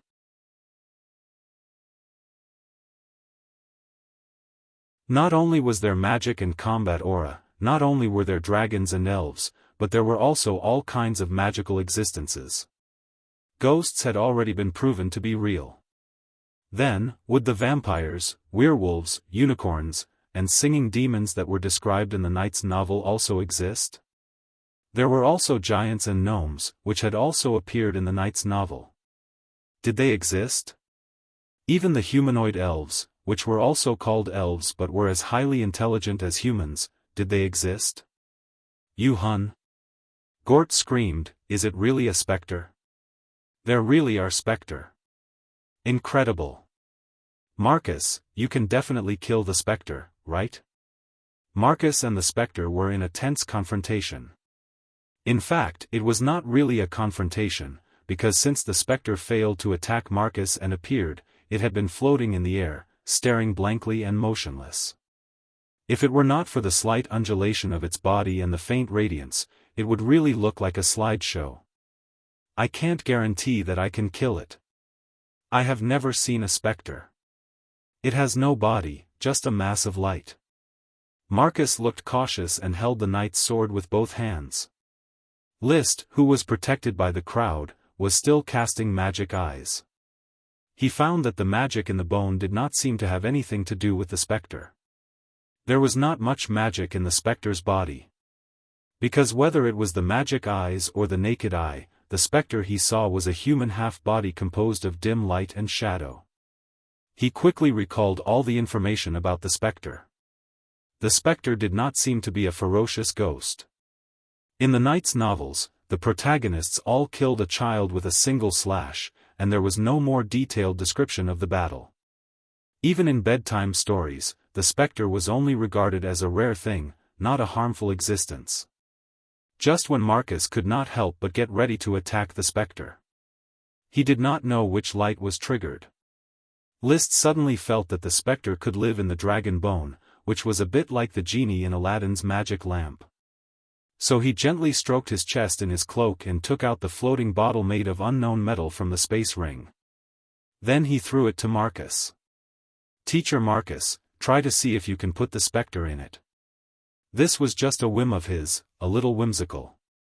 But what was amazing was that when the bottle fell into Marcus' hands, the Spectre suddenly rushed towards Marcus. When Marcus wanted to intercept it with his sword, the Spectre had quickly submerged into the metal bottle. List was a little stunned. He never thought that he would actually subdue the Spectre, which was incredible. But when Marcus carefully held the bottle and walked over, he quickly put away his surprise, with a calm face, and handed the bottle cap to Marcus. Marcus quickly closed the bottle cap. A few magic threads flashed, and the metal bottle and the cap had been merged into one, without any gap. "My lord, your magic bottle." Marcus respectfully handed the bottle over. He could not see through the lord he followed, as if everything was under the other party's control. The ghost of the shipwreck did not encounter any twists and turns. List took back the bottle, put it back under his cloak, avoided the gazes of others, and directly sent the bottle into the gem space. He did not want to be in close contact with the Spectre, so he sent it to the gem space where everything was still. It would not be too late to study the Spectre after he had investigated it. But then again, this Spectre is at least 36D. The metal bottle required the blood of a descendant of the sun to open. Currently, the only source of blood was the leathersmith shop's old leathersmith. The old leathersmith Phil and the serving man Jesse still did not become father and son, but the two were still very close, not father and son but more like father and son. The old leathersmith was, after all, old, so List only used the jade bottle to collect a small amount of his blood and did not ask for more. At the same time, he brought a lot of food for the old leathersmith as compensation. Jesse, take care of the old leathersmith, I only took a little of his blood for research, I don't want to hurt him. The work in the castle can be shared by other serving men, I will let Mr. Carter arrange it. The most important thing for you now is to take care of the old leathersmith. Yes, my lord. Jesse nodded. The old leathersmith said, to be able to contribute to Sir Lord is old Phil's honor. List smiled slightly, it is good that you can think that way.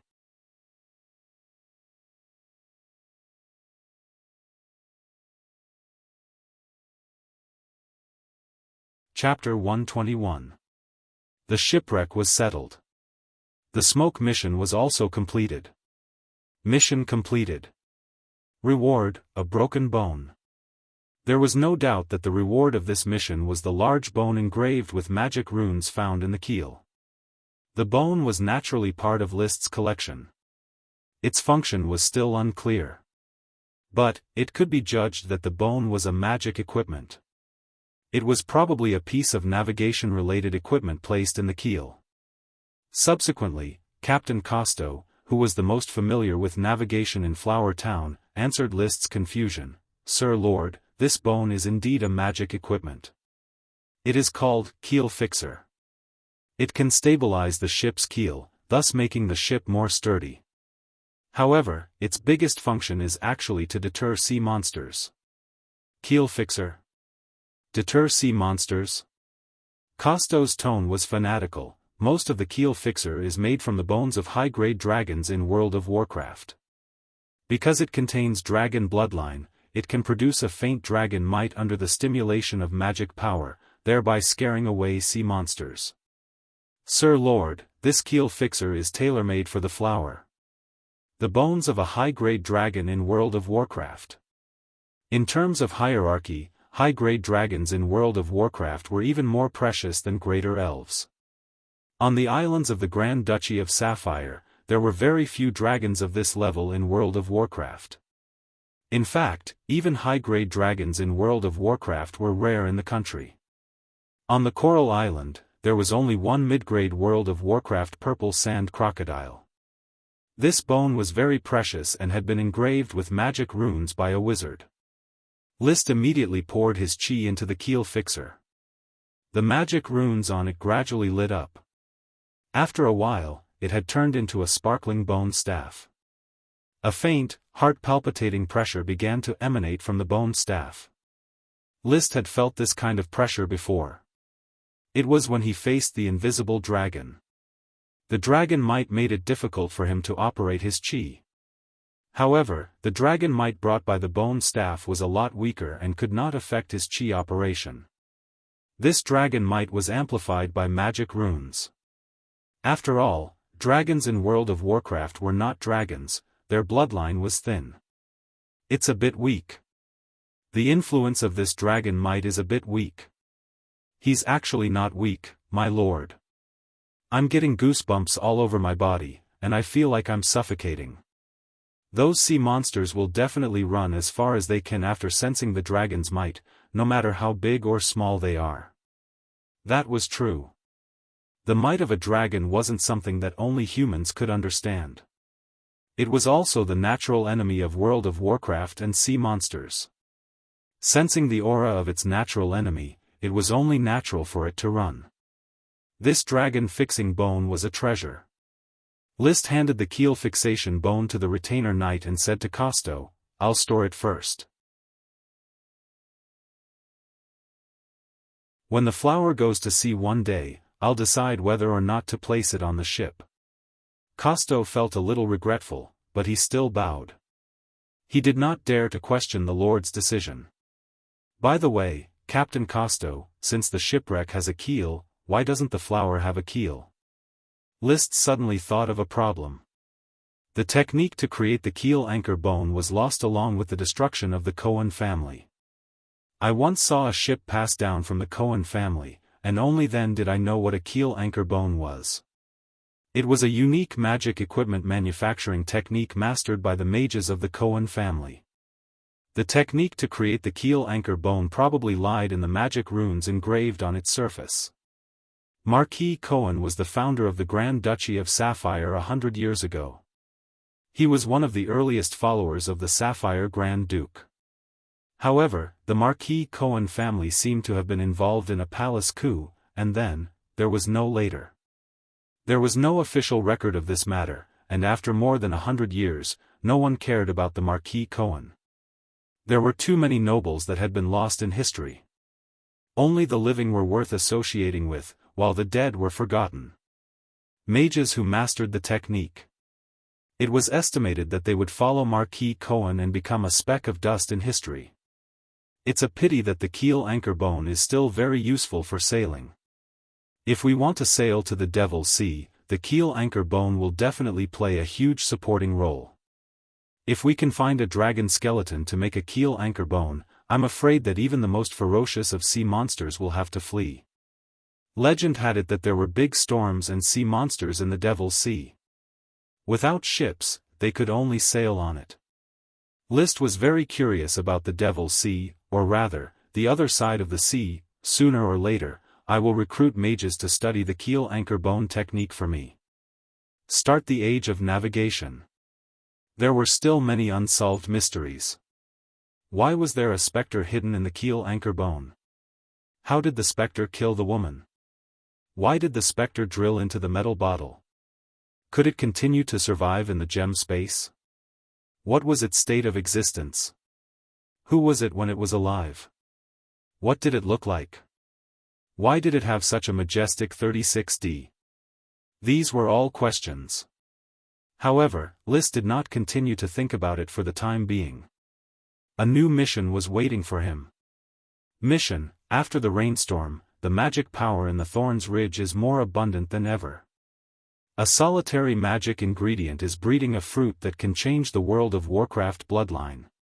Perhaps a new intermediate World of Warcraft is about to be born. A crisis is about to befall the Flower Town. Please resolve the crisis. Reward: a bloodline fruit. The bloodline fruit was not a plant species. Rather, it was a relatively special existence among magic ingredients. It was a mutation of an ordinary plant, but it could not be bred. Even if there was a corresponding sprite, it could not be bred. When the fruit condensed enough magic power and fell to the ground, it was the time for the plant to die. Its fruit was called the bloodline fruit. It was a highly condensed form of magic power that could stimulate the bloodline of beasts and World of Warcraft to evolve. Reportedly, beasts that ate the bloodline fruit could condense magic power and become World of Warcraft. Low-level World of Warcraft that ate the bloodline fruit could evolve into high-level World of Warcraft. The bloodline fruit could not be cultivated and was very precious. Moreover, it could only be found by chance. After it fell to the ground, its magic power would gradually decline, and after a few minutes, it would degenerate into an ordinary fruit. Many greater aristocrats were looking for the bloodline fruit to cultivate livestock that could be raised in World of Warcraft. The fire rabbit was a small-scale World of Warcraft artificially cultivated by relying on the bloodline fruit. Of course. The magic power of the bloodline fruit was astonishing. After eating it, the number of beasts and World of Warcraft that were greatly nourished to death was not small. Seeing this mission, List could not remain calm. I have to get the bloodline fruit. Otherwise, if the Thorn's Ridge evolves into an intermediate-level World of Warcraft, then the Flower Town will suffer. I don't want to live under the shadow of intermediate-level World of Warcraft. Intermediate World of Warcraft could contend against human Sky Knights. Moreover, by relying on its thick skin, ordinary Sky Knights could not deal with it. The purple sand crocodile had been discovered many years ago in the shallow waters south of the Coral Island, yet it was still alive and well. It was not that the Count did not want to hunt it, but rather that it was too risky. In case the purple sand crocodile killed it instead, the gains would not make up for the losses. He might as well leave the shallow waters to the purple sand crocodile. As long as it did not cross the line, there was no need to take risks. The Count had a large family business and could set aside a place to raise World of Warcraft. List, however, could not. Once the Thorns Ridge evolves into an intermediate-level World of Warcraft, then the Flower Town would not have a moment of peace.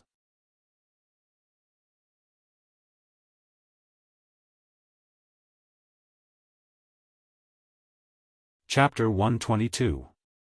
As you wish. Marcus saluted solemnly, his eyes brimming with vigor. A knight needs to be baptized in blood and fire in order to complete an essential transformation. It is time for the members of the knight squad to accept the test. A knight was born to fight. This was Marcus's belief. Now, he convinced himself to lie dormant in the Flower Town, waiting for the start of the war to seize aristocratic glory. But this did not mean that his blood had cooled down. Conquering the Thorns Ridge was an established plan that he had always been looking forward to. List was also not idle. After his purse bulged, he began to hoard weapons. Now, he had hoarded a total of 15 sets of knight armor and weapons. A set of knight equipment consisted of a warhorse, a knight spear, a knight sword, a knight round shield, a set of full-body armor, warhorse armor, hammers, flails, and other weapons. The equipment was not required to be of excellent quality, only to be up to the standards of the battlefield. A complete set of equipment would cost as much as 5 gold coins. Hammers and flails were classified as defensive weapons, so there was no need to purchase them. However, a batch of knight spears had to be prepared. On the battlefield, a knight's charge could easily break a knight spear. Generally, a knight had to be equipped with 3 knight spears. A knight was a big spender. Food for training the body, the cost of equipment, the maintenance of equipment, and the rearing of warhorses all cost money. Baron, who had an ordinary fief, could only support a knight squad with all his might. The once barren Flower Town could not support a knight squad.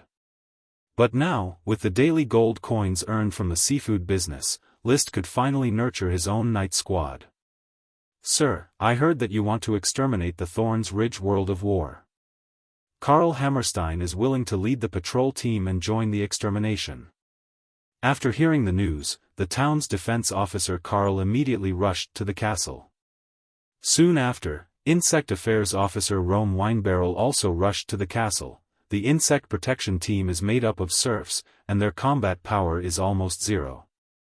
However, Rome is willing to serve as Sir's retainer and fight for Sir in the Thorns Ridge. Karl and Luomu were also very weak. List was very satisfied with this intention. I am very gratified by your loyalty and courage. However, the affairs of the Flower Town need you to maintain. There is no need to follow me to clean up World of Warcraft of the Thorns Ridge. Just focus on the Flower Town's defense. In case any World of Warcraft escapes into the town, you will need to step forward. As you wish. Defend the Flower Town to the death. After that, Gort, Blair, and Isaiah all came to show their loyalty and request to go to the battlefield. List also encouraged them. If they really let this group of trash go to the battlefield, they would either be a help or a hindrance.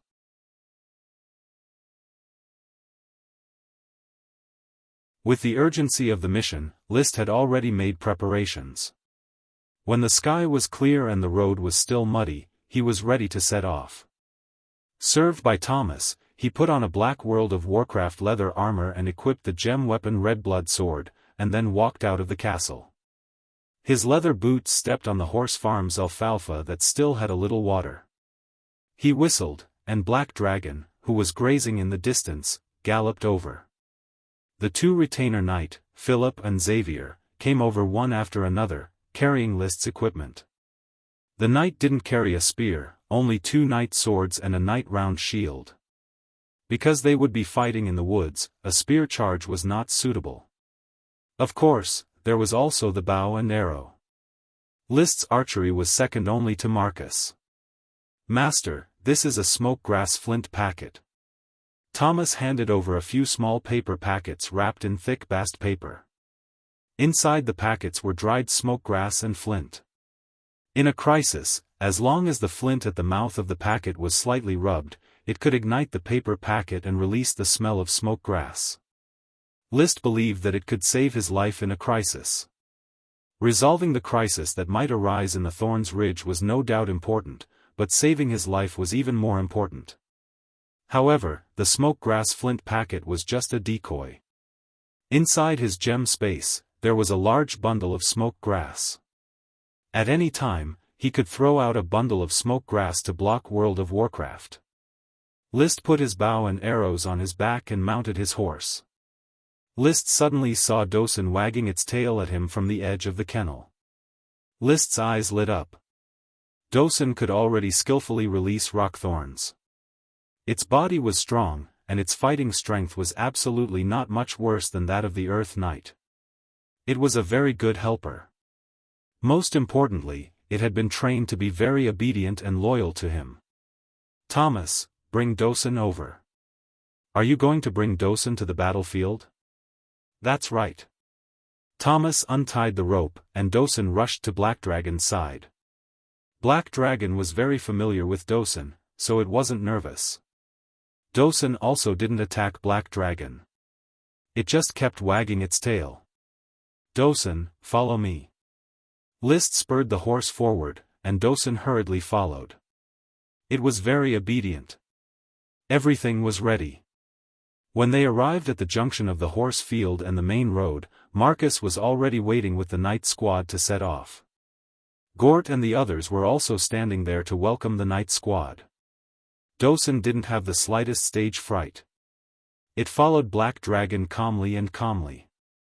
"Sir, Dosen is already outstanding," Marcus exclaimed in admiration. "That's why I brought it to the Thorns Ridge. In the Thorns Ridge, it has a natural advantage and might be able to bring unexpected help. Yes, for the territory, for the castle, for Sir, it should also make its contribution," Marcus said. It put its right hand on its chest and saluted List. "I'm willing to charge and break through enemy lines for Sir." The other retainer knights followed suit and saluted one after another. "I'm willing to charge and break through enemy lines for Sir." List's expression turned solemn. The sapphire eyes under the helmet swept over his night squad and said in high spirits, "Let's go to the Thorns Ridge." Black Dragon strode forward, and the other horses followed one after another, tightly clustered around List. There was no dust. There was only water splashing. The night squad trod on the puddles of water, gradually fading away amidst the blessings of Gort and the others. The butler, old Carter, along with the servants, stood at the castle gate, overlooking the backs of the night squad. His face was tense, gratified, and expectant. He put his hands on his chest and loudly blessed, "The glory of the night squad favors Master. Master will surely return with countless honors." "Yes, Mr. Carter, we are all convinced of this," Mrs. Morrison said solemnly. In the stables not far away, One-Eyed Barton, with a pipe in his mouth, muttered in a low voice, "The horses of Master's night squad are too disorderly. He should raise a group of black horses, that would be handsome enough. However, Master is worthy of being of the Tulip family bloodline. His brilliance is impossible to ignore. May the glory of the night squad forever favor him." The night squad had already gone far away. Gort, Isaiah, and Blair walked together towards the town. "It seems that the threat of the Thorns Ridge will soon be resolved," Gort said in a relaxed tone. Isaiah looked a bit worried. "The World of Warcraft isn't that easy to deal with." "Gort, do you really think that Sir Baron can deal with the World of Warcraft that is good at concealing itself?" "I believe it very much, because List is far calmer than you think. Don't think of him as a 16-year-old youngster. He is a qualified lord and a qualified knight. I have seen his archery, it is already on par with Marcus. His sword is a gem weapon gifted by Marquis Merlin. Blair cheerfully said, Sir is a son of glory favored by the glory of the Knight Squad. The Thorns Ridge isn't difficult, it's just a hard stone to sharpen the blade.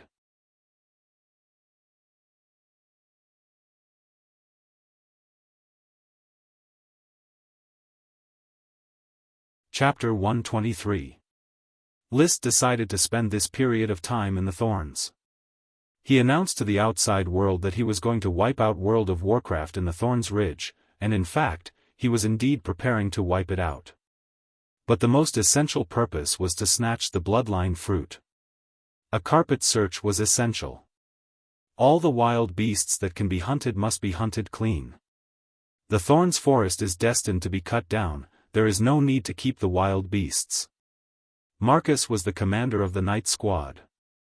He loudly berated the retainer Knight Squad, Wayne, Evan, you two idiots who can't even cultivate chi, you are in charge of collecting the wild beasts' corpses, pile them together, and hang them on the trees, understand? When we return, we will take all the food with us. This was a plan to exterminate the family. In List's plan, except for the wild fruit trees, all the other trees in the Thorns Ridge should be cut down. Not only would all the World of Warcraft be killed, but all the wild beasts would also be killed. In the future, this place would be developed into farmland. All the stones would be mined to build roads, and all the wood would be used to build houses and make fires. There was no need to protect the environment. List pressed his hand on the red blood sword's hilt. From time to time, his pupils would turn into whirlpools as he released magic eyes to observe the position of the hidden World of Warcraft. This was his greatest reliance in wiping out World of Warcraft in the Thorns Ridge. Although Marcus didn't know that List had a mysterious chi secret skill like magic eyes, he vaguely guessed that List had the ability to see through magic. As a lord from the Tulip family, it was normal for him to have some secret methods. Therefore, he was also full of confidence. Dosen was probably the most fearless. It was his first time coming to the Thorns Ridge, so the dog was trembling with excitement, jumping back and forth with great joy. Dosen, quiet. List softly called out. In the field of vision of magic eyes. Dosen's chi was yellow, Marcus's was cyan, and the other retainer Knight Squad members were blurry ash-gray chi, which had yet to reveal their chi attributes. Rustle, rustle, rustle. A hare jumped out of the bushes. Marcus didn't move. A retainer knight who had cultivated chi suddenly spurred his horse forward and lightly stabbed with his sword, killing the hare. His movements were smooth.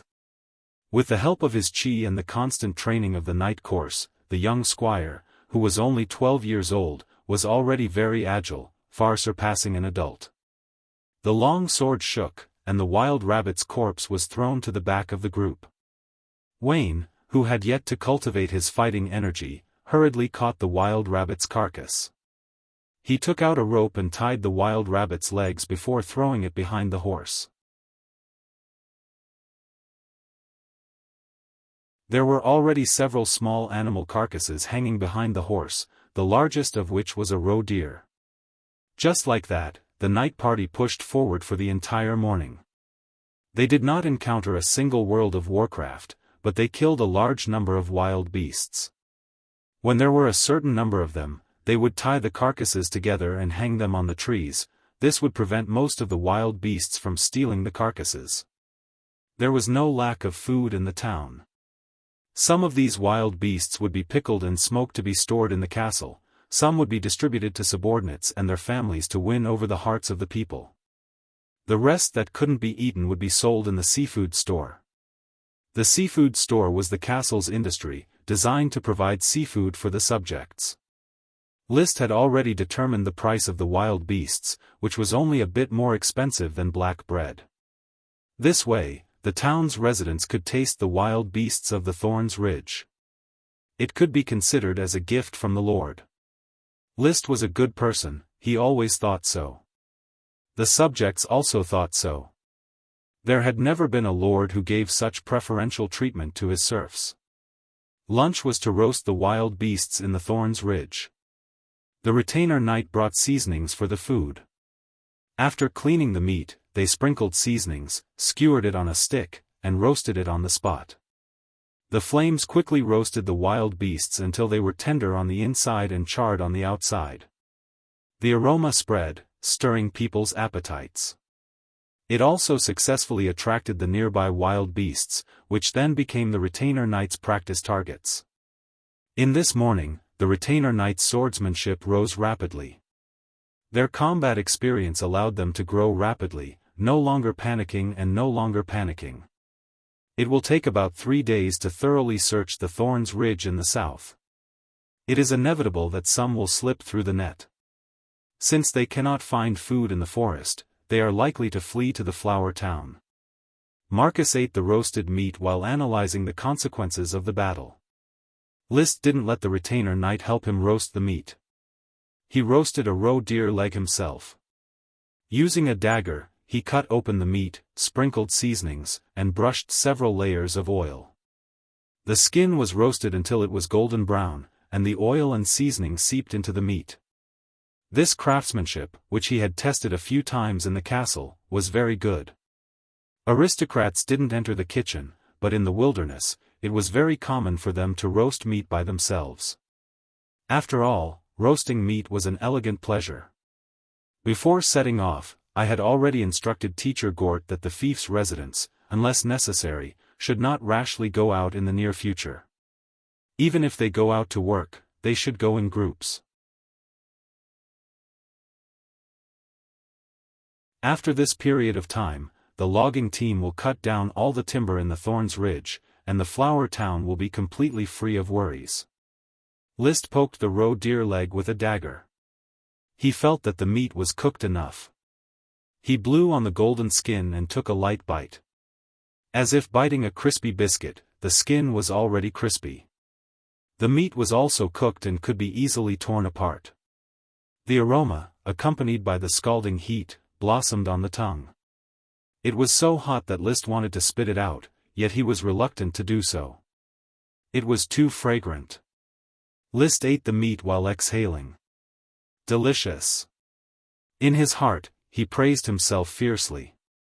Halfway through eating the roe deer leg, he remembered that he should observe the surroundings to see if there were any World of Warcraft lurking around.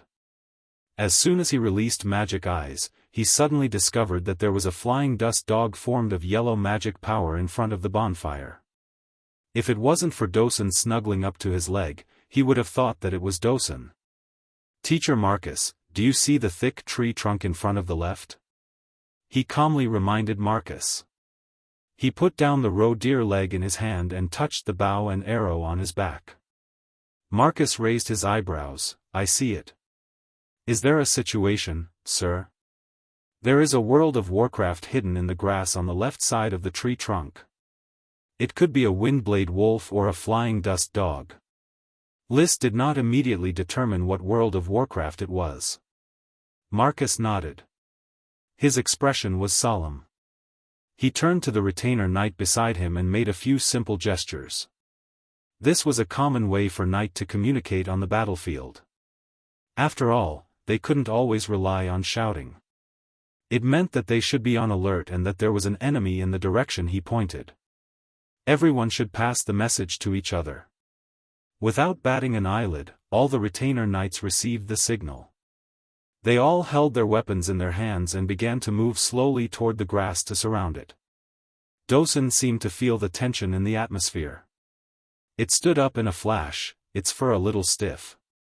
List softly comforted it. "Don't move, Dosen. Listen to my command." Dosen restrained its impulsive momentum. Its pair of dog eyes turned around and its nose began to sniff the air. It was busy smelling the barbecue before. The inescapable net had been set. List and Marcus looked at each other. They each raised their bows and arrows, loaded 2 arrows on the bowstrings, and aimed at the grass. Then, they shouted, "Release!" The 2 instantly let go of the arrows in their hands. 4 arrows shot into the grass from different directions. Marcus didn't know the position of World of Warcraft, so his arrows were slightly off. However, List's arrows were very accurate. They were aimed at World of Warcraft's head. Poochie. Not surprisingly. Only List's arrows. One of them hit World of Warcraft's back. At the critical moment, World of Warcraft reacted very quickly and twisted its body to avoid the dangerous attack. With this movement, World of Warcraft had already jumped out of the grass. The arrow on its back didn't go too deep.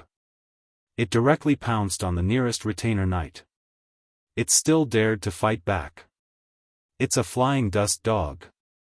Marcus once again raised his bow and shot at the position of the flying dust dog, saving the retainer knight's life.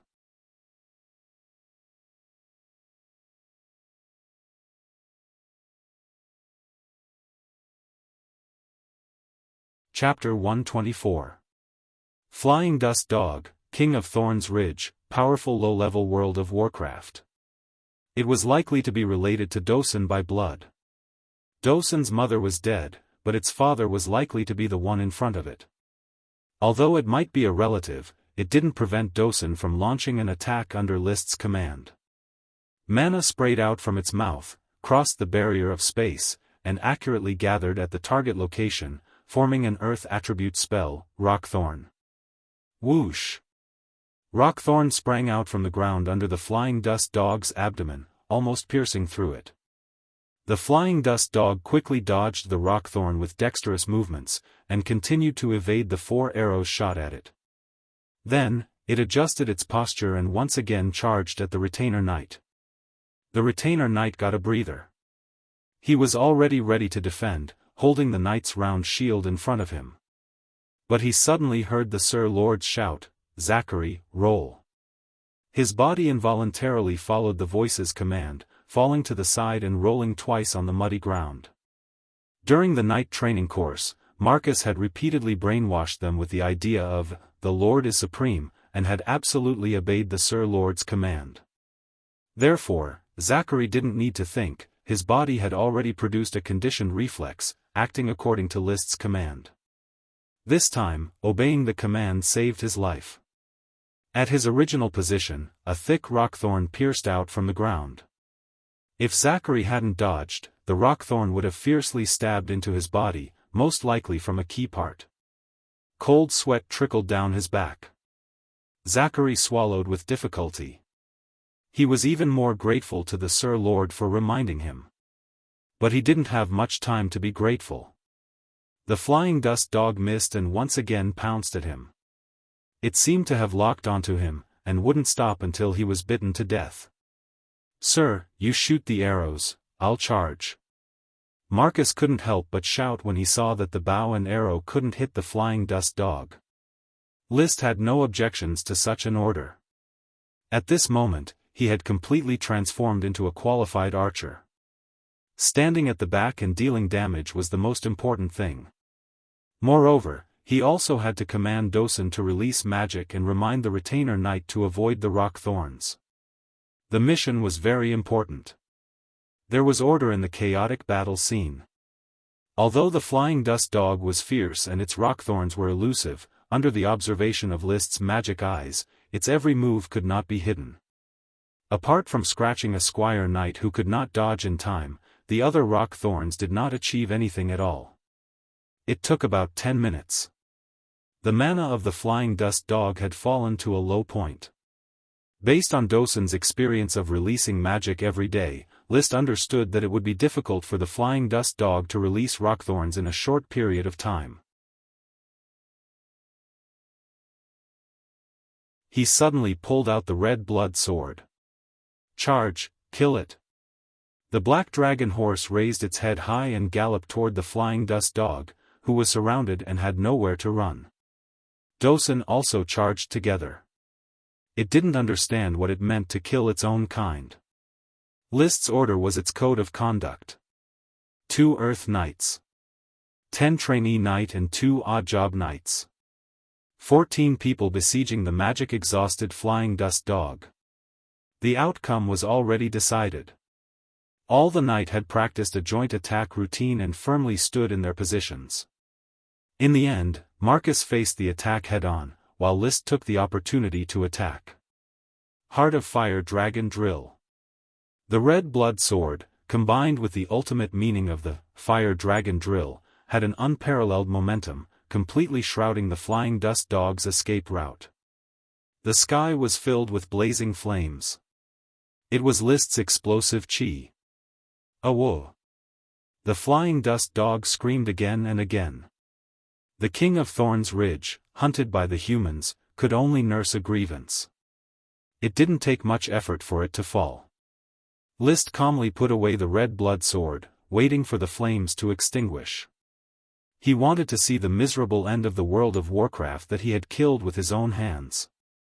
But just when everyone was somewhat relaxed, the flames were about to disperse, when a charged shadow fiercely scuttled out and rushed out of the loose encirclement. Impressively, it was the flying dust dog that should have been killed by List's big move. It was already riddled with scars and even emitted a faint smell of barbecued meat, yet it still had the ability to run. Pursue. The fat meat that was already in his mouth had escaped. How could List bear it? The night squad didn't bother to clean up the barbecue stall and chased after it. Dosen took the lead and chased after the charred flying dust dog. "Sir, be careful, we might encounter other World of Warcraft." Marcus was in a gloomy mood. "I didn't expect a flying dust dog to be so difficult to deal with, feigning death and escaping. It was also my carelessness. Before confirming World of Warcraft's death, I can't relax at all, they are very cunning. World of Warcraft is indeed cunning, but it won't survive, its body is almost burnt." List's momentum was still high, not much affected. On the battlefield, he was indeed greedy for life and afraid of death, habitually hiding in the back. But once he decided on something, he would do his best to complete it. Since he said he wanted to kill the flying dust dog, he absolutely wouldn't let it have any chance to breathe. With magic eyes, he could already see the timing of World of Warcraft's magic release, which meant that the World of Warcraft he was facing had no fatal magic. World of Warcraft without magic was no different from a beast. Thorns Forest, he, List, could go anywhere. A moment later, the running flying dust dog finally stopped. It stopped in front of a plant, panting heavily, its charred wounds bleeding everywhere. It turned its head to look at the charging Dosen and the large group of knight behind him, and seemed to have made a decision. Its gaze moved to the golden fist-sized fruit on the plant's branch. It leaped and was about to eat the golden fruit. However, a sharp sound came from behind, and the next moment, the flying dust dog felt its body being carried by a force, abruptly jumping half a meter forward. The dog's mouth brushed past the golden fruit, and after falling to the ground, pain spread throughout its body, and it could no longer hold on. It was dead. Not far behind, List put down his bow and let out a sigh of relief. "Good beast, it can really run. Fortunately, I arrived in time." Magic Eyes had already discovered the fruit condensed from magic. The bloodline fruit was obviously not ripe, and if it was eaten by the flying dust dog now, it would be a waste. Dosen squatted next to the corpse of the flying dust dog, its pair of dog eyes staring at the golden fruit, saliva dripping down like a waterfall. It also felt the attraction of the bloodline fruit. "Dosen, shut up!" List scolded, calling back Dosen, who was looking at the bloodline fruit. "Woof woof." Dosen immediately wagged its tail at List, constantly looking at the golden fruit, obviously fawning over List, hoping to eat the bloodline fruit. "Don't be impatient, it is not ripe yet." List dismounted, glanced around, and after confirming that there were no other World of Warcraft, he shifted his gaze to the bloodline fruit. It was an unknown plant, probably some kind of fern. It only bore a golden bloodline fruit, which seemed a bit out of place. The fruit was very beautiful, round and plump, and in addition to the brilliant golden color, there was a little crystal texture under the skin. There was no fragrance, and there were no signs of magic being emitted, but in the vision of magic eyes, it contained a thick amount of magic. It was almost solidified. You're tuning into the Unparalleled SwordWill YouTube channel. Don't forget to subscribe and join us on this journey to catch the most captivating stories.